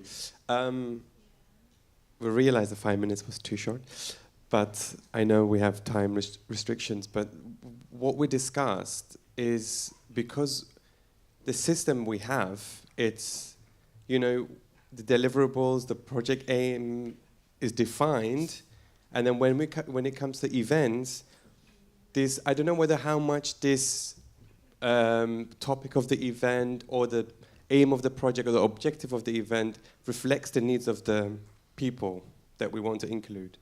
So we said that this system should change in the first place, that we need to first go to bottom to learn the needs and to design the project according to that could actually reflect the needs of the citizens that we want them to involve in this event, one way. And the second is that to define your objectives clearly so you know whom to reach out, how to reach out, by who, and whom you would like to collaborate with, that actually you can involve those people in these events. And when you do the events, to include not only, because we talked about having a professional facilitator, it can sometimes be intriguing for people that actually feeling, I don't know, encouraged enough to participate in the discussion. So it's always good to involve different level of facilitators from the communities that we want them to involve in these discussions. So create a safe space in a way. And of course, when it comes to, you know, their needs for the event, it could be also done through the registration forms to identify what their needs during the event, let it catering, let it accessibility, and so on and so forth. So this was the discussions we had. Thank you, yeah. So also what you were referring to in the beginning, not only in the design of the events, but also in design of projects like The Real Deal and everything. Yeah, thank you.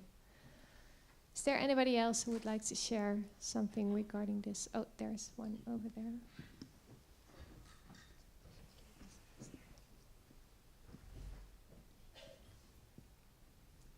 Yeah, one of ours was the same, asking people in advance what they need. I think that's key. Interpretation is another one. We can't assume everybody's comfortable with English.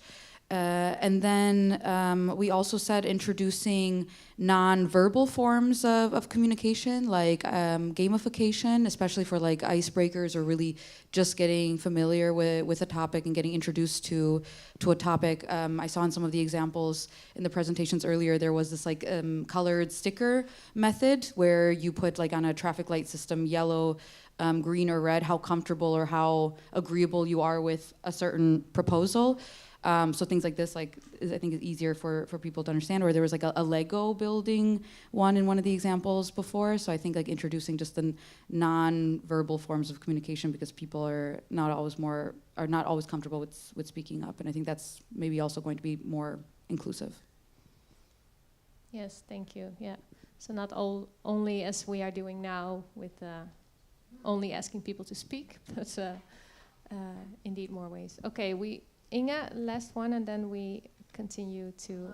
Oh, sorry. We have few thoughts, also connected to the previous one. Ask as early as possible about the special needs, because it's also connected to the budget. So you need to know that really early. For sure, diversity of educational formats and deliberation methods, because some of them prefer to hear, some of them prefer to listen or to see, and also from my perspective, I mean, understanding the limitation of organizer. I mean, we are working with the concrete budget, so I think a good idea is to make also a space for crowdsourcing. So, for example, crowdsourcing between participants. Maybe some of the needs can be covered by other participants. For example, lifts to the place or some technical help. So I think it's really nice to have also this space of crowdsourcing. Thanks. Thank you. Okay, thanks a lot. I'm sure many more of you will have interesting ideas or examples, which we will all read from your postcards. So hopefully you were able to write them down. And then we would now like to go to the next one, and I'm skipping a few slides, or I'm not, apparently.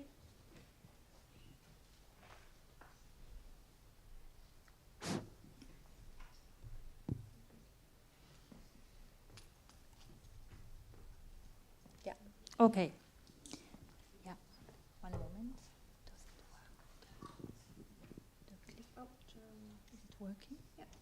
Ah, okay. Perfect. Okay. Thank you very much for your contributions.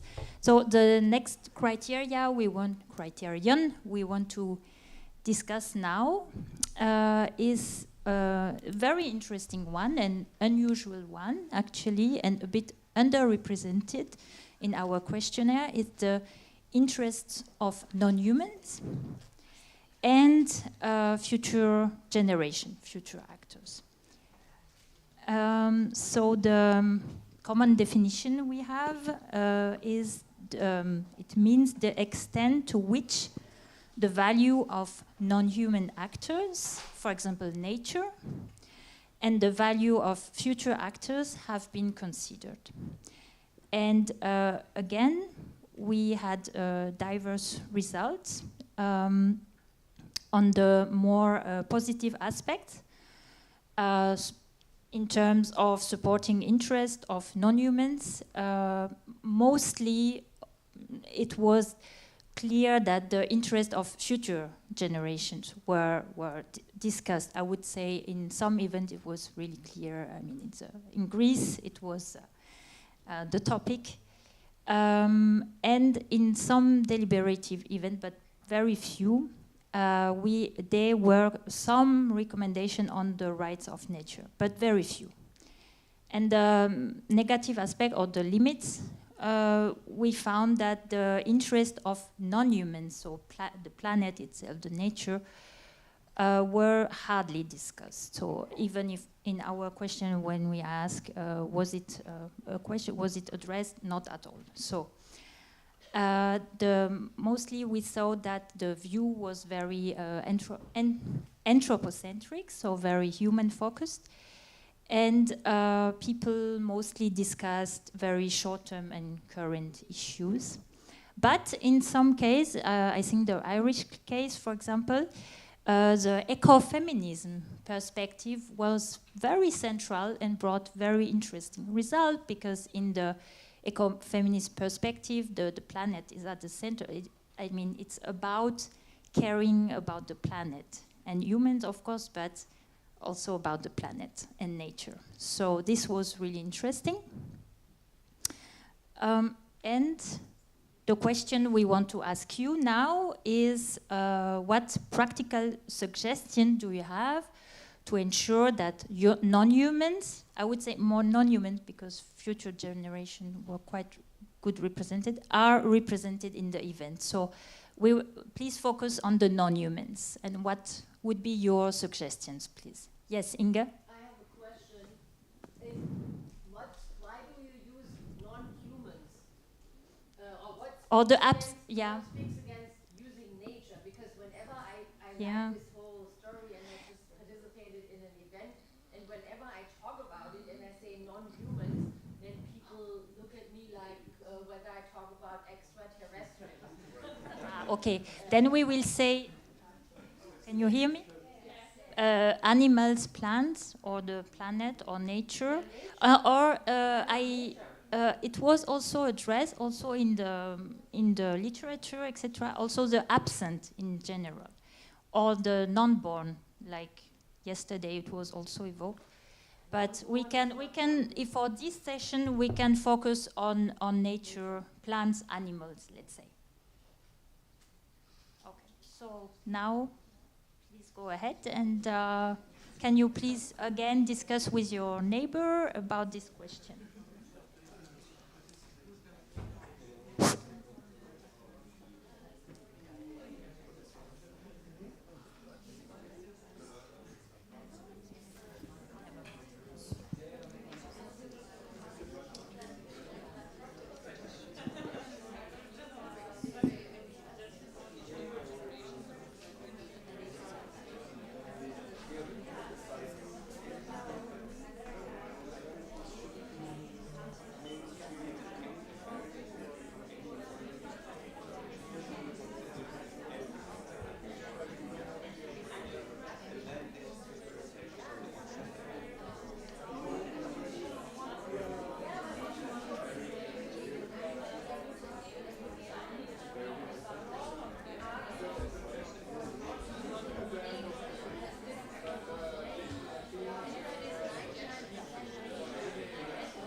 Okay, so I would say 2 more minutes, and then we'll collect the results.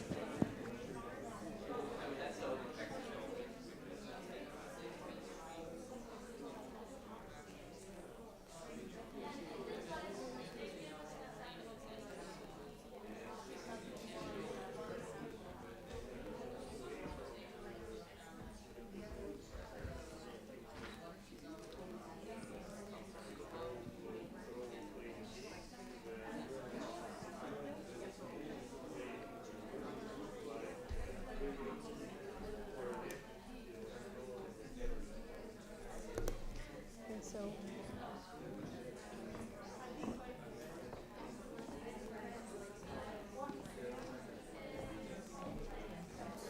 More than enough. but we need like kind of 15 minutes per criteria. I Yeah. think. Did you ask him if he wants to join other Yeah, groups? yeah. He said he would write something down. So I explained. Yeah, no, then it's fine. I was afraid to hear what I said. Okay, I think we can round it up, right? Okay, so I hope you have interesting results. So, do you have practical suggestions? Who want to start? Yes, please. Thank you. So we had an interesting discussion, and it relates to representation of nature. There is a theory according to which even when we talk about nature and its representation, we talk about ourselves because we see nature through our own ego. So this is a very challenging question indeed. But nevertheless, what we can do in practical terms is to maybe consult and involve, first of all, indigenous people who are the closest to nature and has the most knowledge about nature, but also in our societies, for example, here in Hungary, there are people who through generations retain some traditional knowledge about nature, about dealing with animals and etc. And their representation would be of high importance. Yeah, thank you very much.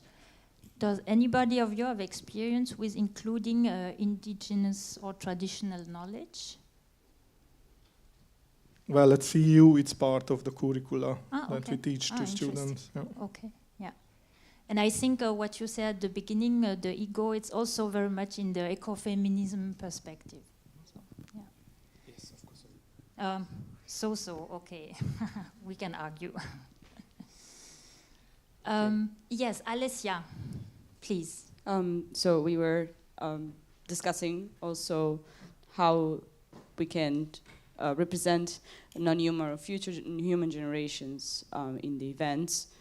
It should be naturally included in the topic, in the agenda of the event. For example, we were suggesting that if we're talking about gender equality or, for example, an event on the economic, we should consider the impact of the non-human, so the environmental impact that whatever we're talking about has, to give an idea that, for example, the economy or decarbonization, that was one of our examples, it has a lot of effects on the social, on the economic, but also on the environment. And so taking into account the topic and also to inform participants who are going to join the event, sending a concept note or agenda, information previously, so that they can be aware that in the event we're going to tackle also these non-human actors that contribute, of course, to the process of everything. Okay. Yeah, thank you. I think it's a very good point to systematically inform people about impact on nature, environment, and to have this really environment perspective represented.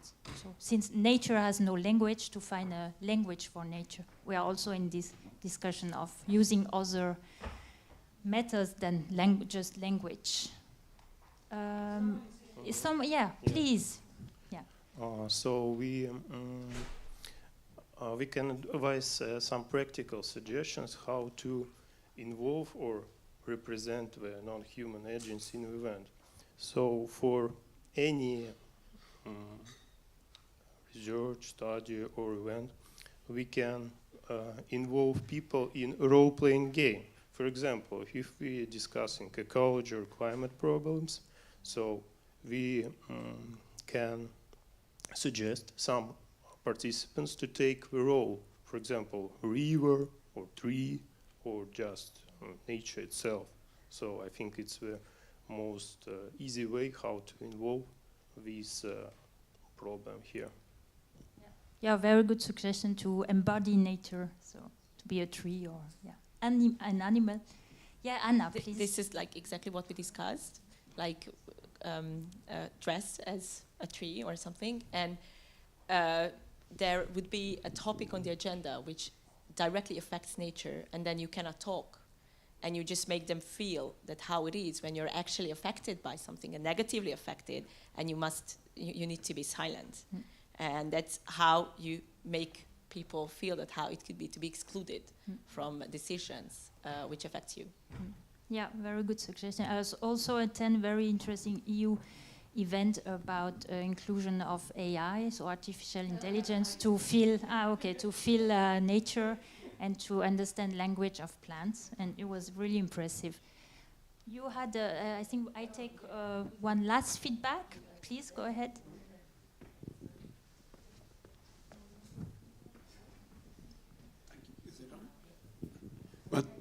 Thank you. I mean, we would support everything which is being said here. But the simplest way is just to make sure that there is a presentation on the environment or nature, and make sure that's part of the workshop or whatever you hold, or invite an NGO that works on environment, and you're sure that environment will come up. In a comment to the non-humans, as Inge said, I very much agree to it, because if you say non-humans, you may easily fall into the trap of discussing AI, which is definitely not nature related. So if you use all living species, you have covered everything which is living, hopefully. Yeah. Very important point, and I would say concluding point. And thank you very much for this small session on non-humans or nature, let's say. Yeah. Okay. So yeah, we'll continue with empowerment. Yeah, and we will also continue this discussion later, but thanks for the input. Okay, so we have two more.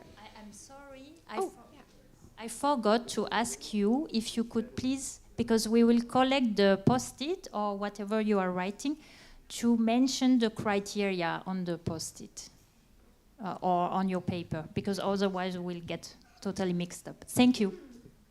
Yes, thanks for that. We have two more criteria we would like to discuss with you and you with us.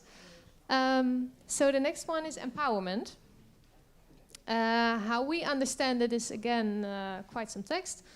Empowerment is about knowing more about a subject and being able to deliberate and exchange ideas about it with others. This is not a good sentence, I'm sorry for that. As is the opportunity to participate in government at all. For citizens that are marginalized in society and who are not often heard, empowerment is considered crucial.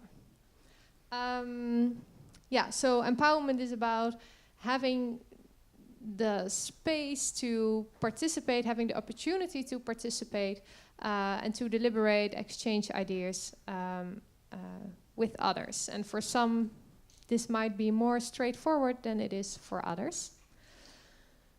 So what we saw in our first observations is that, as we already said before, that for certain groups, especially if there were focus groups more focused on women, for example, that it made them feel more empowered, more secure to share their perspectives, or they felt more safe to do so.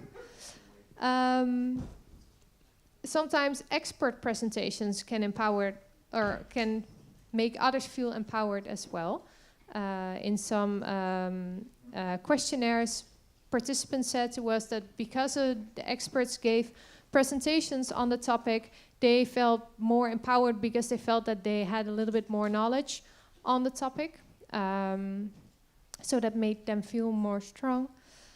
And in group Delphies, a lot of participants in the group Delphies said that they learned a lot from each other and that they learned a lot of different things and were also able to speak about the topic from more different perspectives. On the other hand, some participants explained that they did not feel well enough prepared to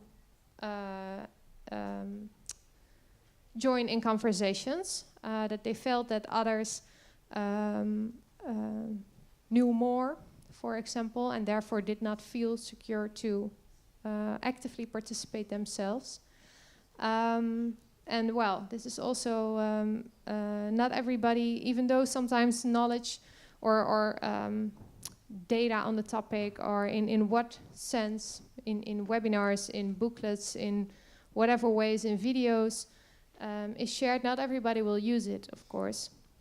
And what I also remembered, I didn't put it here on the slide, is that for some events, some participants said we would have liked to get more expert knowledge here. And that kind of showed that they did not see themselves as experts. While everybody has their own knowledge on a topic, and some people might have also a lot of knowledge based on lived experiences on a topic, but participants themselves did not always see themselves as experts in the sense of having those lived knowledges. So therefore, the question we want to ask you again is how to make a session valuable for everyone involved, regardless of their level of knowledge, but not only level of knowledge, but also the form of knowledge. Because, what I said, some might have a lot of lived experiences, others might have more knowledge they gained from social media, others have knowledge they gained from their studies, whatever. How can you make a session valuable, knowing that everybody has other knowledge on the topic? So again, please, if you could go in the same groups and other groups, whatever you prefer, and share some insights on this. Inga.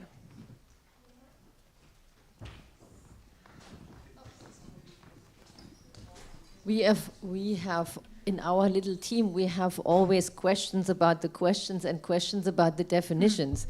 So in this respect here, empowerment, I cannot recall the definition, but it sounded wider. And then you are boiling it down that it's all actually about the feeling, the knowledge you gain. And the knowledge you gain empowers you to express yourself. But you can also have empowerment by being heard. So you start with, I express myself, and then I'm empowered when I'm listened to. So it is a bit... Yeah, I get what you mean. And what we try to share here is that also, maybe I didn't explain myself well, that in certain groups, for example, in focus groups, with only women, the women said, okay, now I feel heard. I feel like I could really express myself here. But indeed, the question we want to ask you is really on the knowledge, because we so as don't... a part of empowerment. As a part, because we cannot ask the world to you, although we would like to. Okay, then I get it.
Yeah.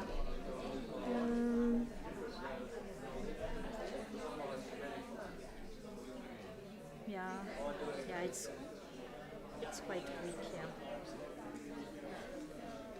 Well, this is not maybe not good. Not effects seem to be higher, but participants experience the effect. Participants are more satisfied or something, you know? Yeah.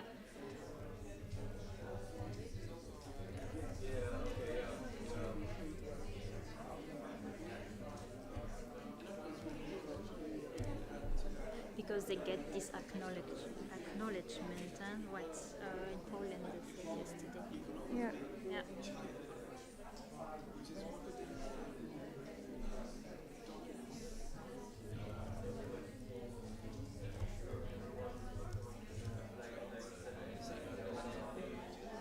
And the definition we had it was from Very clear.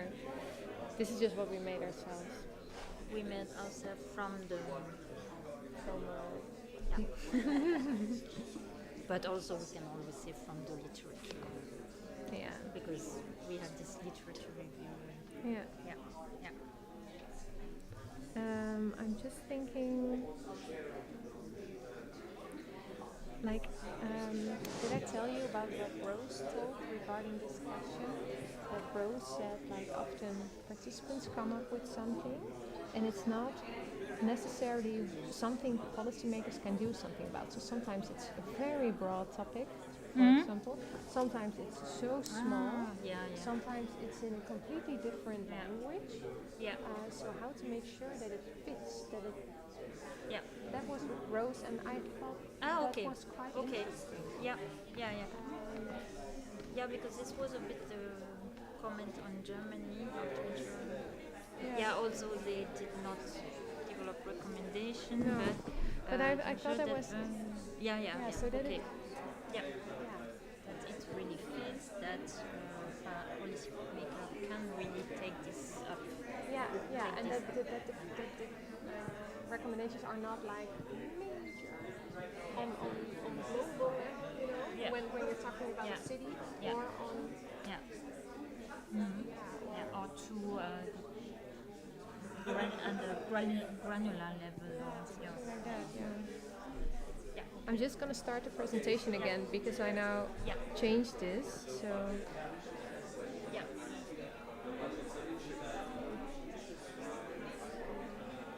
Oh, it does not show, of course.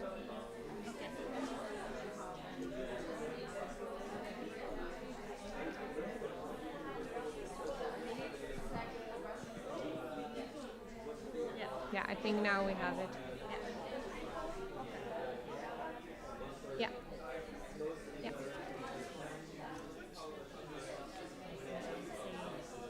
One more minute. Well, do you want to say it? Do I want to? Sure. If you don't mind. Okay, so in 1 minute we'll collect all the results.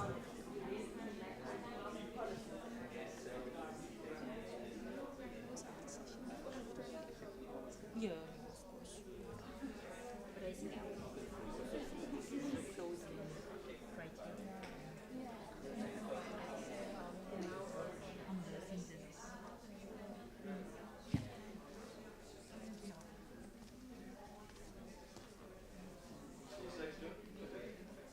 Okay, if everybody can finish off their conversations and the writing.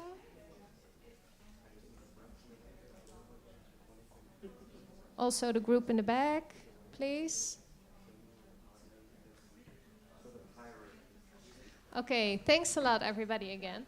And please, if you write down things on the post-it, write empowerment or somewhere on the post-it so we know that you're addressing this this topic. So again, is there anybody who would like to share something? Oh, we have somebody over there. Yeah, a mic is coming. Thank you. I think we had some enough ideas, I think. Most of them have to do with how you structure the teams. First of all, there should be small groups.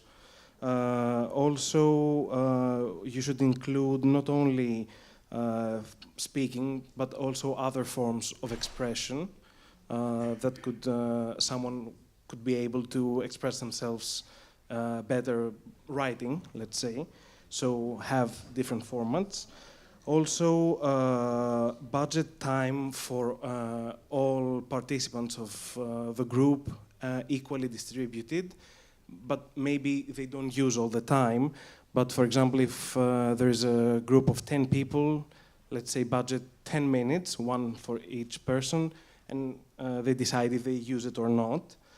And also have time for discussions both between similar people, homogeneous teams by age or by gender, for example, and then also have them talk with the ones they don't, non-similar, the other group. For example, ages of younger and older people, first talking between them and then the younger with the older people. And the final thing, I think was really useful. We talked about bringing things down to the personal level. So taking things from where everyone can identify with the topic. So that would make them be able to speak more. Thank you. Thank you very much. Yeah. Oh, yeah? Please go ahead. Hello, everyone. My name is Felicia Edirin Ajayi. How to make a session valuable for everyone involved, regardless of their level of knowledge. So we had a discussion, and we think that a valuable session for anyone could be subjective. For instance, someone can learn from speaking, talking about whatever it is the topic is about. Yeah, you can learn by even speaking about it, and then some others might just learn by listening. Then for someone like me, I'm kind of shy. Like I was telling them that I'm kind of shy to speak in public. But if I'm given an opportunity to speak, and I do speak, I'll feel a sense of self-worth, right? So that's also another way of feeling valued. Yeah, so that means that session is going to be valuable to me because I was able to speak and express my opinion, Yeah, so that's that. And then we talked about screen of participants' knowledge before the session to understand their level and the form of information to be delivered, so that we'll know what kind of information they prefer, and then you go with that. Yeah, I hope I'm not speaking out of what we already discussed. And the last one was okay, I think I've already talked about that, to share knowledge, not just to share the knowledge, but also to learn. Yeah. Thank you. Thank you very much, and also thank you for sharing a personal story there. Thank you. Yeah. Yeah. Thank you. Thank you. We came up with 3 principles that we think will change Wikipedia's understanding. Principle 1, being heard, seen, and respected. 2, have rights and fulfill them and being able to use them. And 3, have access to information, knowledge, and influence. And you can add to the last one also relevance within the context of the session. Thank you. Thank you very much. Okay, a last one here, and then we go to our last question.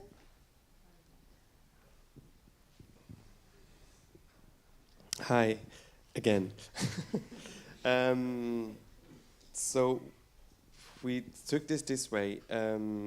so because we need to make this session valuable for everyone, we need to know whom we are inviting to the room, yeah? And based on that, I guess you can conduct your methodology by knowing who's coming and maybe with a bit of what kind of information they would bring or knowledge they're coming in with. And also, when you organize the session, that you will have a house rules, and these house rules should include the safety protocols or what the value of this session, and then to remind the participants that actually they're here to contribute to this, that this is very valuable for this session, so they feel they embrace this as in, okay, they're here to, and their voice will be heard, and this should be reflected on the house rules with the safety and so on and so forth. And we also talked about the creative methods, how actually somehow remove this barrier of traditional way of we asking people to put their input on a paper or take a floor to speak. But with these creative methods, we ask them to create something that they doesn't really have to, take the floor and talk all the time. So these were the inputs that we had, I think. Thank you very much. Okay, over to you, Solène. Okay, thank you very much.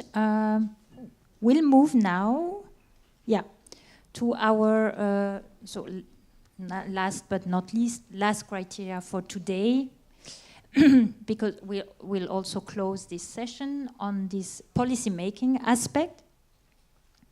And since we noticed yesterday and today that policy-making is also important to you as an audience, we had enough remarks regarding this, that actually it might be the ultimate goal of all of that. So we thought we need to insist on this. And this is our definition, based, of course, on academia and literature. The extent to which there is a connection between the event and the policy-making process. Quite a very simple definition and obvious. What we notice from the questionnaires and the evaluation, the more positive aspect, actually it's different for each event, because each event had a different format and mandate, of course. So some came up with were integrated really already from the beginning in a policy-making process. So the impact on policy-making is obvious. Some other not, like in Germany, like you explained this morning, but people were fine with that. But nevertheless, we noticed that participants experience more satisfaction when policymakers are actually present at the event, because it's like an acknowledgement of what they are doing, of course. And as I said at the beginning, but it was not the mandate of all the event. And the difficulties aspect, we read from the response of the participants themselves that sometimes they were disappointed because they put a lot of effort, they participate, they are present. Like in Ireland, they say, oh, I participate, so I want an impact. I'm here to have an impact. It's very important to me. So some participants felt unsure about what comes next, what are the effects of their event. Are they only here to talk again, or will it be considered, taken up? So sometimes they really lacked a clear strategy on what is going to happen with the results. And in most of all the cases, I would say, there is a wish to have an impact. Yeah. So now our question and closing question for today is how to ensure that citizens or stakeholders develop, but more, let's take citizens, develop recommendations that are relevant for policymakers. Because of course, we also had debate about this, and we noticed that depending on the recommendation, is it really the same kind of language that policymaker can take up? Is it too broad, or is it too narrow, or is it too at a too granular level, so, or too local? So yeah, now I leave you the floor to respond to this question. So 5 minutes again, and then we'll collect the results. We also collect all the post-its at the end. And yeah, so please go ahead. Is there a question about the question? No, okay, just joking.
So I would say 1 more minute to finish the discussions.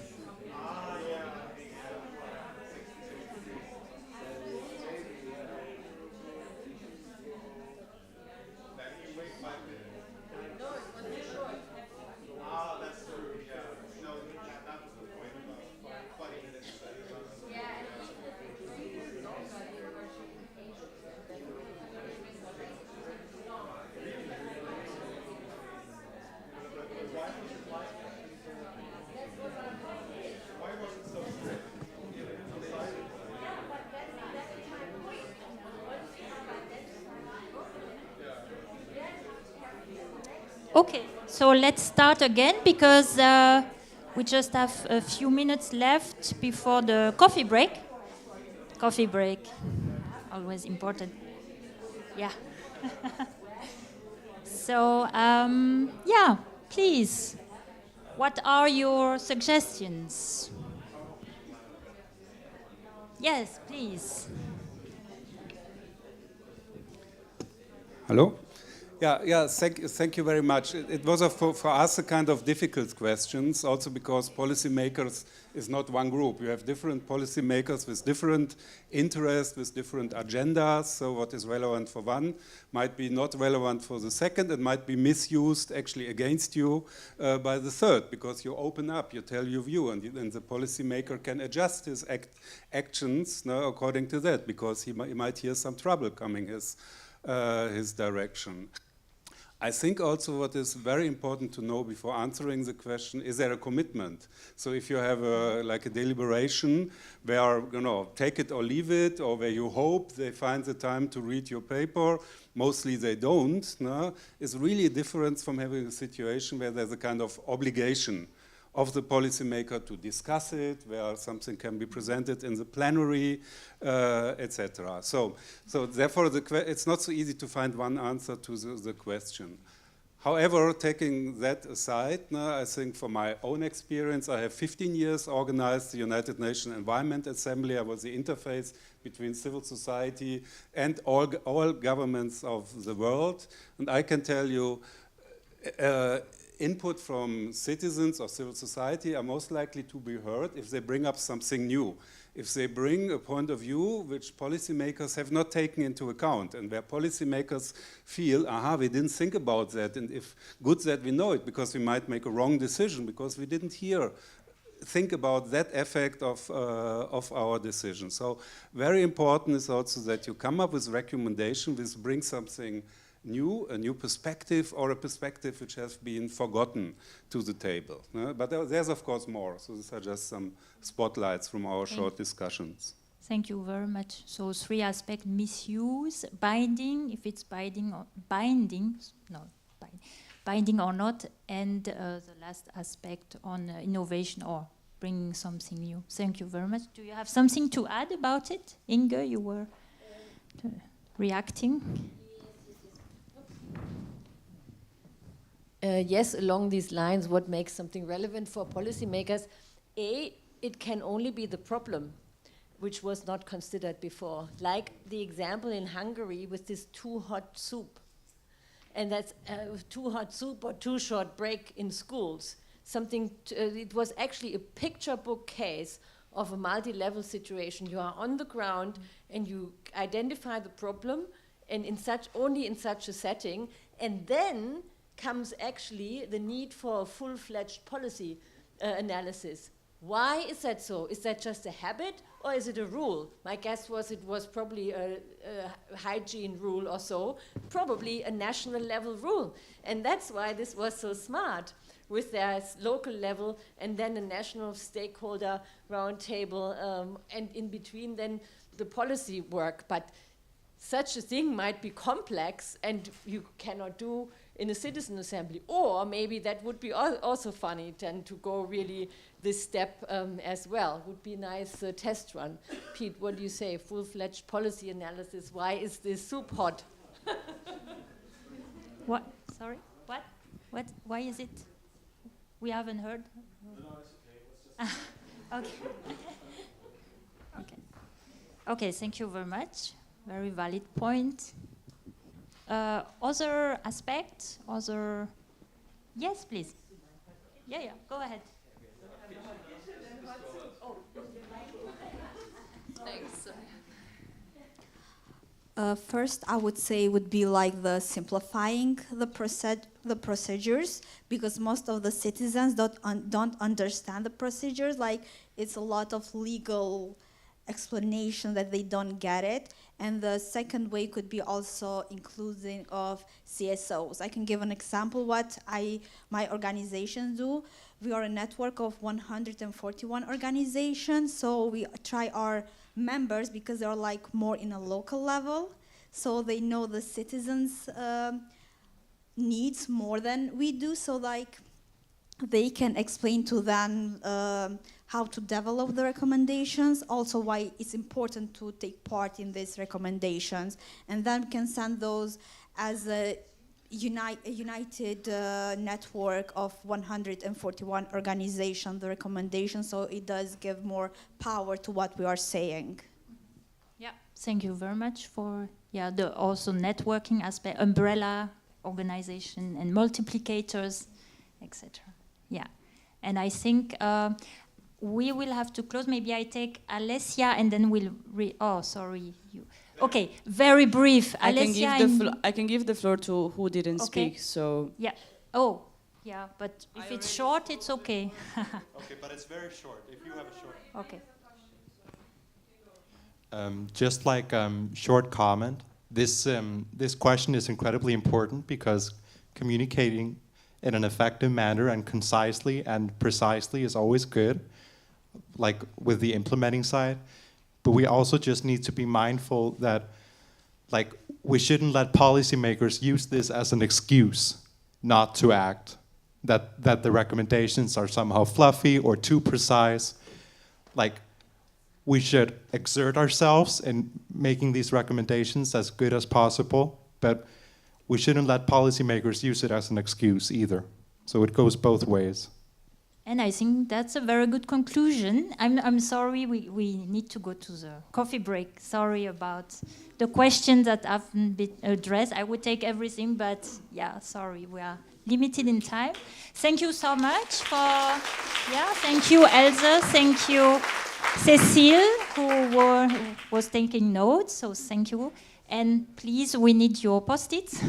So yeah, we'll collect them now and have a nice coffee break. And of course you can, 15 minutes, and of course you can continue all this conversation over coffee or tea.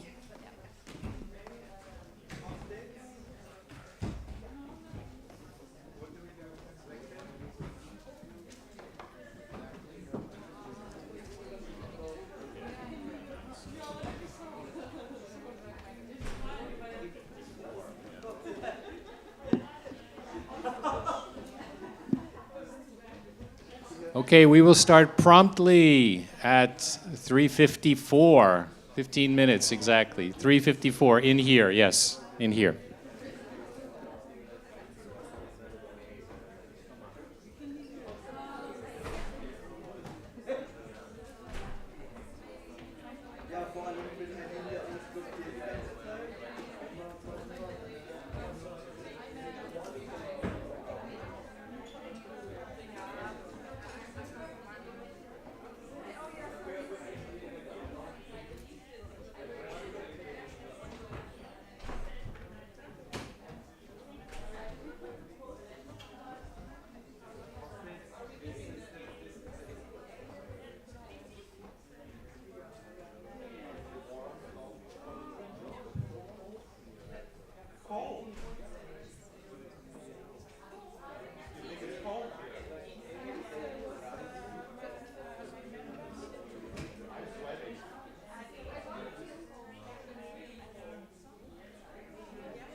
It's a quarter. Okay, 2.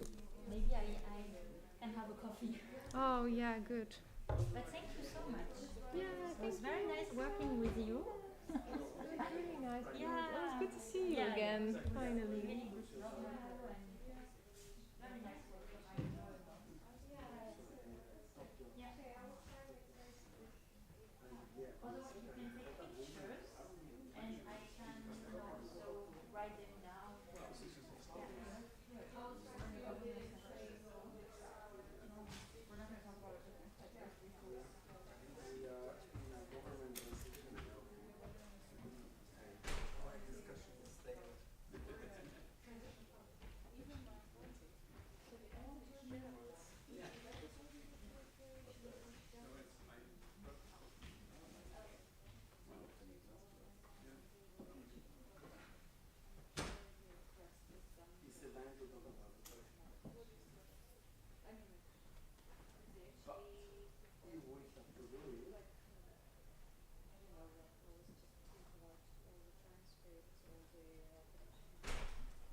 yourself, right? Oh, yes.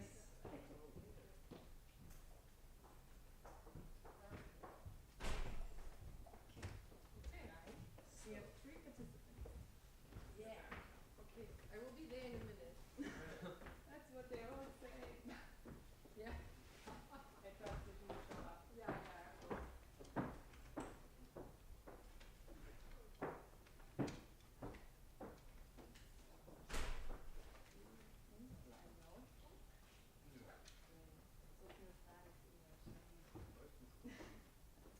Also ich nehme mal ein paar Notizen.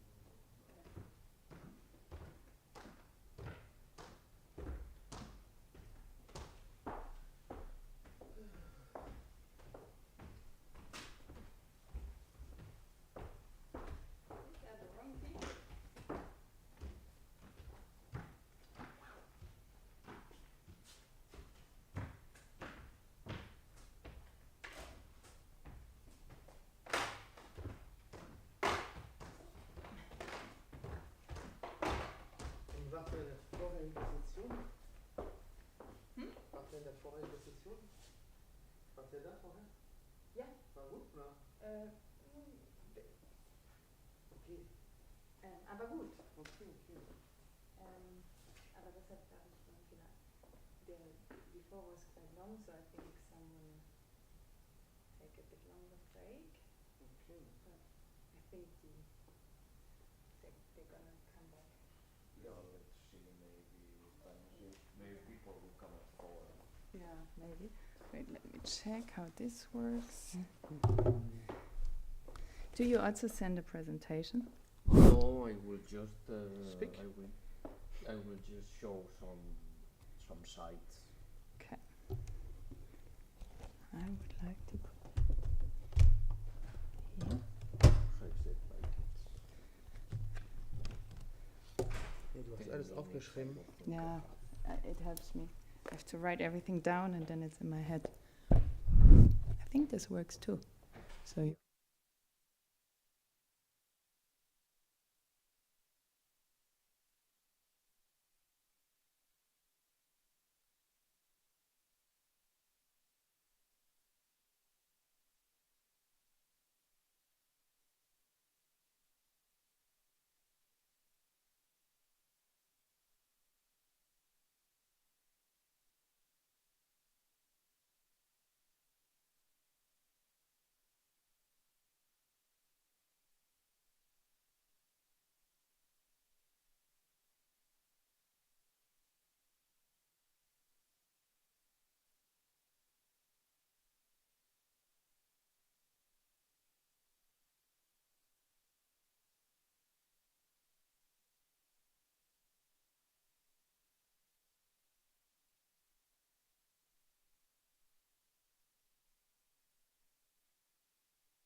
Okay.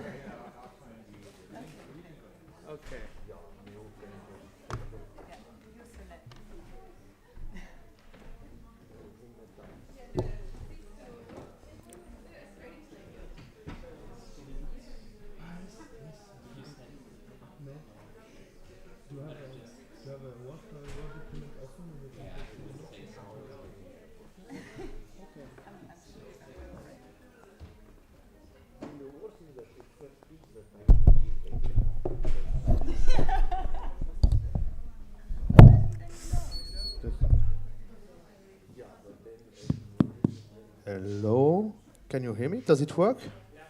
Yep. Good afternoon, everyone. I'm not sure if we are all here, but I was told I have to start, so let's go. My name is Thomas Blanchet from the Technical University Berlin, and we will be speaking about online participation, which was one of our. Yep. Ah, okay. So we will get some name tape. No problem. No, just the place because I was not inside. So I will try to continue them. So no problem. We will be talking about citizen participation online. This is a complementary process that we were carrying out during the real deal process in complement to the different testing. And as the title say, the goal of this session is to first present what we have been doing during the process of the real deal project, because in contrast to the hot kitchen, what Inge mentioned prior to that, we are still in the process of debating online, so there will be recommendations from the different testing cases which will be fed into the platform and further discussed. So it is an ongoing process, it's not closed. So I will speak about this platform and what we have been doing with that and what kind of tool, etc. And to generalize and to discuss about, to go a bit in like generalizing this discussion, and invited two colleagues or partners. On the one hand, Joel from Open Source Politik, and on the other hand, Nora Kiefer from make.org. I will introduce them a bit more in details at a later stage, and we will have discussion about the pros and cons of citizen participation online, and try to derive some recommendations or learning for the protocol. So these are the different points we will be addressing. So, but first, let's go and have an overview on the online participation platform of the real deal. So first of all, to clarify some terms, when we speak about online participation, there can be some misunderstanding. What do we understand with online participation? On the one hand, we can speak about different online tools that are used to reproduce participatory processes online or to complement them. We used Mentimeter yesterday. We can be using Zoom or WebEx or whatever, like to replace online like real life participation process. They are more synchronous, and we have more asynchronous tools or online tools which are used in parallel or in between face-to-face events, before, after, and which require generally a platform. And this is the one kind of online participation process that we have been setting up. We also know that, for instance, the case of Italy, they use like an online participation. They did an online assembly. They use like Zoom, I guess, or something like that to enable that. It was more the other way of doing online participation. So the platform was, as I said, was used in order to support different deliberative processes organized in the context of real deals. Some of the test cases, we will be seeing that in details at a later stage. To do that, we build the real deal platform, which rely on Decidim. I guess you have all heard about Decidim, with the support of our colleague Open Source Politik. The aim of the platform in the beginning was to reinforce the interaction between stakeholders and citizens through a sequential approach, in order to build to get the feedback of stakeholder, to feed it into the platform, to be discussed by citizens, etc., etc. So I have reinforce the modularity of the processes, to foster debates among citizens all over Europe. We have like a multilingual add-on which support 26 languages. Include citizens who were not part of the processes to try to reach like what we call maxi public, and to support transparent communication. So these are some of the tools that are powered by the platform. The one in bold are the one we use, the proposal one to collect ideas, the meetings one to present the physical events and reinforce the link between physical events and the online platform. The debates was also used, and the page was also used. But there are also different kind of other tools that are which we could in theory be using. The general structure of the platform, as you see, I took some screenshots of the platform, but be my guest, you can go on My Real Deal and explore the platform by yourself if you haven't done that yet. So we will get some more users, it would be nice, and also comment if you want. So what we did, we have two parts in this platform. On the one hand, we have like a general conversation on the Green Deal. This is a place where users are able to like speak about some topics they want to discuss about. It's like really bottom up. If they want to speak about hydrogen, for instance, they can set up a conversation by themselves and like open a discussion. And we have another part which is more like structured around the different participatory process which has been tested during the work package 3. The idea of this open discussion was also to enable participants, for instance, to discuss about a topic which has not been discussed during one of the process, to have the possibility to do that, to be more open and not like just focus on the process that have been supported. We have in total 7 participatory processes which has been which have used the online platform. 3 European. You have heard about this process in the prior session. I mean the one this morning where all the 13 processes were discussed and presented. So the 3 European one presented by Jeff did use the platform, and 4 national ones. We had 6 public processes and 1 private. And concerning the topic, was 2 on food, 1 on green economy, 1 on air pollution, 1 biodiversity, and 2 on the Green Deal. One of them was the Feminist Festival.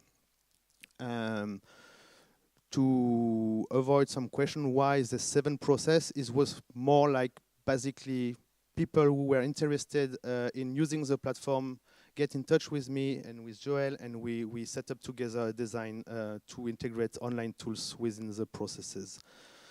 So the other were not interested or whatever, but so we had like 7 processes. We had also different use of the platform. I took 2 examples. On the one hand, some people, like for the European citizens on deliberation, the green transition, use the platform also before the process. You had the event, and prior to that, they use it to select some topics or to weight some topics. Then they present the deliberation, the event, and then use the recommendations. They publish the recommendation online and invite the participant to comment and to discuss the different recommendations. We had also more minimalist use of the platform, like with a presentation of the process and then just the recommendations to be published and discussed.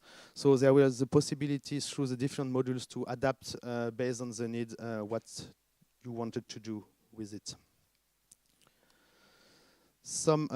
Just some activity on the platform.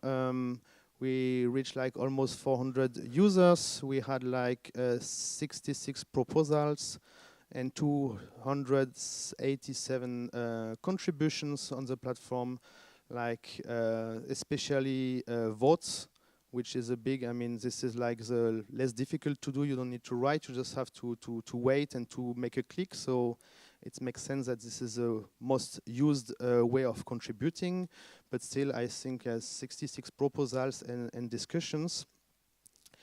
And below you see the geographical repartition and who and where was the platform used. So as you can see, Germany was a front runner in using the platform. I cannot show how many people, but more than 80 people use the platform there. Some reflections to finish with that. What we see, it's nothing new, but I think the importance of coordinating between the offline and online activities is very important. Also, from the very beginning, like to integrate the online tools within the design in order to think when to use which kind of tools and for what purpose, and how the one tool online fed into the offline process. We saw that also in terms of activity. The one used in the context of the European Green Deal, the European processes. You see, if you go to the analytics, the peaks, like 40 users use it in that time. So you can see very good, it's very clearly when the platform were used. So this was something which is very important to take into account. Using online tools before the real event seems to be more beneficial. Again, with the European case, we saw that people started to discuss online, then went to the real event, and then continued discussion after that. So we saw that a really appropriation of the platform during such events. We generally, the platform enables participants to pursue discussion beyond the event. However, establishing a European dialogue and to go into like maxi public is extremely challenging. It requires a lot of resources and a lot of time, and it's a real challenge. So the activation of users to participate on the platform is very challenging. Another challenge that we could see is also the term of language. The technicity of the environmental discourse is also quite high, and to try to keep the discussion as simple as possible is not always easy, and requires some moderation in order to be able to enable every participant to partake in the discussion, which is also one of the goals of this platform, to enable different kind of people to contribute to the discussions. That's it for me. Thank you very much. And now, after this short introduction, I will be introducing briefly Joël, which is working at OSP, and which is presenting the Decidim platform a bit more, other experience from the Decidim platform he could gather over the year. He has a background in political science and political administration, and is working for Open Source Politik since 2021, where he managed the daily platform, the management of the conference on the future of Europe, the platform, and is also responsible for the different international projects of Open Source Politik, among other the Real Deal platform and other, and he will tell us a bit more about that. Open Source Politik is one of the leading partner on or enterprise implementing Real Deal, Decidim in different countries, and so please be my guest.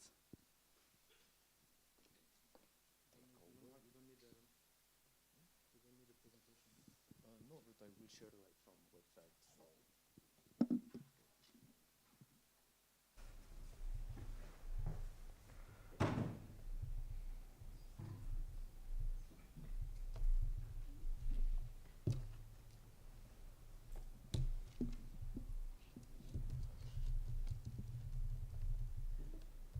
Can you see there? No.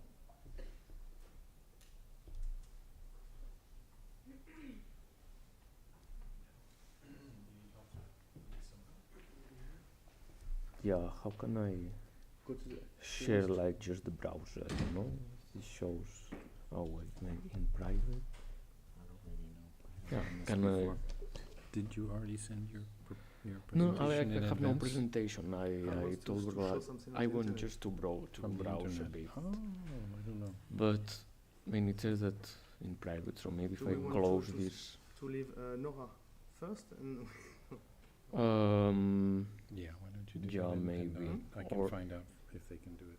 Or just let me try closing this.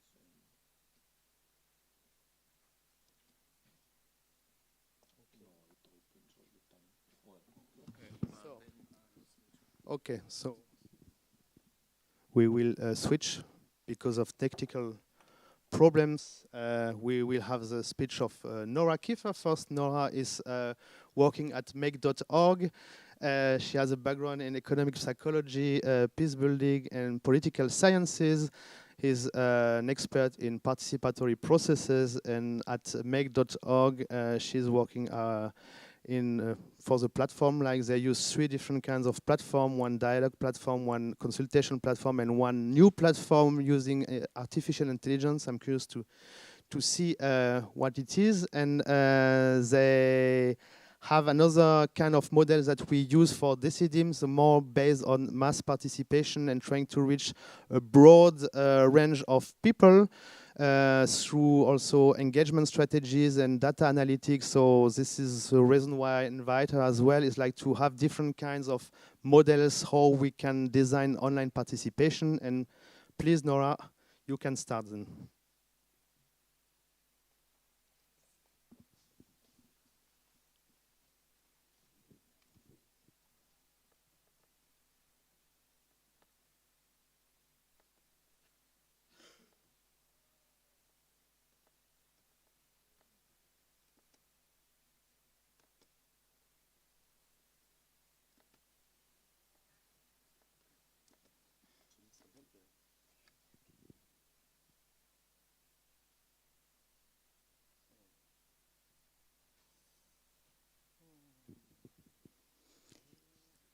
So we will start in a minute.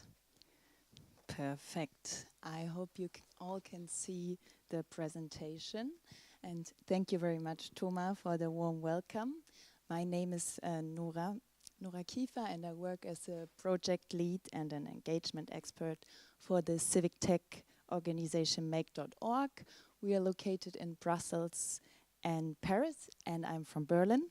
So maybe for everyone who hasn't heard of make.org yet, we provide participatory solutions, and the aim is to engage citizens in the positive transformation of society. So we do not have a background in the environmental sector, but we were really kind of shocked about the protests and unrests in a lot of different countries. If you look into France, there were the Yellow Vests. In Germany, there was a communal politician shot by a far-right extremist because he was pro-migration. So we have a lot of people who are very dissatisfied with the system, and they do not feel heard. So we really try to change this narrative. The people up there, they do the decisions, and the normal people, they do not have a say. And that's also a reason why many people said they're voting now for more right-wing populist parties, because they don't feel heard. So we believe that it's really key to participate people in different forms, so they can really share their opinions, thought, and really their ideas. And the problem is for many that platforms are not really accessible. They are not open for everyone, and they're very often very specific on expertise. So most people, only when they have an academic background, are able to use this platform, and we believe it's important for the broader public to get opportunities to feel heard. So the mission really is to integrate different people in questions on societal level, and also make people as part of the positive transformation of society, be it in environmental issues, but also many others. So we have one focus on the participatory democracy. So this is what Thomas said about the mass consultation. Here we really focus on bringing people's opinion to the public decision makers, and we work on the local level, also on the national level, and also on the EU level, where we also cooperate with DECIDEM. I'll talk about that. Then we also have a grand cause, as the French would say. It's the challenges of the centuries, and there one grand cause is on the environmental challenges. I'll tell you something about the process we've been doing for 3 years. And we also do inclusive transformation, for example, for the post. When people do not write that many letters as before, how can an institution transform? So Thomas was mentioning our 3 tools. And maybe the tool that's most interesting for most of you is the consultation platform. It's really for large-scale consultations. And when I say large-scale, I'm talking about a couple of hundred of million. No, that's too much. That's maybe what I wish. But it's a couple of 100,000 and up to a couple of million votes. And the idea is it's really fairly simple and straightforward. So there's one big question on the slide. I don't know if you can read it. It was a consultation on how can higher education be more adapted to your needs. And then everyone can just write in their ideas. We call it a proposal. And people can then vote, thumbs up, neutral, thumbs down. So this is very easy and straightforward. And the platform is used to really set an agenda. So in the end, you have a so-called citizen agenda, and you have an idea what people can decide on and where they have a lot of consensus, because we focus also a lot on the thumbs up. The second platform we have is a dialogue platform, and this is used if you have a certain idea or some ideas and you want to test them, get some feedback from the online community, and so you can really enrich the debate. And as we work a lot with partners, we often get the feedback, okay, we now have these results on very specific topics that are hard to grasp for everyday people.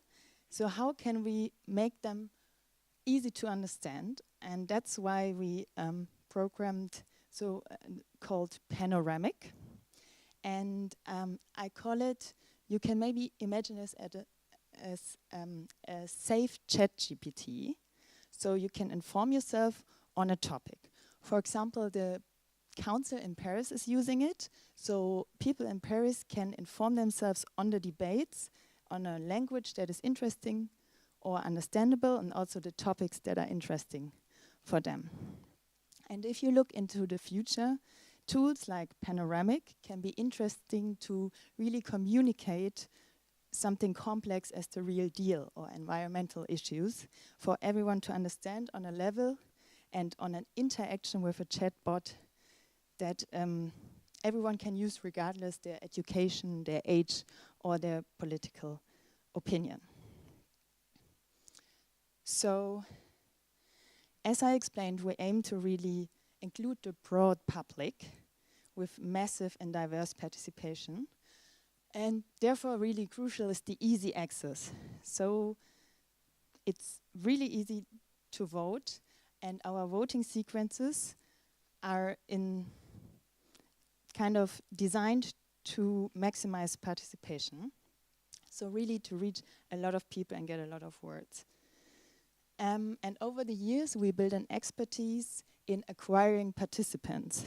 Because if you will see our numbers, some people are like, how is this possible? How can you reach so many people? Are you cheating? No, we're not. We're using mostly paid online acquisition, so ads that you can see on social media. But this is just one part. The other is that we always work with partners who have strong communication channels, the press, etc. So Another core value of us is that we believe understanding each other is key. So our proposals, the things that people suggest, can be translated automatically in all European languages. I think it's 22. So then you have thousands of proposals and sometimes millions of votes. So how do we get to trusted results? Especially, I'm aware most of you are scientists. I'm sure you have some questions. So first of all, our platform works with a strong anti-trolling protection, and that's really important. So our tech team monitors each consultation closely.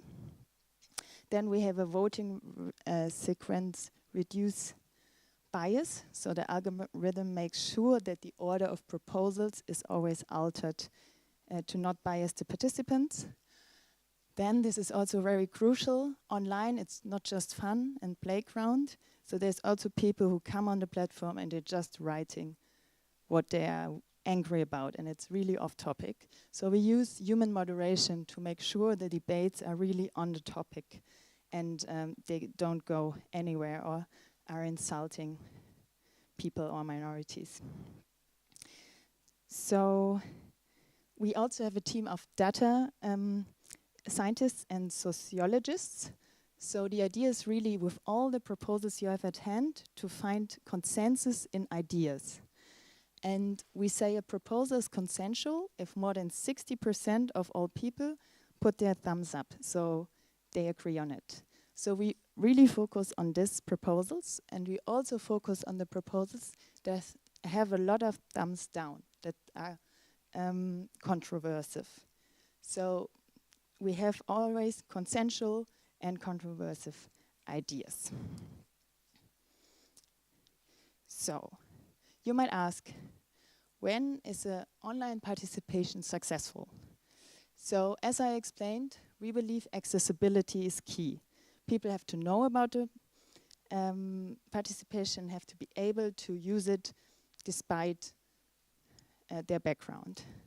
Also, transparency is really important. So for us, for example, we always share the results to the public.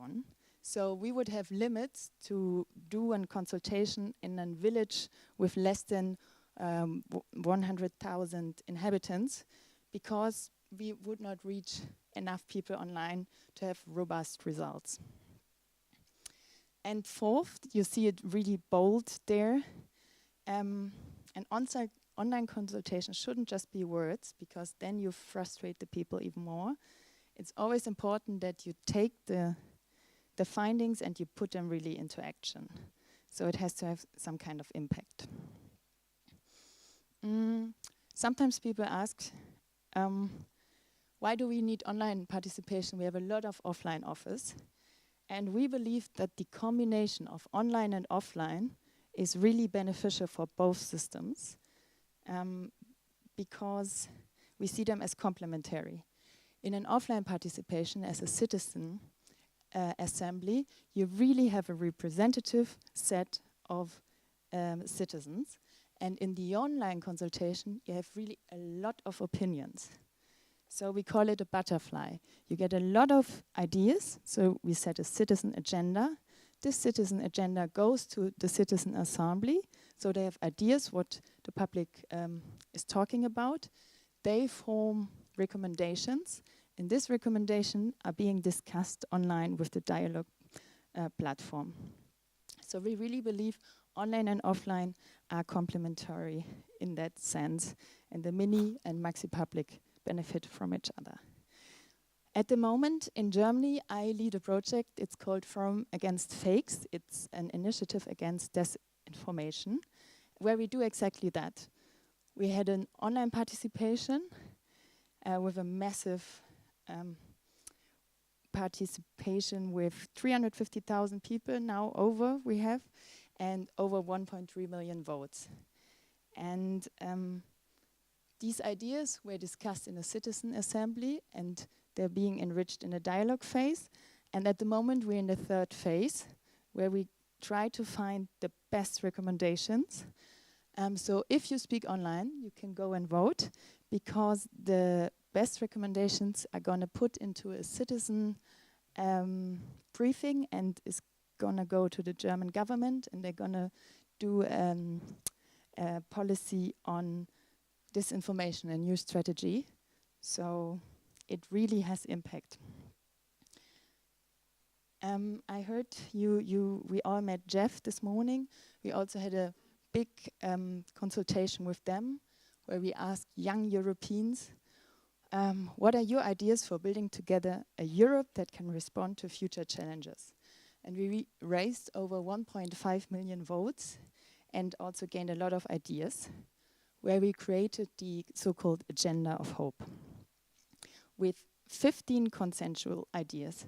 And maybe interesting for you from the environmental side is that 5 of them were on environmental issues, such as strengthening recycling or increasing the protection of biodiversity. I mentioned it before, collaboration is at the heart of participation. So for example, with Decidem, with Open Source Politics and Joël, they provided the platform, the citizen engagement platform, and Meg did the analysis and wrote a report. And you can see this is some part of the report. It's always aimed to be very easy to understand, a lot of graphics, and to make it accessible and fun to read for everyone. So, for example, we found that awareness was an important factor, and that people voted or wanted to provide lifelong learning on societal hate and raise public awareness through politicians. I promised you already, we also work on environmental issues, and I thought the Great Course Together for the Environment in France over 3 years is quite interesting for you and the real deal. So here we also started with a consultation, and we got over 2.4 million votes in France, what they can agree on in the environment setting. And then with different stakeholders, we formulated some measures and then implemented them over 2 years. And here you see some of the measures. Over 250,000 people were trained as so-called eco-delegates. So they talk with their community, and there were over 1,000 events on organic waste management. So this is a good example for an impactful project. So we started with the question, what can we do together for the environment? Then we found consensus, and concrete measures were put in action. So for Make.org, it's really crucial that people see that their opinions are heard and formed into tangible action. So for the end,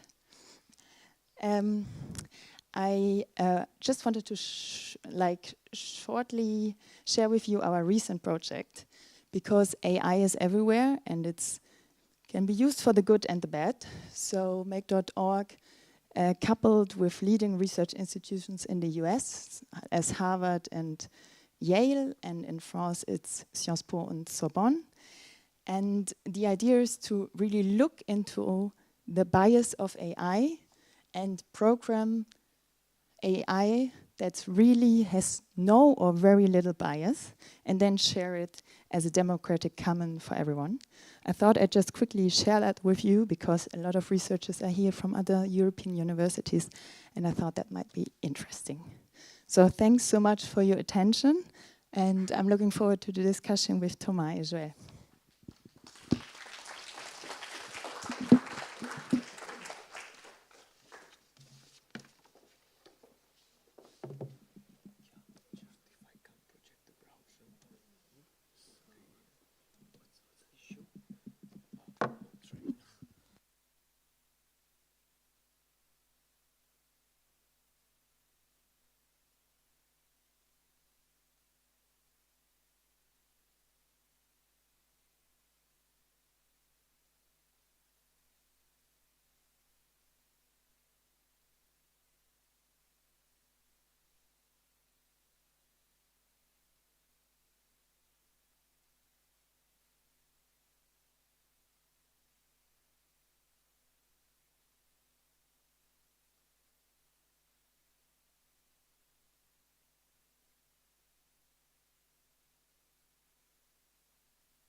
Okay, well, so after this technical pause, I'm Joel Berenguer. I come from Open Source Politics. Thomas already introduced me a bit, but so what are we? I mean, Open Source Politics, we are a company founded in 2016, and as our name suggests, what we do is to work with open source software.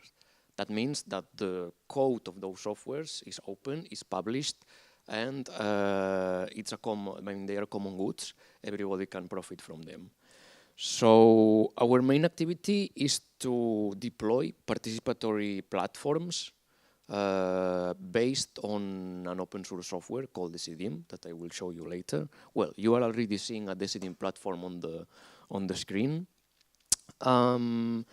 But not only that, I mean, we don't only focus on the platforms, but we also help to build citizen engagement processes. I mean, we help our clients build this no matter which kind of citizen engagement processes, because actually for us, the platforms are only a part, as they should be, they are only a part from a wider process that we need to design together. We work mainly with public administrations at all levels, from the local to the European level. We have also worked with NGOs, both trying to reach public or helping them in their internal governance. And we have also worked with some companies in the past, etc.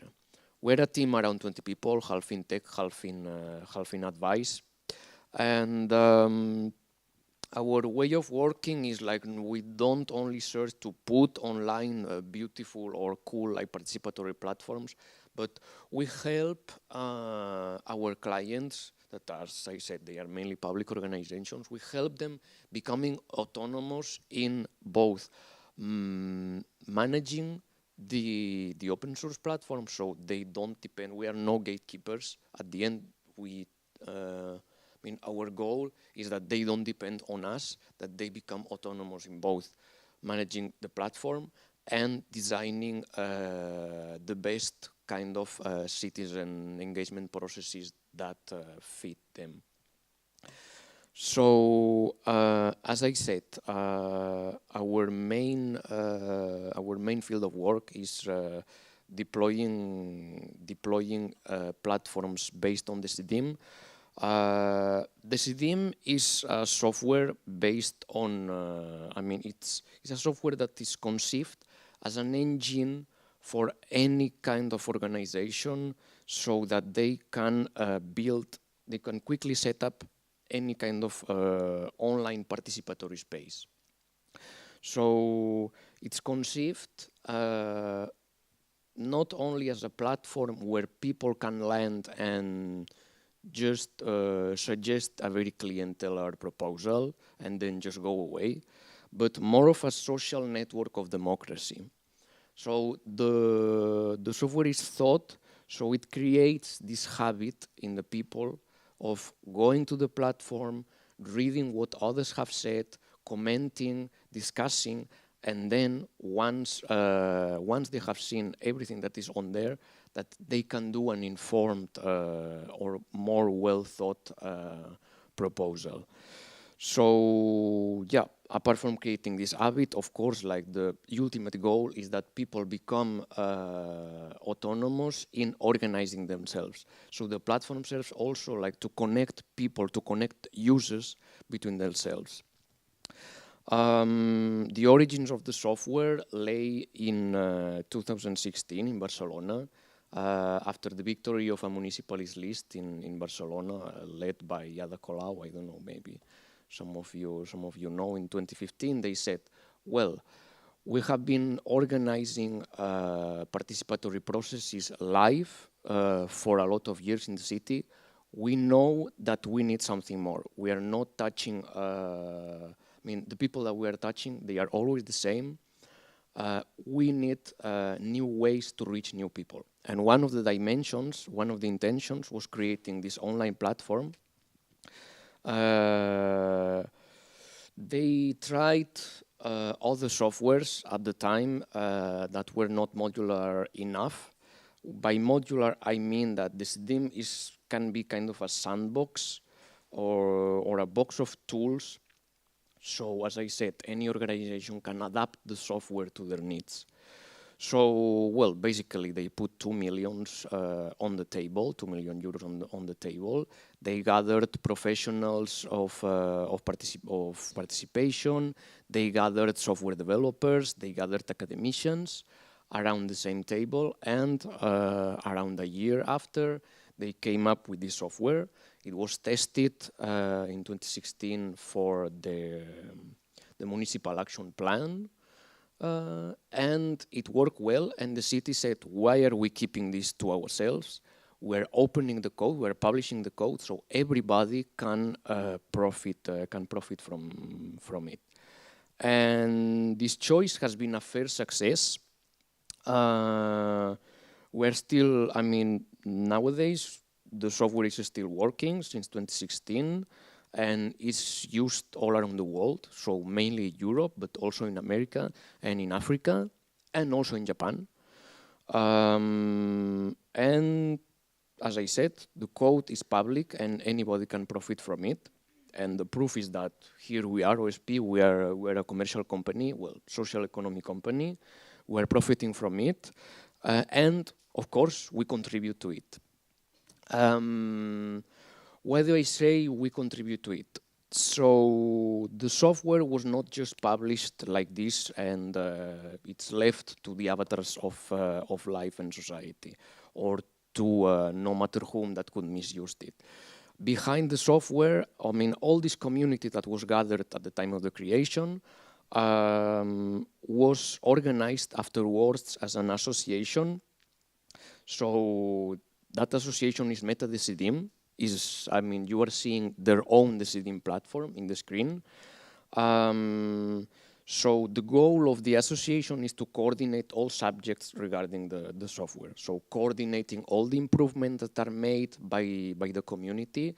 So for example, us, Open Source Politics, we can develop a new module and we can submit it to the community and the community will discuss it. Wait. I will show you. The community can discuss it and in fine they can whether approve that module to be part of the common core so everybody can profit from it. They can suggest improvements to that module, so because it's not fully compliant with the principles of the association, or they think it can be just I mean, it can be made like more user friendly, or I mean, it doesn't happen very often. They can deny and they can say, no, this is just a module that you will use yourselves, but we are not approving it for like as it being part of the Decidim core software. So yeah, as you see, for example, any member can suggest new features. As you see here, there's a list. For example, this is one of the proposals that we have made. Archiving and anonymizing processes, and this is, I mean, what you are seeing is the Decidim, like it's a platform where there's a lot of different features. One of the features is the proposals, is the proposal one, and it's what you are seeing. So people can arrive here. I mean, if I was connected, well, no, you can see here there's a button. I could submit a proposal. Of course, it will tell me to log in. But you can see a list of proposals. It's not here. Yeah. The proposals can be discussed with different comments. People can like them, and people could even celebrate votes. There's a lot of features actually, and I may show them to you a bit later. But what I want to retain is that this association has a democratic governance, and they do a very nice use of their own software in order to decide, to discuss, to deliberate, and to decide democratically about the software. So after showing you this, what as open source politics have done with the software at the European level. I told you that we are mainly working with local institutions, but at the European level, I mean, we made the jump to the European level in 2021 with the conference on the future of Europe. Now the platform is archived, so it's a bit slow. Sorry for that. So the conference on the future of Europe was the biggest participatory process at the pan-European level that had been made at that time. So it gathered 50,000 people, 50,000 participants, online participants. The platform centralized information and feedback over 6,000 events, to which 700,000 people assisted. And the platform centralized, yeah, well, here you can see the statistics. The platform centralized like 18,000, almost 19,000 different ideas, divided on 10 different topics, among which there was climate change and the environment. That may be interesting for you. And everything in 24 languages. So the CEU was conceived in this context where multilingualism is important. It was conceived in Catalonia. So, I mean, it had to be both in Spanish, Catalan. We profited from that possibility to say like, okay, let's push this. There's a need for a multilingual platform in 24 EU official languages. Let's do it. And we did it. We worked with the Commission. We developed a new module that, as you see, well, here you see the events, and here you have all the ideas that were suggested by no matter which, no matter who, all European citizens that created an account. Here you see them that every contribution is in a different language. Here we have French, German, etc.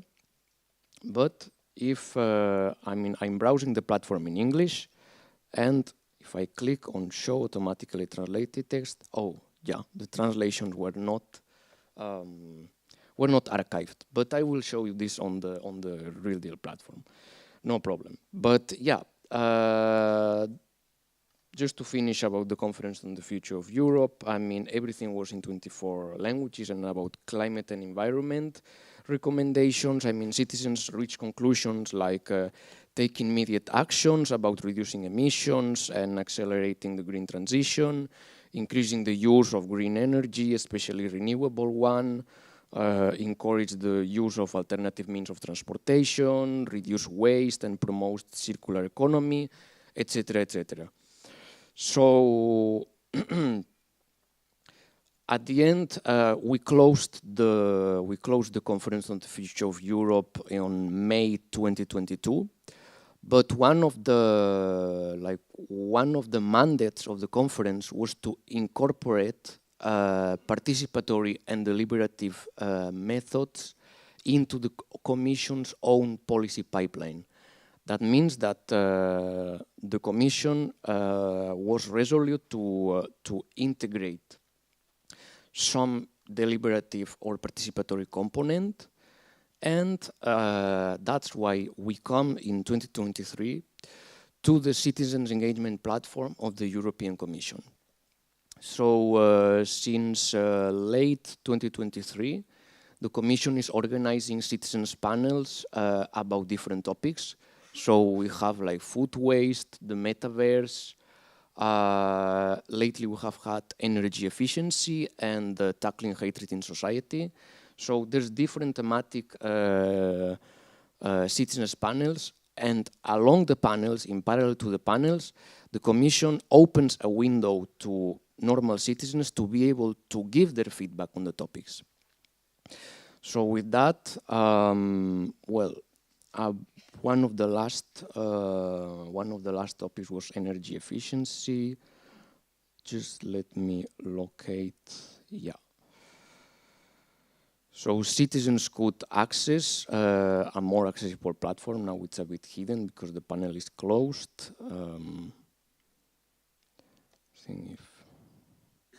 Yep. So citizens could reach this platform. Here there was a button where they could submit their own proposal on the topic, and of course all the, as you are seeing, like all the proposals are in English because I'm browsing the site in English. But if I click on show original text, you will see that all contributions were made in the citizens' own language. And mainly to finish about this, about the European dimension, I will just quickly show you like the real deal participatory platform. We had a bit the same. I mean, when we started discussions, we had a bit the same approach. The real deal people, Thomas, Sebastian, came to us saying like, we want a bit the same kind of platform that was online for the Conference on the Future of Europe. So we want a platform that is multilingual, so any citizen can arrive and have the content in any language. So now you are seeing like everything is in Estonian. If I choose another language, if I choose Hungarian, you will see everything is in Hungarian, etc. And at the same time,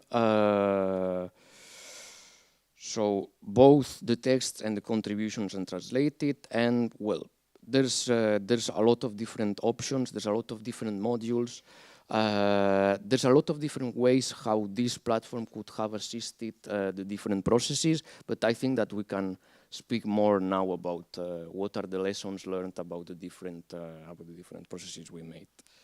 So I let you. Thank you very much. Thank you, Joel. Thank you, Nora, for this input. Because of some delay, we have 5 minutes, so the discussion will be transformed into a short question and answer session. Do someone have some question about online participation, about how the platform, the new platform of the Commission work, or the Real Deal platform works? So, I see already 2. Anke, and then, I don't know your name, sorry. Anke, you are first. Oh.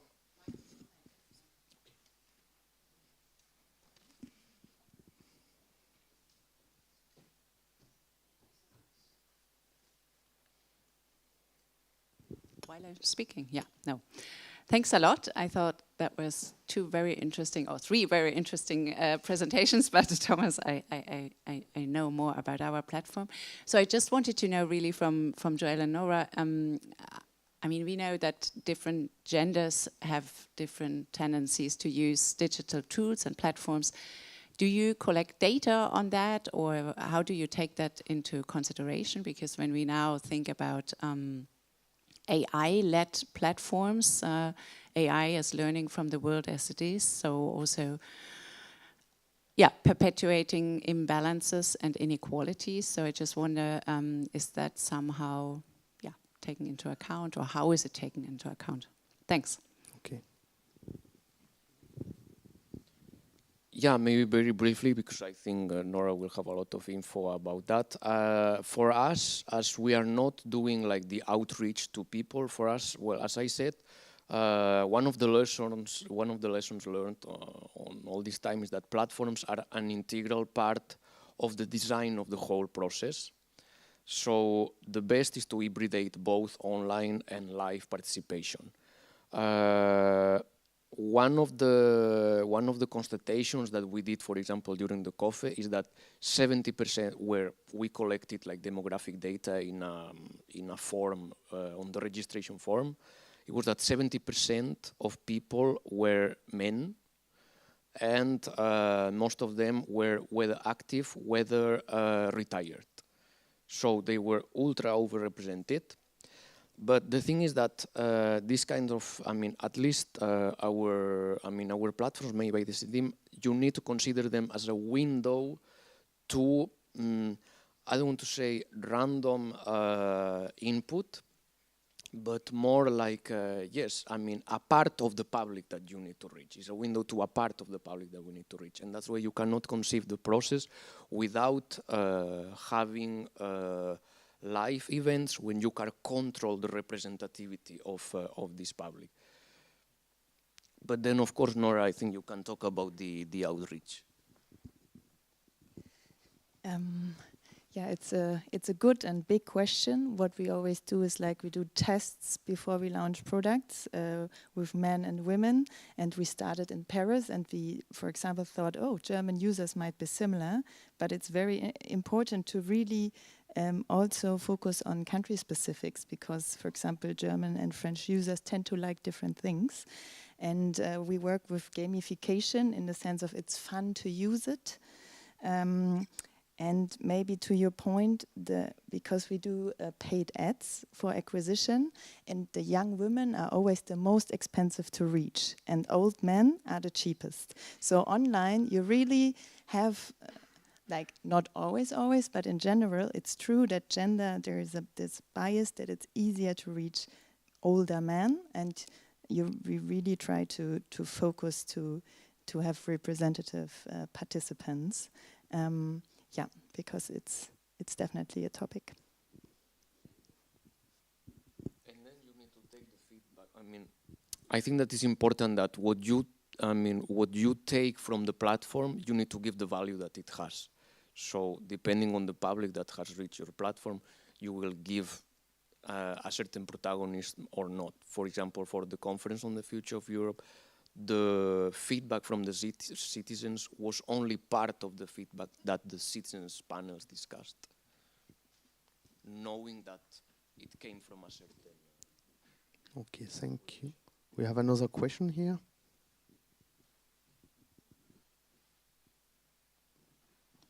Hello, my name is Diana. I come from School of Transnational Governance at EUI in Florence and from the Democratic Odyssey project.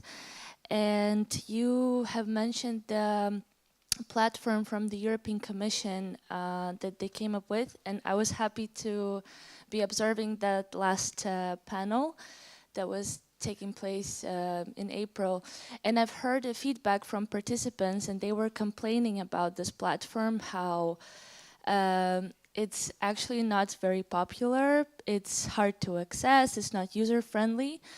And my question would be, what are the limitations of, let's say, social media, which is already a tool that you can use for engaging participants there, and how is inventing such platforms are better and overcoming the limitations that social media have?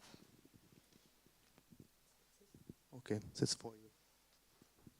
I mean, first of all, yes. I mean, we are aware that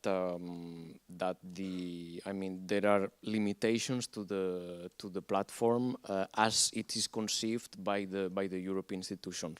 For example, about accessibility, it's even comical, but for us, the platforms that we deploy as, let's say, we want, or that we deployed being the base code. I mean, you need to understand that the Commission or the European institutions impose a lot of safeguards, a lot of modifications to the base software. The base software is more straightforward to access. You only need like an email, a password, that's everything. Or even you don't need a password. It's just a code to the mail or to your phone. But yeah, I mean, the registration for the European platforms is very difficult because of the web environment of the European institutions. Is something that we try the institutions to be aware of. Of course, it's a trade-off between making a process safe, so not having a minor number of how would you say,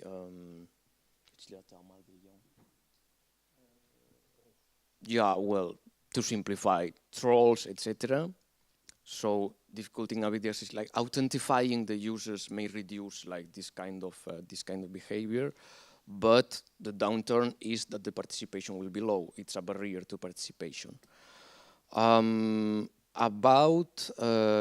social media, well, this is a very broad subject that I don't think we have the time to address as it should be. I mean, I think I don't deny the usefulness of social media for outreach, but the problem of social media is that they don't represent a centralized hub for all the participation on a topic or on a certain process. I would say like information would be scattered. And then you cannot have like the function of memory about the process. It would be very difficult to trace like who has said what and how that has been taken into account. Whereas at least in our platform, that is one of the main goals, that everybody can be held accountable of what they have said, and that the user can hold accountable the administrators of what has been done about their contribution. And I don't know about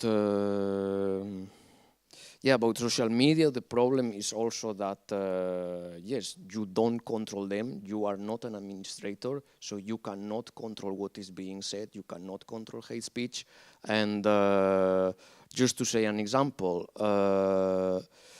the Commission suggested that we could make some observation of what was being discussed on the social media profiles of the European institutions about the subjects of the panels.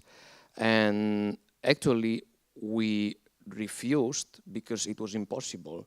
Like, we could monitor it in some ways, but we could not be as exhaustive as to be able to trace every contribution, and especially we weren't able at all to moderate the content through our own standards that have been validated by the Commission and that are not the standards of Meta or other social media providers of dubious reputation.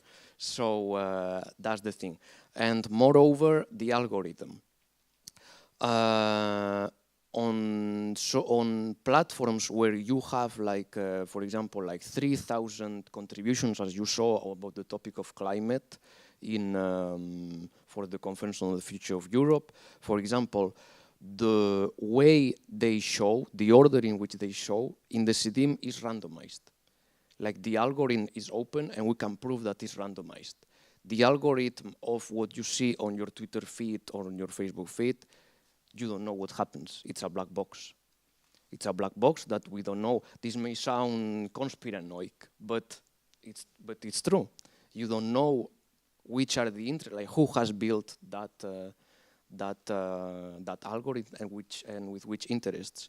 So with these platforms, what we can guarantee is equality of opportunity of any contribution to be seen by no matter which user. Among other things, I'm sorry. No problem. I just I saw that, but we are a bit running out of time, and we have, I think, a last question from Sebastian. Please, Sebastian. Yeah, thank you both. I wanted to say that our experience with the team, Joel and the team, has been great. Like, you should really consider if you are doing something like this, like, do consider them seriously. We look at the market and we saw what was available, and exactly what you said, Joel, like the trade-off, you have to make trade-offs in terms of what you want in your platform. I would say the more specific you can get, the better, because this is a tool, and so the tool cannot solve the strategy, right? So you just go and say, I want to do this, and the city proved to be very adaptable. We are very happy at what is the trade-off, that we have less contributions that we would wish, but because every single vote, we can trace it back to someone. Other tools, like you can vote without even logging in. So what you do, you can direct a bot and start voting every 5 minutes. You change the IP, and then you get some vanity figures to report. But we decided that together with everyone in the consortium who were reviewing these tools, we wanted to have like more quality and to be able to trace where the contributions were coming from, and so we went with them, and we were like super happy. So I just wanted to, because she said that the tool was not popular. Well, I think like sometimes, like at least to say that we're very happy and that we sometimes wish that we could have had like a better idea of what we want to do, because when you have a clear idea, then the tools will help you get there. But sometimes the tools don't solve other issues. And one little thing that I wanted to say, in terms of social media, like what we're trying to do is to use social media to bring people to the platform. So that is what we are trying to do. So for us, social media is a great window to make participation a little bit cooler, especially amongst young people. We are gonna push it again. Let's see what lessons we will learn over the next few months, but social media is key, not to host the participation on social media itself because of the reasons you said, Joel. You don't know exactly what the criteria of the feed is, and if you go to X these days, all you see is freaking Elon Musk everywhere. But it is to use to borrow the audience and take the audience to a safe space and to a place where everyone's contribution can count and be traceable and everyone can remain accountable. Thank you for this final remark. Thank you, Joel. Thank you, Nora, for your presentation. And I will hand over to Steve for the next slot, I guess.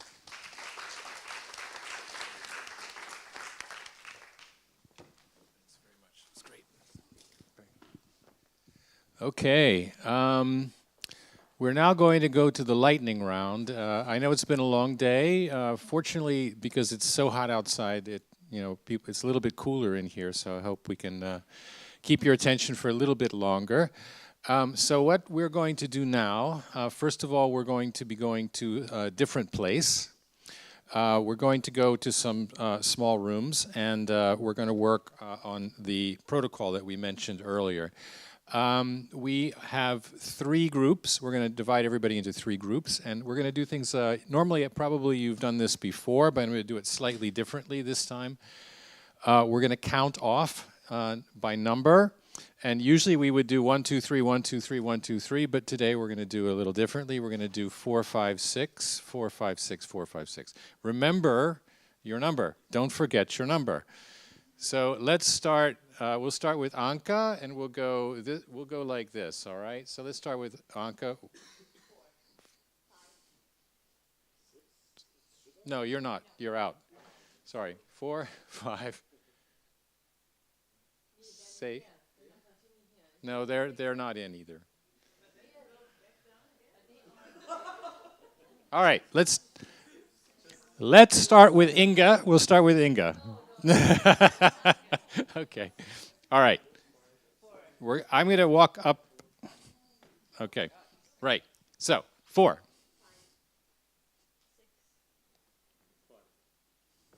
You're 5. 5. 4, 5.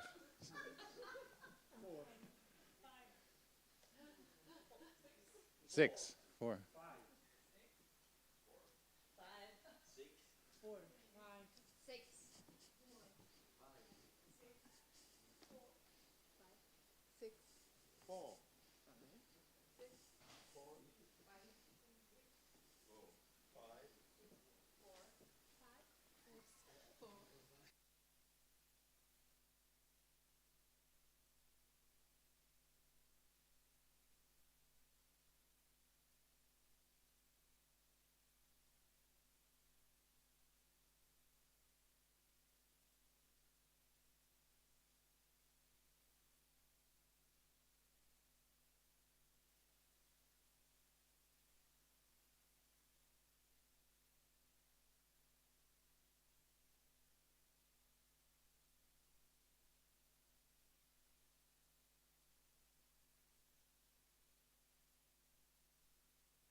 Okay, now it's working.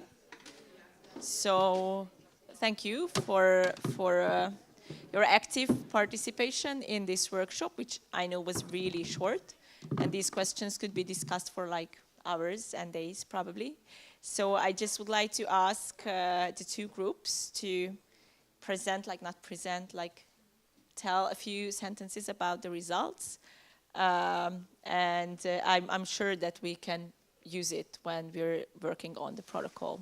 So I give the floor to Elsa first, and then to Cecile, and Maria. Okay. Okay, thank you. I will shortly present the results of group 5, I think. If anybody wants to help me, please feel free. Otherwise, I'll just say some things. Okay, so we have some very more concrete tips or concrete points and more, I don't know, philosophical questions to think about, I think. So some of the things that were not mentioned today is also know what the participants can and cannot contribute to, describe what their role should be, could be, and also what their mandate is. Make sure you have a concrete follow-up. Is it transparent what will be done with the results? That should be clear. Also, the participants, but also organizers and others involved should have a certain level of commitment. So how to make, that people are committed really to contribute, and that there's a lively contribution from people. And then we have some tips on, issues on recruitment, on unbiased moderations. Let me see, how to reach true diversity of participants, especially on EU level. You have people with mobility issues, you have people with care tasks or need care for themselves, how to make a space where you can include them as well. So, well, these are not really practical things you can implement, but questions more. And then there was one more I wanted to say. Work on topics that are relevant for the participants and for their lives, and make sure that the conversations are somewhat rights-based. I have a rights-based approach. Okay, is there anybody from group 5 who wants to add things that I haven't mentioned? No, thank you. Perfect. Okay, so I give the floor to Cecile and Maria. Yes, and Maria. All right. Shall we put it up and I see? I can hold it. Shall I help? No, it's okay. So we are asking you to use binoculars so you can read this. But actually, we tried to group this a bit. So this is from group 3. The question was around, based on your experiences, what do you think should be in the protocol, the guidelines and tools? So we came up with a couple of, we categorized the answers. So they are around impact. I will just one by one explain a little bit, but they're around impact. Also about who should be at the table, underlying principles or criteria that influence how you go about all of this, and related to that, for example, also spaces, that then influence the whole process and approach. So we'll explain some of that more in detail. And then in the end, of course, you have to think about what funding and other resources do you need to make all of this happen.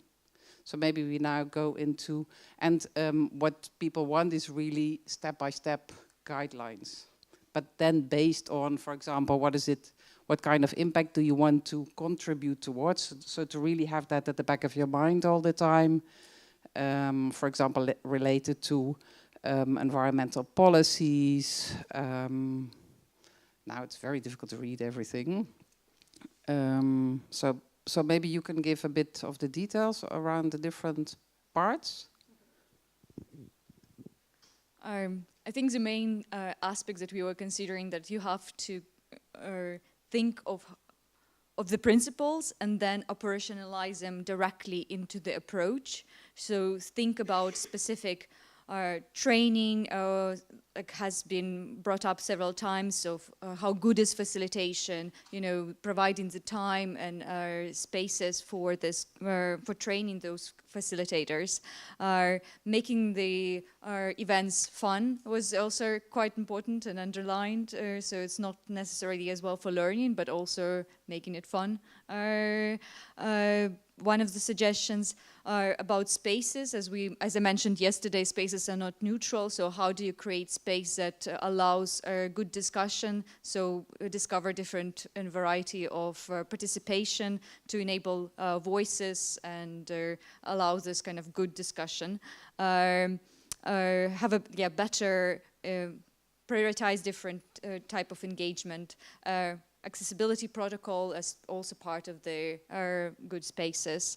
And then again, all this principles impact and approach goes back to such banal kind of elements, but funding resources. And we have talked about as well how to evaluate those resources and make sure that you have human resources, but also infrastructural resources to deliver this event. So impact and assessment of the resources is part of that.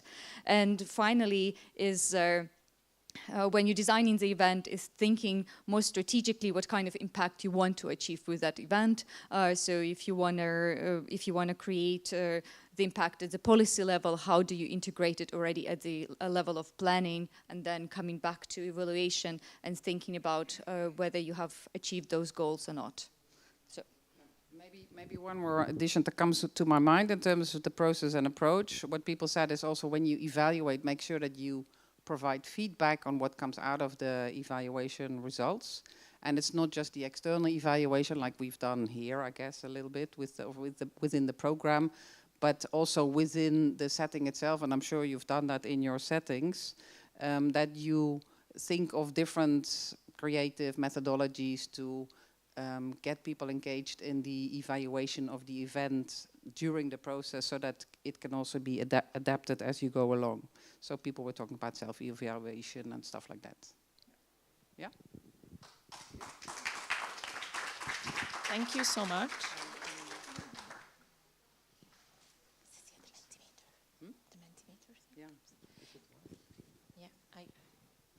So now they're going to be an. It doesn't work. Yes.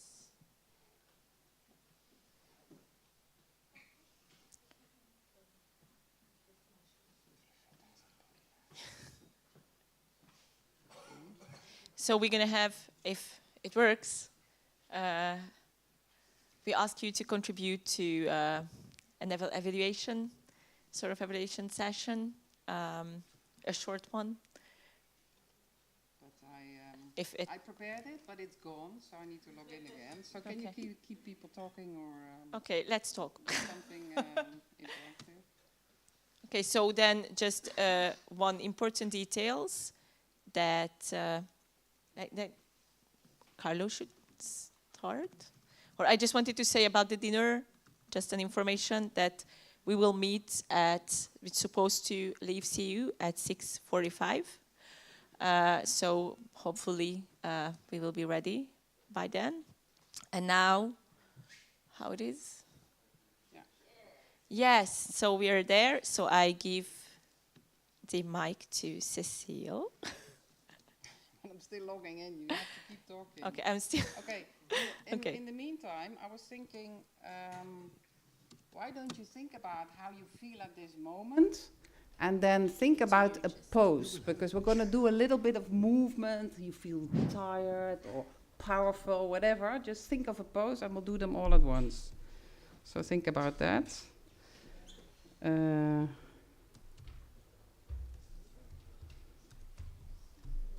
Whilst I am trying to log in.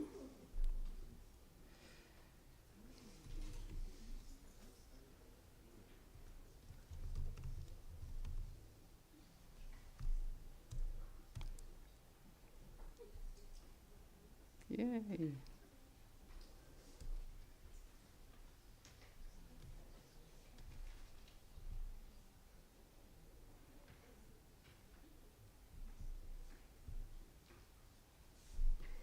All right, so before we go to this, please stand up, everybody.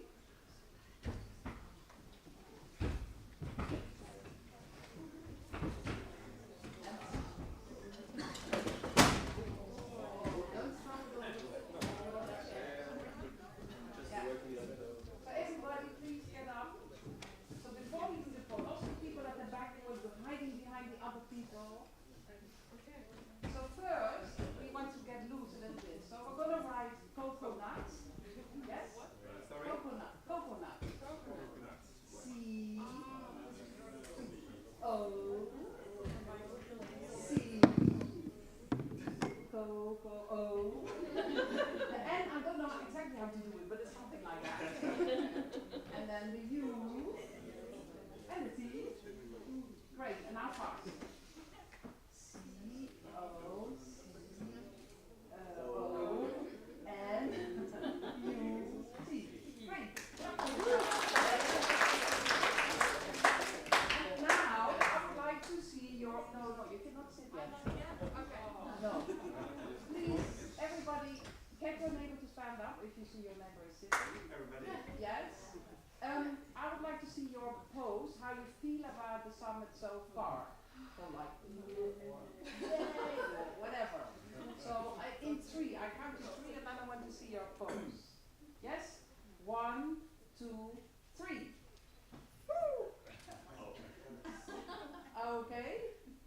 Interesting. Have a look around. Stay in your pose, but have a look around. Like this or whatever.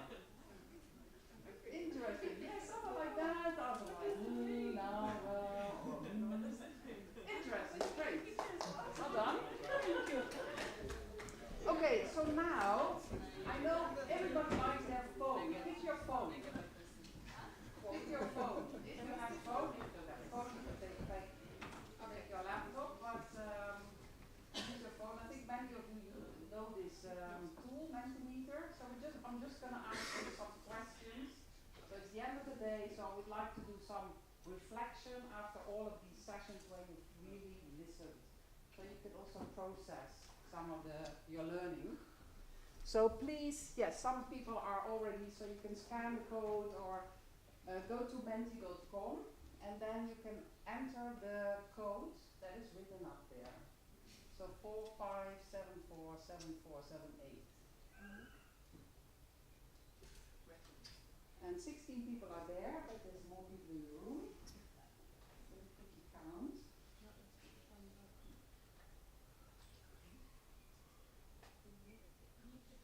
We have about 30 or 40 people, so I'm expecting more. Yes, more people. Yes, and if you don't have a phone, go and sit next to somebody with a phone. Yes? I'm not sure we have access. Sorry? I'm not sure we have access to the. Yeah, it's waiting for me to start it. Yes, but I'm first waiting for people to sign up. Yes? But I see that there's 24 people, so not everybody's here yet. No, that's just a thumbs up. There's more people there, but not everybody has. All right, okay. Thumbs up, so lots of thumbs up, okay. Let me try. So just a bit of feedback so far, because this has been such a full day, so we really want to get your reflection on what you've picked up from yesterday and today. So first is, can you summarize in one word what your key takeaway is from this summit so far? In one word. That's a challenge. One word. Yeah.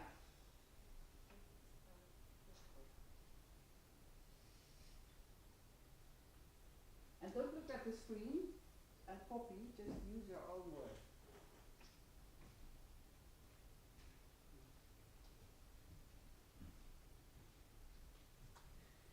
You want mine? No.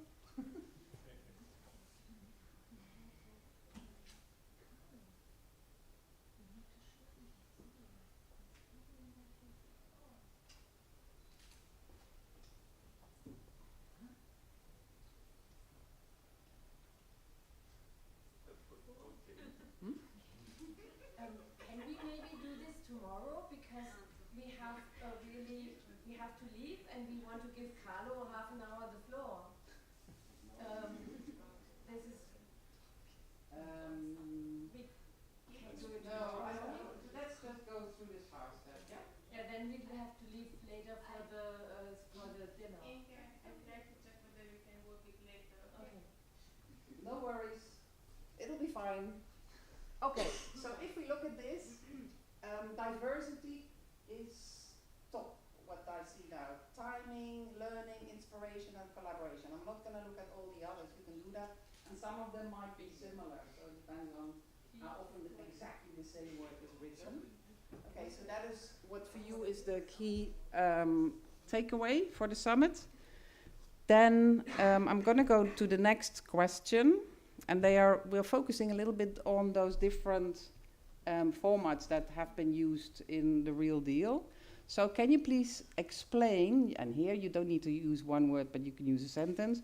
What is your key learning about one of the formats or combination of the formats or anything that is related to the implementation of using those different formats for citizen participation and deliberation? What is your key learning? And it could be from what you heard from others, but it could also be from your own experience. But preferably also what you heard, what you learned is new for you during the summit.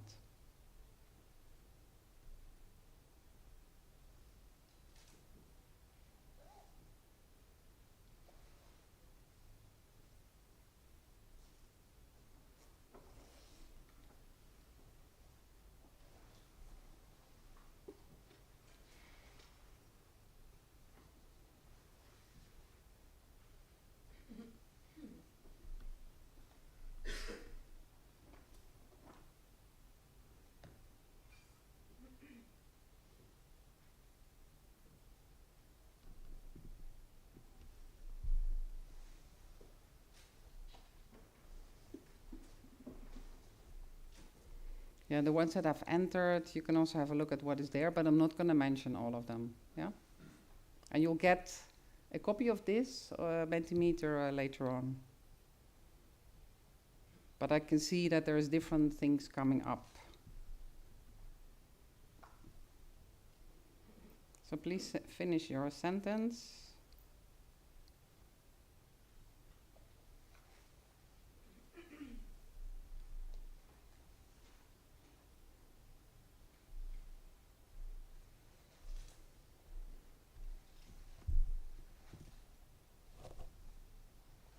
Yes, I'm gonna move to the next question. Thank you for your input.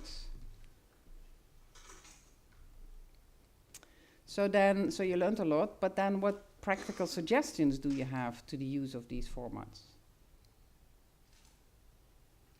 And maybe some of these suggestions could be used in the development of the protocol or guidelines and tools. Or when other people want to use this. What would you practically suggest?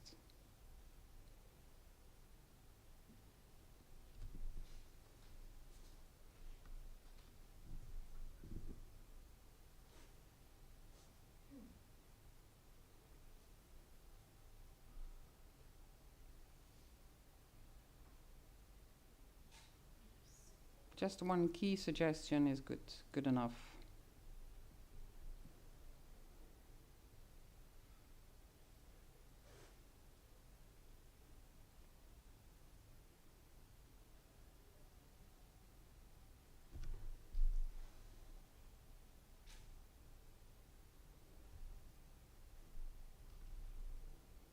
Yeah.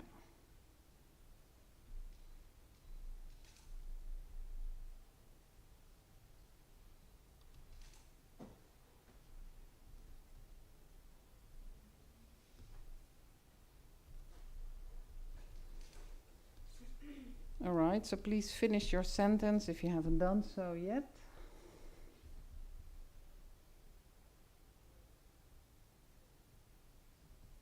"17 responses, so I'm still waiting for some people. We have more.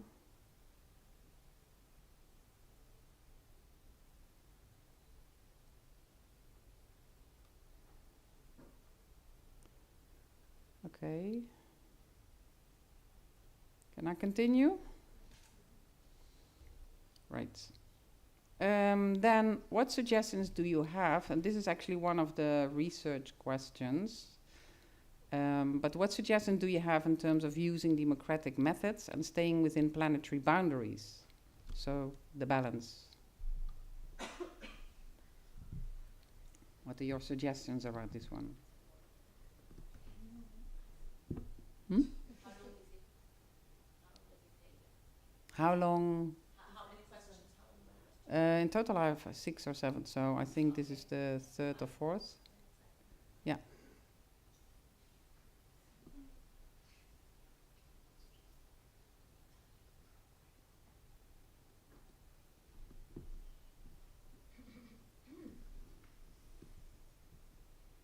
And it doesn't have to be long sentences.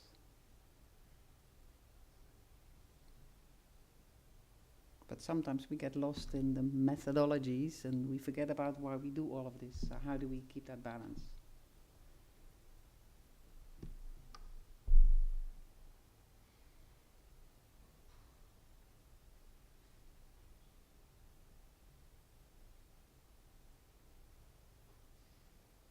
Seems to be a difficult one.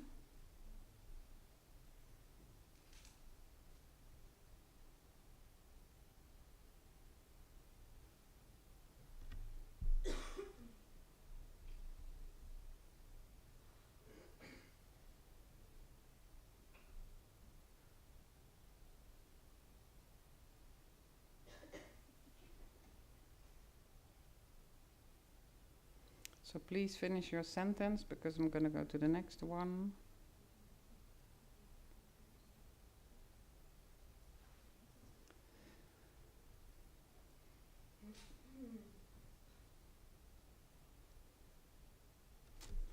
All right, I'm going to go to the next one. Then what suggestions do you have for the integration of civil society input from organized and non-organized citizens?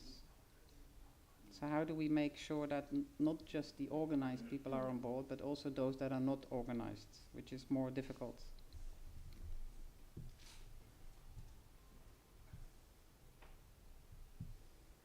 It's really hard at the end of the day, yeah? Cracking your brain. I only repeat myself. Tomorrow we are more fresh. Tomorrow we have time. Okay, but that is out of discussion now. So let us just finish with this. So yeah. But it's stressful. Then you don't do it. You don't have to do it if you find it stressful. It's not that everything depends on this.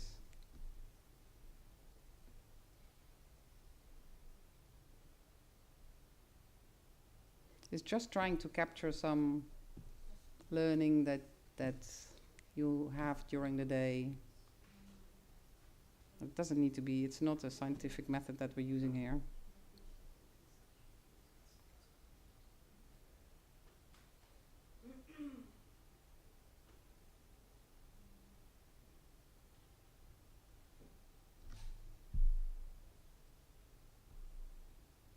And I see still some of these coming, so.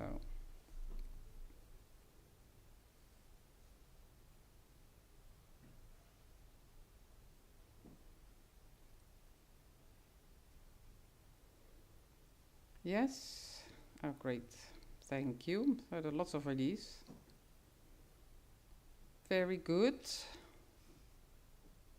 Okay, I'm going to go to the next question. Thank you so much. Then the last question, what key suggestions, if any, do you have for the development of protocol guidelines and tools? Actually, we did some of that, so maybe we skip this question. Yes? So, give a big clap to yourself for all your input at the end of the day.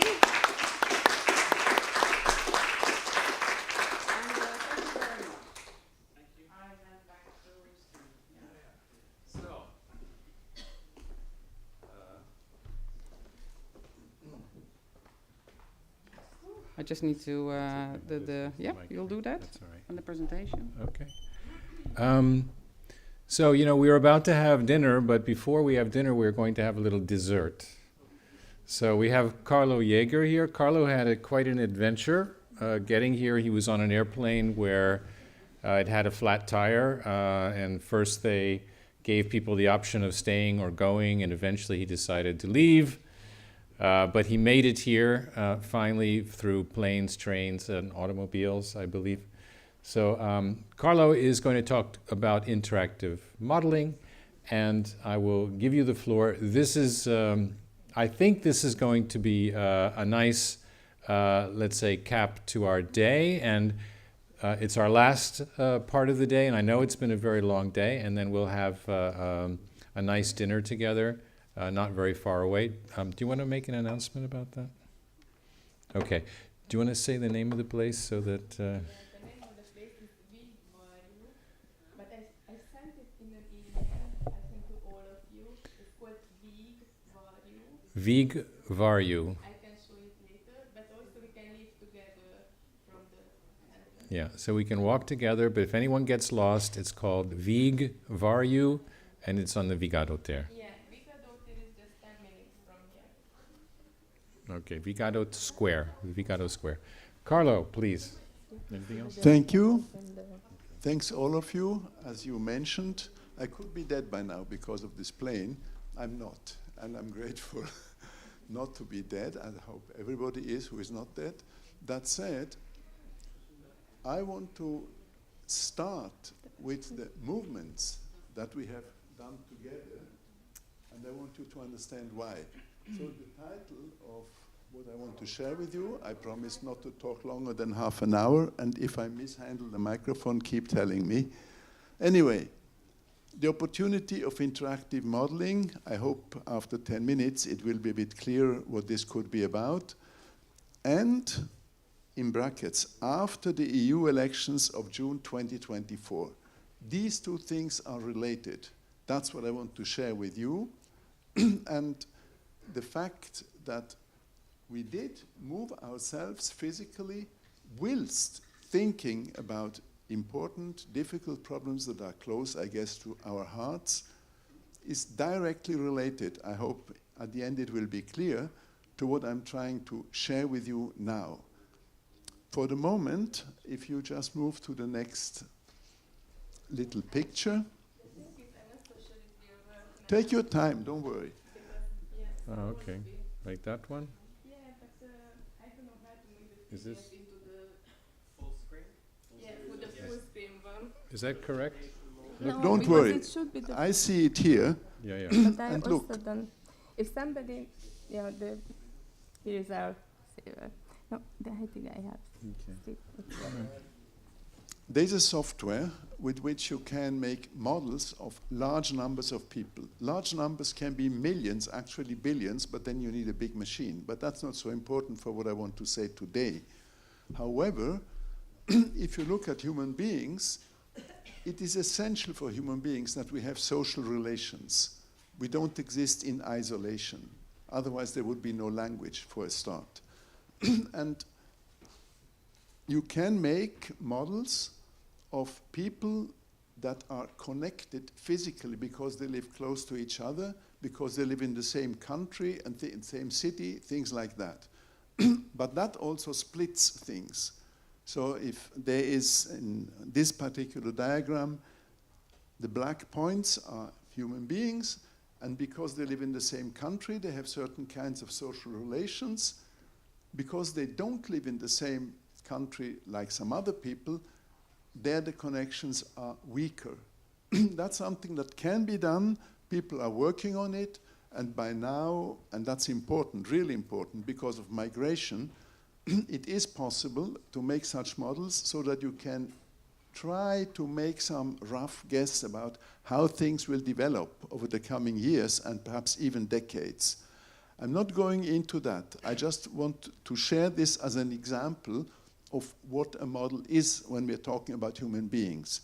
If you can move to the next picture, we get to the beef. You see, before, the human beings were just black dots, and the links were just blue lines. Now, we introduce colors. It's important to understand this is a software. It's on the internet. It's for free. You can have it. But it takes some time to learn to use it and to think a bit what kind of dynamics, think about migration, for example, you are confident you can model, which is not so easy. But what many people underestimate is that there are, of course, other relations that are similar to the relations between country, and one such relation, not the only one, not the most important one, but an important one, which has to do with the movement and the thinking, is educational status. So if you are the kind of person who studies in Harvard and the other guy is studying in Oxford, etc., you live in very different places, but there are strong connections between these people. On the other hand, if you are among those, like Turkish people who live in Germany and stuff like that, who never finish some formal education, they just look a little bit and they drop out. Don't forget, the same is true about Steve Jobs. So there are people who just decide to drop out. But educational status creates bounds of solidarity, of we, and lack of high educational status also creates a specific kind of bonds between people. That's what I'm driving at with my talk here, which will be short, just in brackets. This year, somewhere, a paper will be out in a book that Ortun Ren is doing that is in a large part about what I'm talking about here, but there are elements of what I'm talking about here that I like to work on even a year from now or something like that, because I believe that they are interesting and they are important. Now, we had the very first participative event in the Real Deal project in Ireland. One of the persons, all women, who organized and implemented that event was Barbara McCarthy. She's a very, very knowledgeable person. And she has written a report about what happened in the Irish events. A key thing in the report she wrote is that the people with a high educational standard were kind of irritated by having to discuss with people who have no idea about all the important things that you don't learn if you don't go to university and stuff like that. And she flagged this as an important problem. It's explicit. If you read the transcripts of these discussions, you can document it. On the other hand, the same tension also arose in other countries. If you look at the transcripts of Montenegro, of Serbia, North Macedonia, etc., you find this. And it's an important thing about Europe today and actually a very large part of humankind today. Next slide. So what this picture, of course, shows is that there can be a cleavage. There can be a danger. There's people who don't have certain educational status and skills. They would like to have them. Some of them don't care. But to bridge that gap is actually a very difficult thing for people. The truth is that it's the majority. The people with high educational status are a minority, which doesn't mean that they're not important and not sometimes very helpful and whatever. I don't want to go into this because of the 30 minutes. But it is important to understand in Europe today, we do have the network of people with strong bonds among each other because they have a high educational status. I'm guilty too. I try to have a, let's say, reflective attitude to it. And I have friends who come from another corner. But there are also much more people with low educational status. And these people have shaped the European election this very year. I believe, and I'm willing to defend that opinion if we want to discuss, perhaps not tonight, that this election is an intensely important alarm signal for Europe. Something has happened there which is precisely about that split. It's the people with low educational status, and now I come back to the movements. It's typically people who exist physically, who move, who sometimes just work with their hands and stuff like that, on the one hand, and on the other hand, people who are more verbose, more in thinking in a certain style about things. And the ones with low status are fed up with what's going on here. And it's something we have to take very seriously. It's clear that, for instance, in Germany, the whole environmental threat has been weakened drastically since the last election of that kind. And it is about the people with low educational status, with the fact that these people don't feel to be respected, don't feel to be taken seriously, which is a serious problem if you would like to have a democracy. But as long as you have this cleavage, it's a sketch of a democracy, but not more than that. And that's what I wanted to share with you, because the people who are high educational status people typically are not people where thinking and physical movement go along together. There is research about this now. It is statistically clear that Alzheimer, dementia, these kind of brain damages are much more likely for people in whose life physical movement plays a very restricted role. And on the other hand, there is also clear proof that if you want to remember something, if you manage to try to memorize it while moving yourself, you will remember it better than if you don't. And the people with low educational status in that sense are the ones who move themselves more, not less. So I just want to share this with you, because if that's the direction in which Europe is developing, we will have a huge problem with the European Green Deal. Because what's happening is that the so-called productivity, you can say the economic success of the people who are working and get paid for it, the productivity of people in Europe is increasing much less than in America. I'm not going to discuss and analyze America now. To some extent I could and would, but that's for a paper that I may write later in my life. But it is dramatic to what extent Europe declared we will become the first climate neutral continent on the planet without having to suffer decreases in the quality of life. But it's not working. It's not working because we are not so far able to really keep our word. I'm not going now to propose a lot of stuff, with one exception, which is essential in what I'm trying to share with you, which is human beings, all human beings, think. Some more, some less, some better, some not so well, but human beings do think. And if we make a model about a population, doesn't matter which one, take the population of Hungary or the immigrants from Algeria, whatever. These people have self-consciousness. If you make a model about these people, you're convinced you know everything important, then you are not understanding these people. Interactive modeling is about developing models in such a way that you can discuss it across the cleavage of educational status. It's absolutely possible. At the Global Climate Forum, we do this now since several years, not every day, but certainly more than once a month. And that's an important thing. It is important to understand that to build models about human beings and then not to try to allow human beings to express how they see themselves. They may be wrong, but not listening to them, not trying to understand how and what they think is a recipe for failure.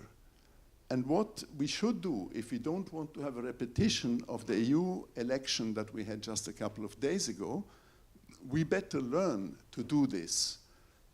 You know, in life, it's very often the case that two people, perhaps more than two, discuss about life and they realize, you understand me, I understand you, and they both mutually understand each other, which doesn't mean that they have to agree.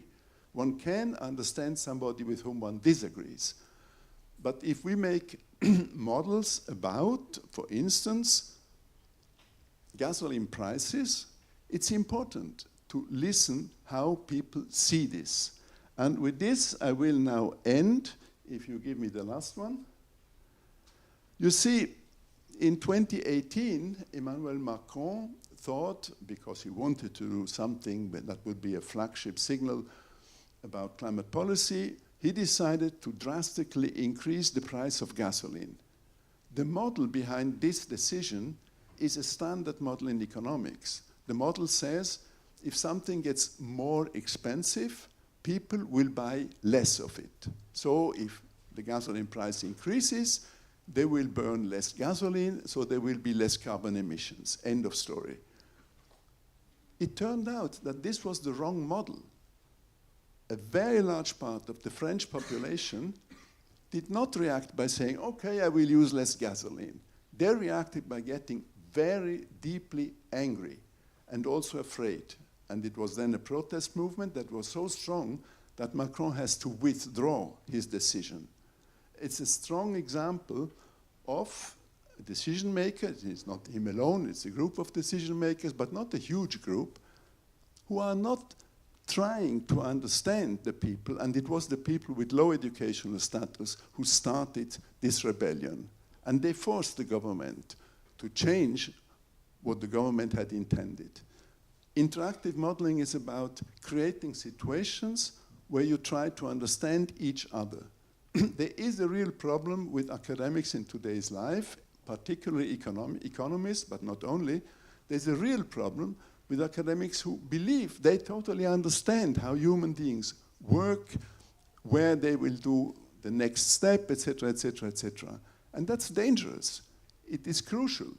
I want you to have one very small example. It's really tiny, but it's interesting.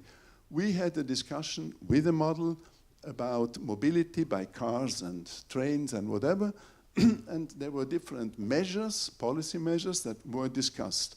And somebody from the group discussing it said, shouldn't we simply put a ban on vehicles that are heavier than 1 ton or even less so? And it's very easy to show.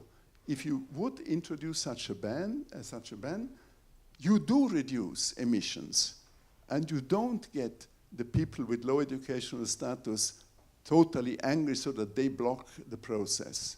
And that is an example of what can happen if you accept that when you start modeling human beings, you have to listen to human beings as well, and you can learn from them and with them. And sometimes there are situations where it works in both directions. So if you like, that's the opportunity of interactive modeling. It's the opportunity of getting out of a historical situation where a large majority of European citizens is actually fed up, angry, afraid, not totally, but strongly filled with negative emotions about how things are going, and scary stuff is happening anyway. So I hope that you get this point. There is absolutely no reason why there should be this split, this cleavage between what is considered high educational status and what is considered as low educational status. There's a book about Great Britain where this was introduced from the beginning. The British elite is based on a sense of contempt of those who have not been to Oxford and to these places, which is part of the problem they have up there. But I'm not going to say that we don't have these kind of problems in a country like Germany. I just want to share it with you. And I want you to know that by now there is the kind of software where you can model these things and discuss them with people. And if somebody says, what about introducing a ban about SUVs or something like that, you can compute what implications it has on emissions, just as one example. And it's something that probably should be done. And I'm not saying it's the most important thing or the only important thing, but at the end of the day, it will lead to a transformation to our present university system. I know only 2 universities who consciously do this. One is the University of Krems in Austria, it's not so far from here. They don't accept students who just finished high school, had some grades, and want to start study. They only accept students that already have some vocational experience. The other one is Arizona State University, which has a very large number of students and has a policy that the population of students should have, roughly speaking, the same pattern as the population of Arizona, which means the fraction of those with high educational status is smaller than the fraction of those with low educational status. And both universities invest heavily in bridging the gap between these two worlds. I'm not saying this is the only gap that is important. There's many more gaps that are important. And it's worth our effort to look out for situations where we can help to go beyond the present situation. But if we think that this election at the end of the day is not so important, doesn't make a difference, I'm very sorry. That's a grave mistake.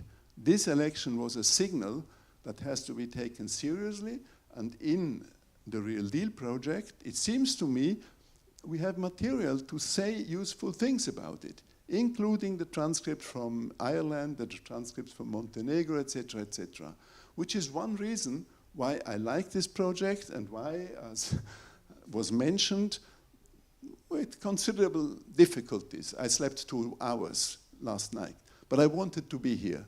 I want to be part of what we are doing, and I think that if we continue in a calm way, but in a determined way, we can help to improve things and to change Europe, if you like, for the better, compared with the present situation, if you look at the whole population. That's all what I wanted to say with you. I guess I did not talk much more than 1 hour. Have a nice evening.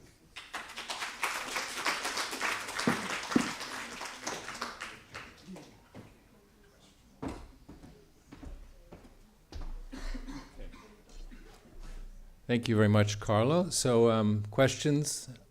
We have a few minutes. Actually, thank you for keeping to the time very well, and I think we are not in any danger of missing the dinner now. Inga?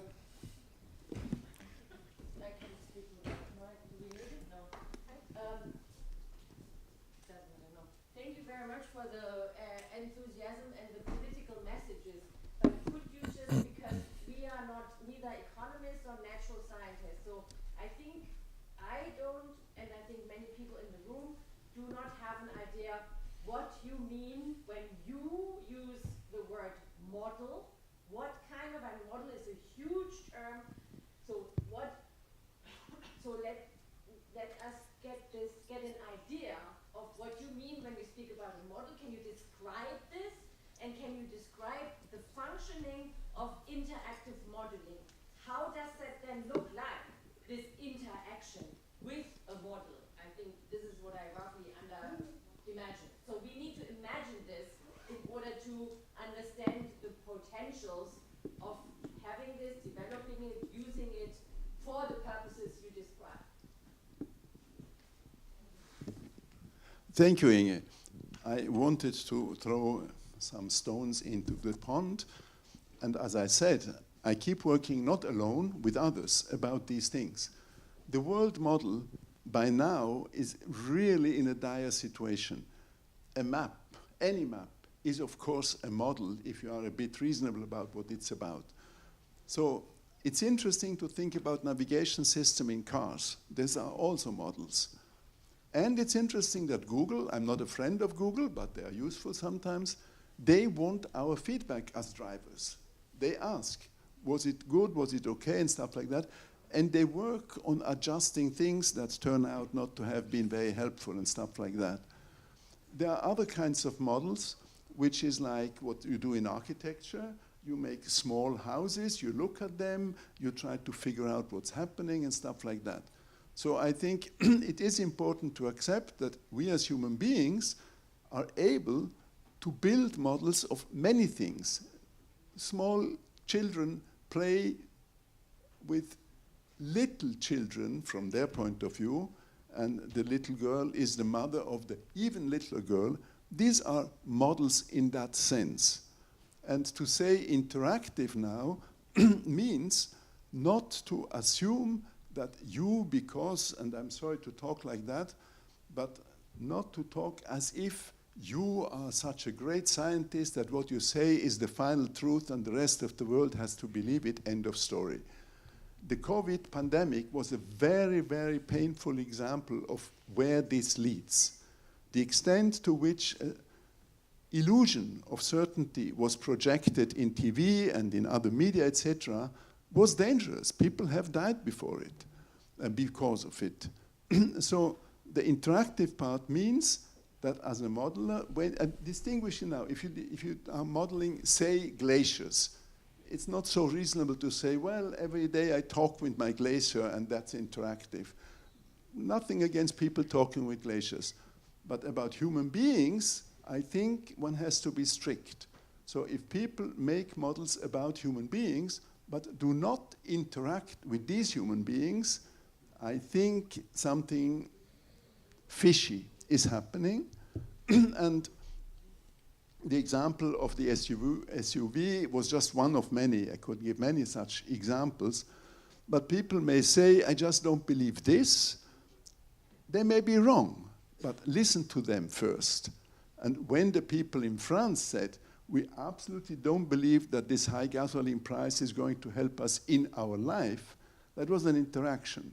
But the problem was that the French elite, in particular the president, I'm not against Macron, that's not my point. He did not understand what he was doing. He did not really create a space for doing what we are doing in the Real Deal project. He just sent in the police and it became a violent confrontation and that's about it. So I think one has to proceed with examples. And one example is exactly the gasoline price. It's still in the cards. There are still tendencies to increase gasoline prices, and perhaps it's a good idea. But making a model of it, and then enabling people to think about it and to express what they think is important and relevant, is essential for interactive modeling. And it has to do with democracy. It has to do with enabling people of different educational status to develop a shared language. Not to start with a shared language, that's impossible.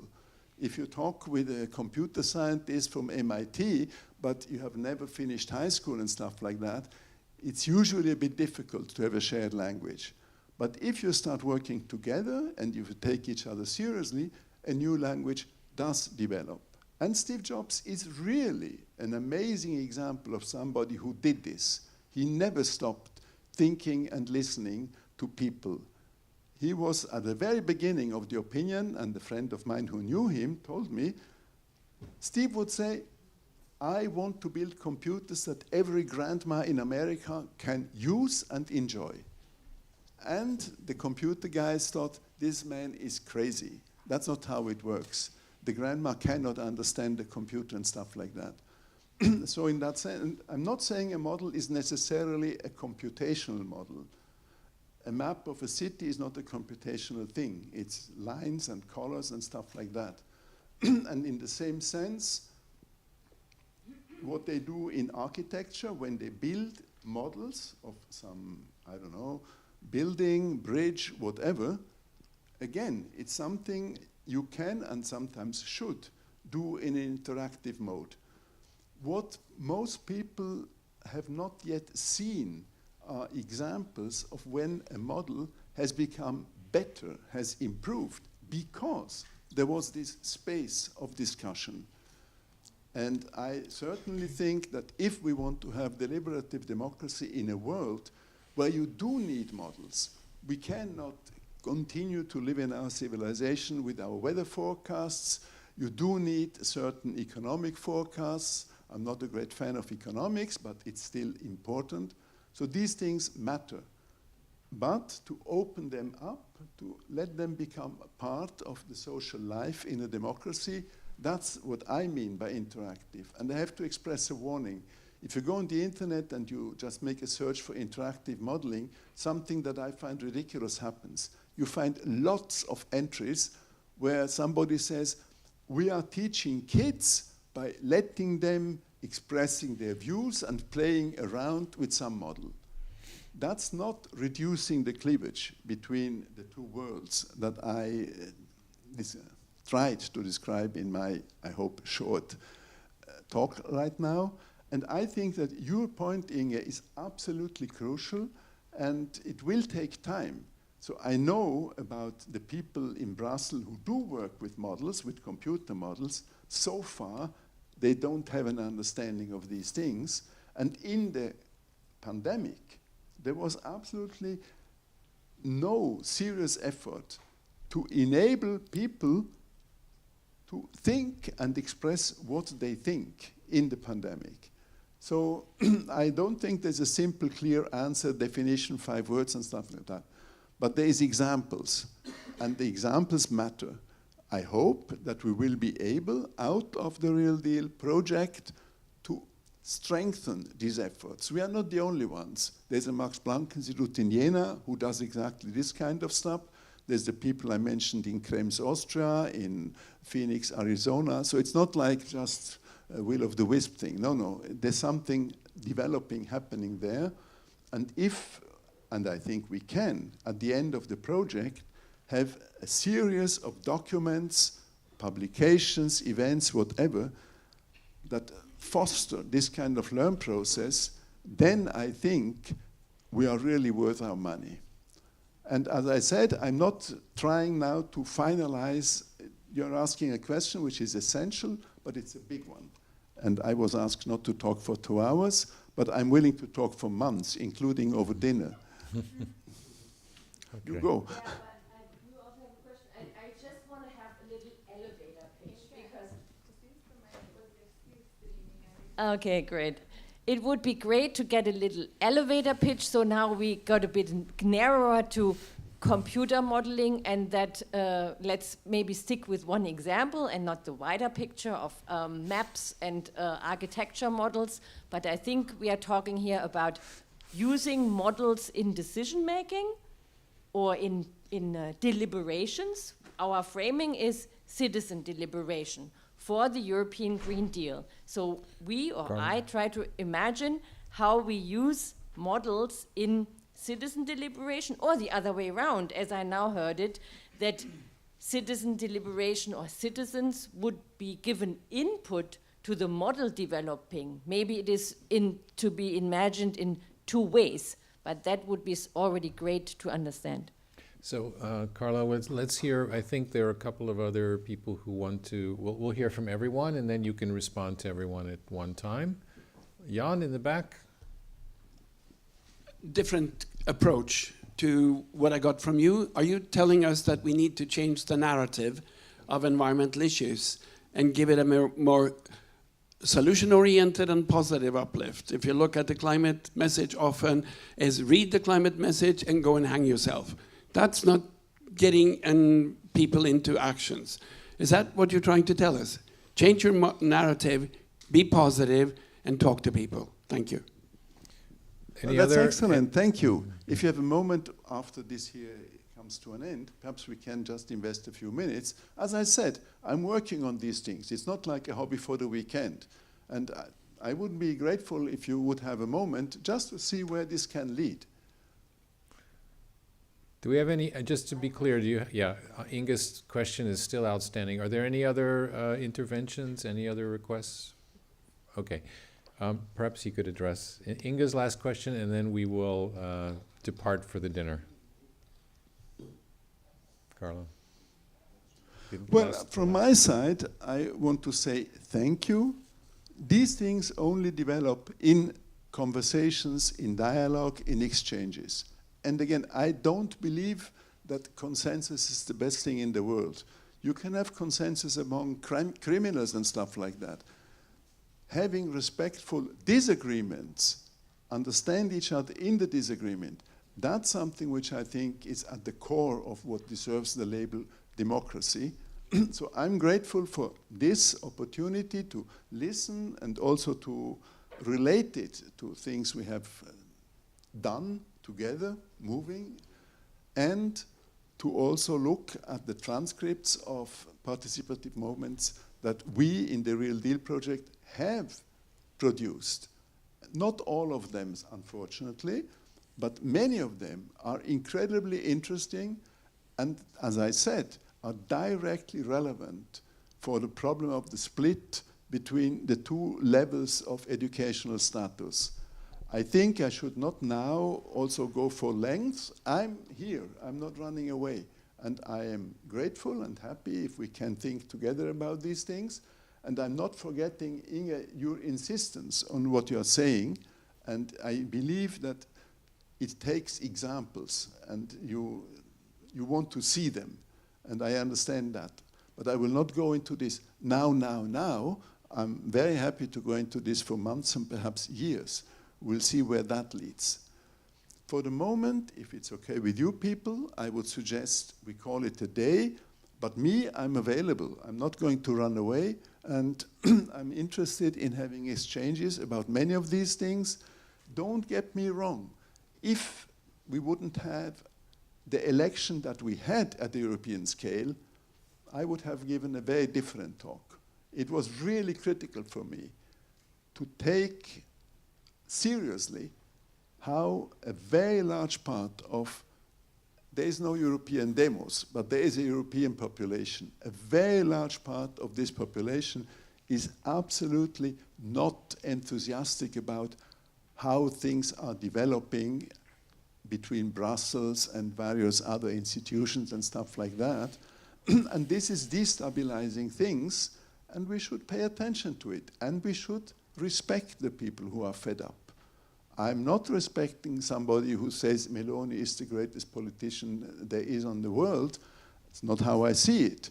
But I can understand people, and I know I've lived in Italy, who think, thanks God, at least we have Meloni. It's not my view, but the number of people who have changed the whole power structure of Europe is gigantic. We are talking about 500 million people, and then a part of it, and the ones who go to vote. And from those who go to vote, it's not a marginal phenomenon. It's a very large thing. And it's something that we, as the people involved in the Real Deal project, have some responsibility. We have to think about it. We have to accept that we cannot change this in 5 minutes or even 5 weeks, something like that. But we have a commitment. We said that we want to launch a pan-European debate. We are not yet there, and it's difficult to get to a pan-European debate. I hope that it will happen, and I would like us to play a key role in letting it happen. That said, I feel that I should really simply shut up, because I was asked not to go into lengths, and I respect that. So thank you, and let's continue. Not this, but the work. Okay. On that note, everybody, we'll leave in about, in case anyone needs a quick bathroom break, we'll leave in 5 minutes from the entrance to the restaurant, and we start again tomorrow morning at 9. See everyone there. Thank you.